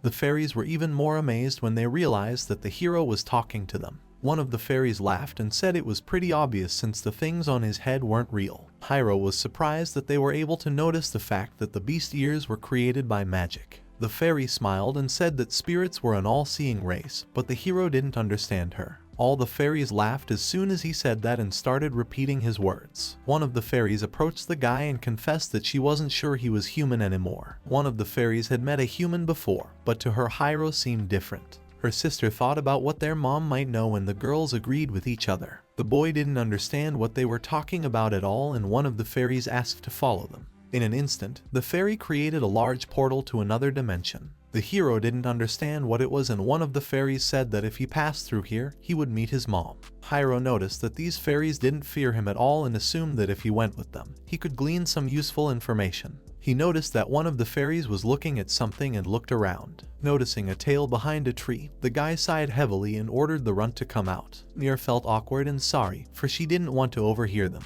When she woke up, she noticed he was gone and went to get him. The guy replied that there was nothing wrong with that, but she shouldn't have been out walking alone in the middle of the night. Besides, she would drive the old man crazy. He would probably burst into tears and wail that it was all his fault. The fairies were surprised at the sight of the girl and squealed that they were an unusual race. They asked the boy to take her with them, but the Muir didn't understand where they were going. The hero was clueless, but he didn't smell evil intentions in these fairies, and it seemed that this portal would take them to their mother. The lad said there was no reason for them to wake the old man and the six, but Muir wasn't sure. But the guy said that if her fingertips were shaking, she could stay. He was curious, so he decided to go, and Muir followed him. The heroes were blinded by a bright light, after which they found themselves in an unfamiliar place. The place was quite beautiful, and Muir was delighted to notice that there were quite a few fairies. One of the fairies asked to follow her, and a certain girl welcomed the travelers to their garden of fairies. Apparently she was the queen and mother of the fairies. She assumed the guy was a foreigner, but Muir didn't know what that meant. The guy thanked her for the invitation, though he didn't care for their complete lack of caution, and the queen smiled. The girl said the Orn had excellent intuition and would never invite villains here. The fairy grinned, and one of them asked her mother if this guy was really a human. But the girl replied that he wasn't. The fairy queen saw that he was a foreigner and belonged to a different world from Edia. The little fairy started to call the guy a foreigner, but the queen asked them to respect their guests. The girl introduced herself as a fairy leader named Ninyaho, and she was the queen of the fairies. She asked the guy to give his name, and Hiiro introduced himself as Arnold Ocean, which tensed Muir. The queen grinned and said that he was quite a mischievous boy, but there was no way he could fool her. The boy became convinced that this race was indeed omniscient, and gave his own name. The girl also introduced herself and gave her name as Muir. The queen was pleased to meet them, and it must be fate that they were able to meet like this. She asked them to make themselves at home and to follow her. They were treated to a special food called Vania that was created by the fairies. The drink in their cups was also called Murnum, and the queen asked them to enjoy the dish. The boy suggested that the whole thing might have been poisoned, but the girl asked him not to worry about it. It was as if she had read his mind and assured him that there was no poison in their drinks. The boy said they were very far from familiar places and caution might not have hurt. The queen was fine with this, and in that case suggested that they could be as careful as they wished. She also suggested that the lad use the magic of words if he deemed it necessary. She again reminded them that she was a member of the all-seeing race, and therefore could see anything her eyes fell on. She could even see statuses that most people could not see. Guy thought that she couldn't have known about his word magic by intuition alone, and it was undoubtedly an omniscient race. Spirits didn't have the slightest bearing on the state of the world. Let her know that he came from another world, but it was unlikely that she would benefit from causing him problems. In any case, the lad thought she had gotten her way and tasted the dish. He thought the rind was sour like a lemon, but the inside was sweet like a strawberry. It looked like gum, and once he took one bite, he couldn't stop. As for the murderous drink, it smelled like peach. The hero thought it was fruit juice, and it tasted like apple juice. The boy said it was pretty good, and the queen was pleased. But her look became sad, and she had to say that people had been behaving inappropriately lately, using just the summoning magic. Apparently, the king sacrificed his own daughters to summon heroes, and that was pretty ridiculous in Hiiro's opinion. The queen wondered why he refused to join the rest of the Inomirians, but it seemed obvious to the guy. He just didn't want to do it. First of all, being in the company of people he didn't even respect wouldn't even be fun. In that case, the queen felt that he should have at least respected his current companions, and Muir looked at the guy uncertainly. The lad said he didn't know that, and perhaps he just found them useful to him. The queen noticed that Muir was hurt by his answer, and the girl hung her ears sadly. The queen understood and said that the new foreigners were quite interesting. After that, the girl gave them a tour of the different places in the fairy kingdom. Muir became wary when a certain voice in her head asked her to apologize for scaring her. The queen explained that she was now communicating with her mentally, and she would like Muir to try to mentally talk to her. The girl made every effort and succeeded, for which the queen was grateful. The queen thought it best not to speak of it aloud, but Muir did not understand what she meant. The queen could see that Muir was worried about something, and it was probably because of what Hiiro said during their conversation. The girl hung her head, not knowing how to properly answer her question, and remembered Hiiro's last words. The queen said that she shouldn't have worried about it at all, because everything was fine. What he said wasn't a lie, but it wasn't the truth either. In that case, Muir didn't understand what it meant. The queen could not narrate the whole story to her as it would hurt his dignity, but all she could say was that all his life he had never had anyone he could call his friend. She should have known how hard it was for him to like her. Muir must have noticed that he was rather unsociable, but Hiiro was still a good man. Muir said he saved her and her uncle when they needed help, and there were a bunch of other people he saved. The queen grinned and said she knew that because she had looked inside his mind. Part of his mind was completely empty, but now it was filled with images of her and the rest of his comrades. He seemed to be a personality with a rather heavy character. Probably he himself had not yet realized that his attachment to his comrades was steadily growing. Muir rejoiced at the queen's words and the girl winked at her, telling her that it was their secret. The queen noticed that the girl was concerned for another reason as well. Muir hung her head and said that she was always protected by her uncle, Hiiro, and even Six, who was barely older than her. The only thing she was good at was this cheering for them. The queen smiled, assuming the girl hadn't realized her true worth yet, but Muir didn't know what she meant. The queen placed her hand on her shoulder and assured her that it was all right, for deep within her there was undoubtedly strength. Tears welled up in the girl's eyes and she said that she was weak. She was always trying to get stronger, but she always ended up hindering everyone. The queen replied that she was not lying, so she had to believe in herself. The queen took Muir's hands and said that no one is strong to begin with. She should have just believed in herself and that would be her first step. The queen's hands made Muir feel warm, and the queen said she gave her some of her magic. She hoped it would be a good boost for her. Muir didn't know what she meant, but the queen saw no need to talk about it now. The queen smiled and asked her to keep her words in mind as she said goodbye. Muir pulled herself together and promised. The queen walked the boys to the portal and the fairies began to repeat that they were on their way out. The girl gave the guy a fairy ring as proof of their trust. The fairy Orn must have been happy to be able to meet a human for the first time, and the queen asked to accept the ring. In addition, she had something else for the Cairo. The ball of light entered the Hiiro and the queen said it was all to establish a bond between them.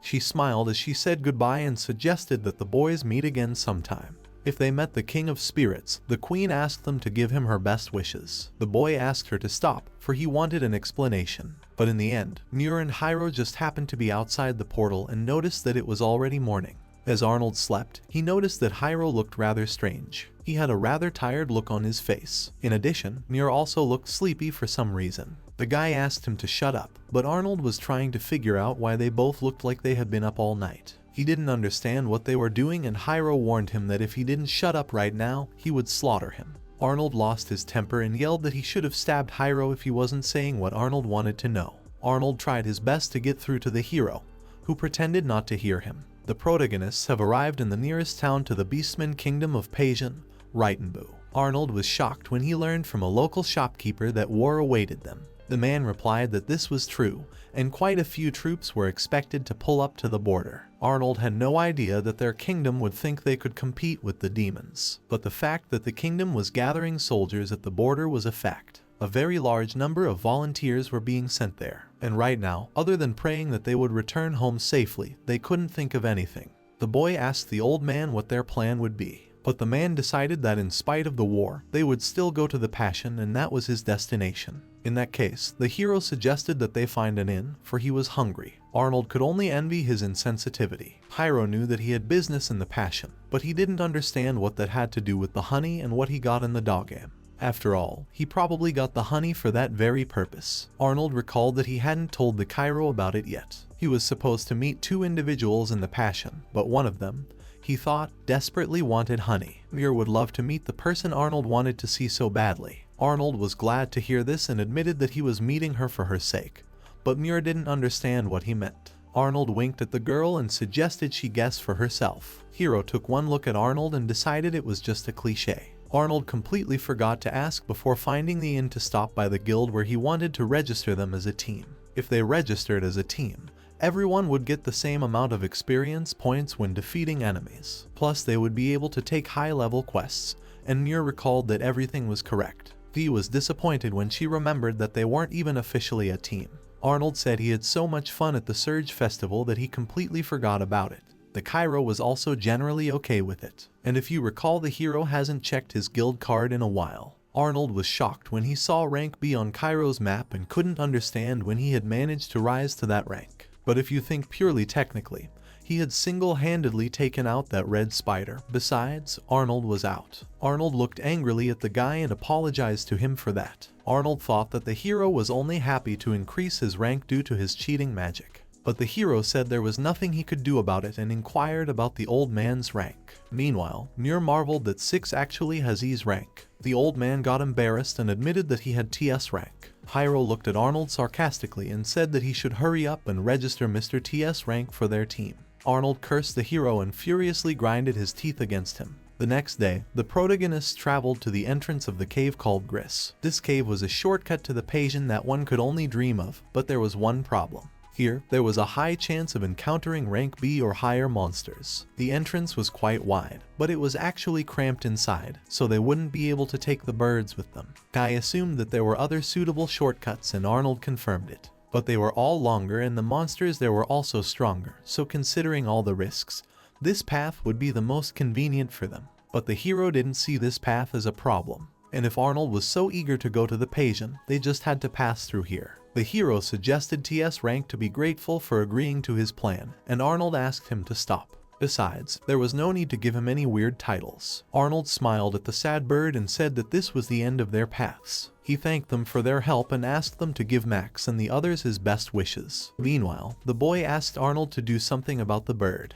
The bird that was next to the hero licked his hands and Arnold laughed. It definitely liked him and the guy asked it to stop doing that or else it would fry him. V relayed to him the words of the bird who wanted to go after Hiiro. He also said that he loved Hiiro because he smelled like the sun. But the hero didn't understand how the sun could smell of anything. Still, he agreed that they had made the journey here pleasant, so he made them a parting gift in the form of a charm symbol. After this symbol, all the birds rushed back to the village. Arnold didn't realize what he had done to them, and the hero said he had written something to dispel their fatigue. But it seems that the effect was too strong. After that, the group of heroes went inside the cave. They noticed that their footsteps echoed loudly in this cave and Arnold asked Muir to tread carefully so as not to slip. As they squeezed through the narrow gorge, it became clear to the lad what Arnold meant by saying that birds could not pass through here. After Arnold got out, he was pleased to say that they had passed the narrow part of the cave. But then he was startled to think that he had rushed his statements. Muir looked forward fearfully and asked her uncle if they could really pass through here. Directly in front of them was a dilapidated bridge that seemed about to collapse into the abyss. Arnold knew that the guy would want to use his flight magic and fly over this bridge. Arnold was excited about flying.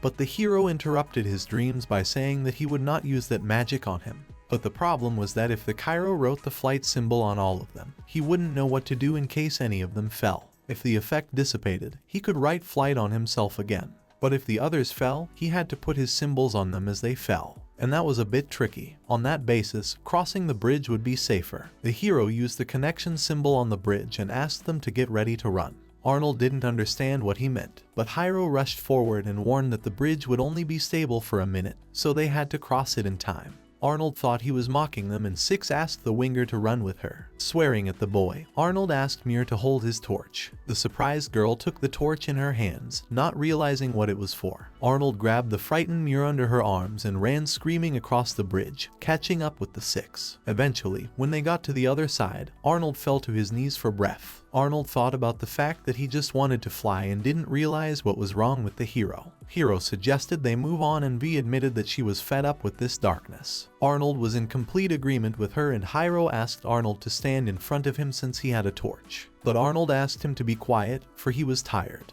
The girls said that the two of them were incredible and couldn't understand how they were so calm. Their group did encounter some monsters along the way, but they were able to deal with them calmly. Eventually, Arnold saw the light and told the boys that he had found a way out. The hero was happy about this. He wanted to finally get to the nearest town and get something to eat. Meanwhile, Arnold wanted to take a bath, but barely moved from the place as they heard someone's hissing from above. The heroes froze in place when they discovered a huge spiky snake above their heads. The heroes assumed that there would always be a boss waiting for them at the exit, and Arnold said that this clay viper. The clay viper was a rank monster. It furiously opened its mouth and rushed at the heroes. The clay viper lunged at the troop and Arnold offered it a taste of his blow. He jumped on the snake's head and swung his sword at it. He used Wind Fang on it, but noticed that the snake regenerated rather quickly. As he jumped, he didn't notice the snake's tail pushing him back. Arnold almost fell into the abyss, but the Six managed to throw his weapon chain to him and the beastman caught it. He thanked the Six for his help and it was time for the Hiiro to attack. Hiiro noticed that the snake was scurrying away as soon as he got close to it and didn't know how to reach it. He asked the old man to get up as quickly as possible and Arnold apologized to him. Muir only stayed back and thought about what she could do to help them. Wing stood near the girl, but his attention was caught by something behind their back and the wolf turned around. The wolf barked and Muir tried to see what was wrong. Suddenly the same snake swooped down on her and grabbed the girl with its tail. Arnold shouted Muir, and the hero noticed that this snake has too high level of intelligence, just like a red spider. The viper tried to reach the chimera with its tongue, and the guy noticed that the ground from its poisonous tongue started to dissolve. The snake squeezed the girl tighter and tighter, and the hero asked the boys if any of them could limit the snake's movement. Arnold couldn't do anything as his attacks would hurt Muir, and the six had a similar situation. Muir cried, not understanding why this always happens to her, and looked at her frightened uncle. He had told her earlier that it was his dream to raise a beautiful girl, and he was willing to protect her at the cost of his life. Also, Hiiro asked her to become stronger if she cared, and the queen also suggested Muir to believe in herself. A dazzling light began to emanate from Muir's body, and she decided that she could definitely become stronger. Somehow the snake was completely burned, and Arnold decided that they needed to act now and asked the snake to give them the Muir. With shouts, Arnold cut the head of the viper and its tail released the Muir. Arnold rushed to help, but as soon as he caught the Muir, he was completely paralyzed by an electric shock. Hiiro looked questioningly at the old man who had fallen to the ground and grinned. The hero assumed that Muir had done it all, and Arnold confirmed his hunch. Arnold thought that she had finally awakened her hidden technique, but the hero knew nothing about it. Arnold asked for a second, after which he took off his glove. He showed his bracelet and said that one of the investigators had created this to compensate for the beastmen's inability to use magic. When they greatly desired power, this nameless bracelet would reveal their hidden abilities. The soul within the bracelet would awaken, forming a bond with the spirit. The bracelet would then be given a name, and in turn it would grant the user power. The name of his bracelet was Wind Bracelet. Muir, on the other hand, apparently had a lightning bracelet. The hero had already realized what the beastmen used instead of magic and headed forward. Arnold asked the guy where he was going. Hiiro was going to retrieve materials from the snake, plus he needed to rest anyway, so the hero asked Arnold to stay here. Arnold apologized and told the guy to be careful. Hiiro took the torch from Arnold and approached the severed head of the viper. The entire body of the viper was badly burned, but it still looked like it had a strong resistance to magic. Hiiro recalled that when he had seen the tearing wind claw in action, he hadn't felt any magic in that technique, which meant that it wasn't really magic at all, but it looked like it was absorbing a huge amount of energy. Hiiro became uncomfortable as he felt someone's gaze on him from the back. He turned around sharply and saw a black armored panther in front of him who only cared about who killed that snake. The beastman assumed the chimera had done it and added the cat phrase meow at the end of the sentence, which confused the hero. The panther waited for an answer, but the hero thought he had no reason to tell him anything. Panther said that, truth be told, he didn't really care who killed her, and all that mattered now was that it was just a dead body. Hiiro suggested that he was probably going to take that huge snake corpse and said that he wouldn't let him take the materials from that snake. But the beastman didn't need them and would want the hero to retrieve them himself. The guy thought the beastman was rather strange and suggested that he needed to finish and get out of here as soon as possible. Hardly had he turned his back to the panther when he saw a grin on his muzzle. The beastman was about to attack the guy, but Hiiro managed to block the blow with his katana. Apparently, he was pleased that the guy had a great reaction, and now he knew that he was probably the one who killed that monster. Hiiro didn't understand what was going on and thought that the psychotic cat was looking for a fight. The beastman proved to be strong and fast, which made it have time to strike Hiiro in the face. But Hiiro decided to act fast and use speed magic on himself. The beastman was impressed by the guy's reaction, and Hiiro used paralysis word magic. But the panther absorbed his magic, causing Hiiro to be shocked. The beastman laughed and told him that he passed that test, and he must be good enough to be his assistant. Hiiro didn't understand what he meant, and the panther asked what his level was. After the guy answered his question, he felt like this beastman was leading him around by the nose. He was surprised that at level 38 the guy was so strong and admitted that he was starting to like him more and more. Meanwhile, the hero thought he was a complete idiot since he decided to give out information to the enemy about himself. The beastman smiled and said his name was Kuroichi while asking what the guy's name was. The hero couldn't say it, and the panther thought he had amnesia. He thought this was just awful and wanted to take the guy to the doctor now and asked him to follow him. But the hero stopped him, saying he was just kidding. Beastman exhaled a sigh of relief and decided that this guy was driving him crazy. In that case, since he was joking, Kuroichi wanted to hear his real name, and the guy introduced himself with the name Taro Tanaka. The beastman turned to the guy named Taro and told him that he would work as his proxy from that day forward. At first he said he wanted to make him his assistant, but now he says he is a confidant. This could only mean that their position was based on power alone.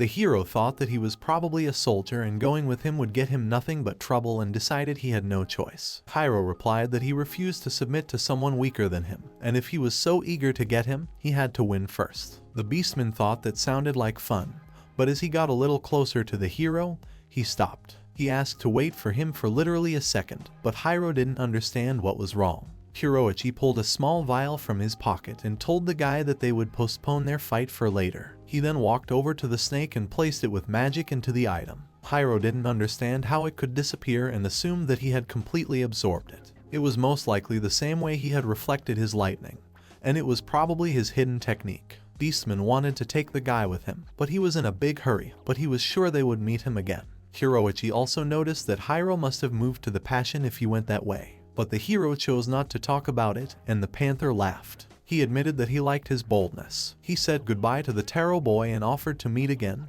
then disappeared. Apparently, the hero had attracted the attention of someone very troubled. Hiiro decided that once he got to the passion, he would have to get the hell out of there as fast as possible. Only now did the guy realize that his materials were gone, and the hero wondered if he really should have feared the Kuroichi.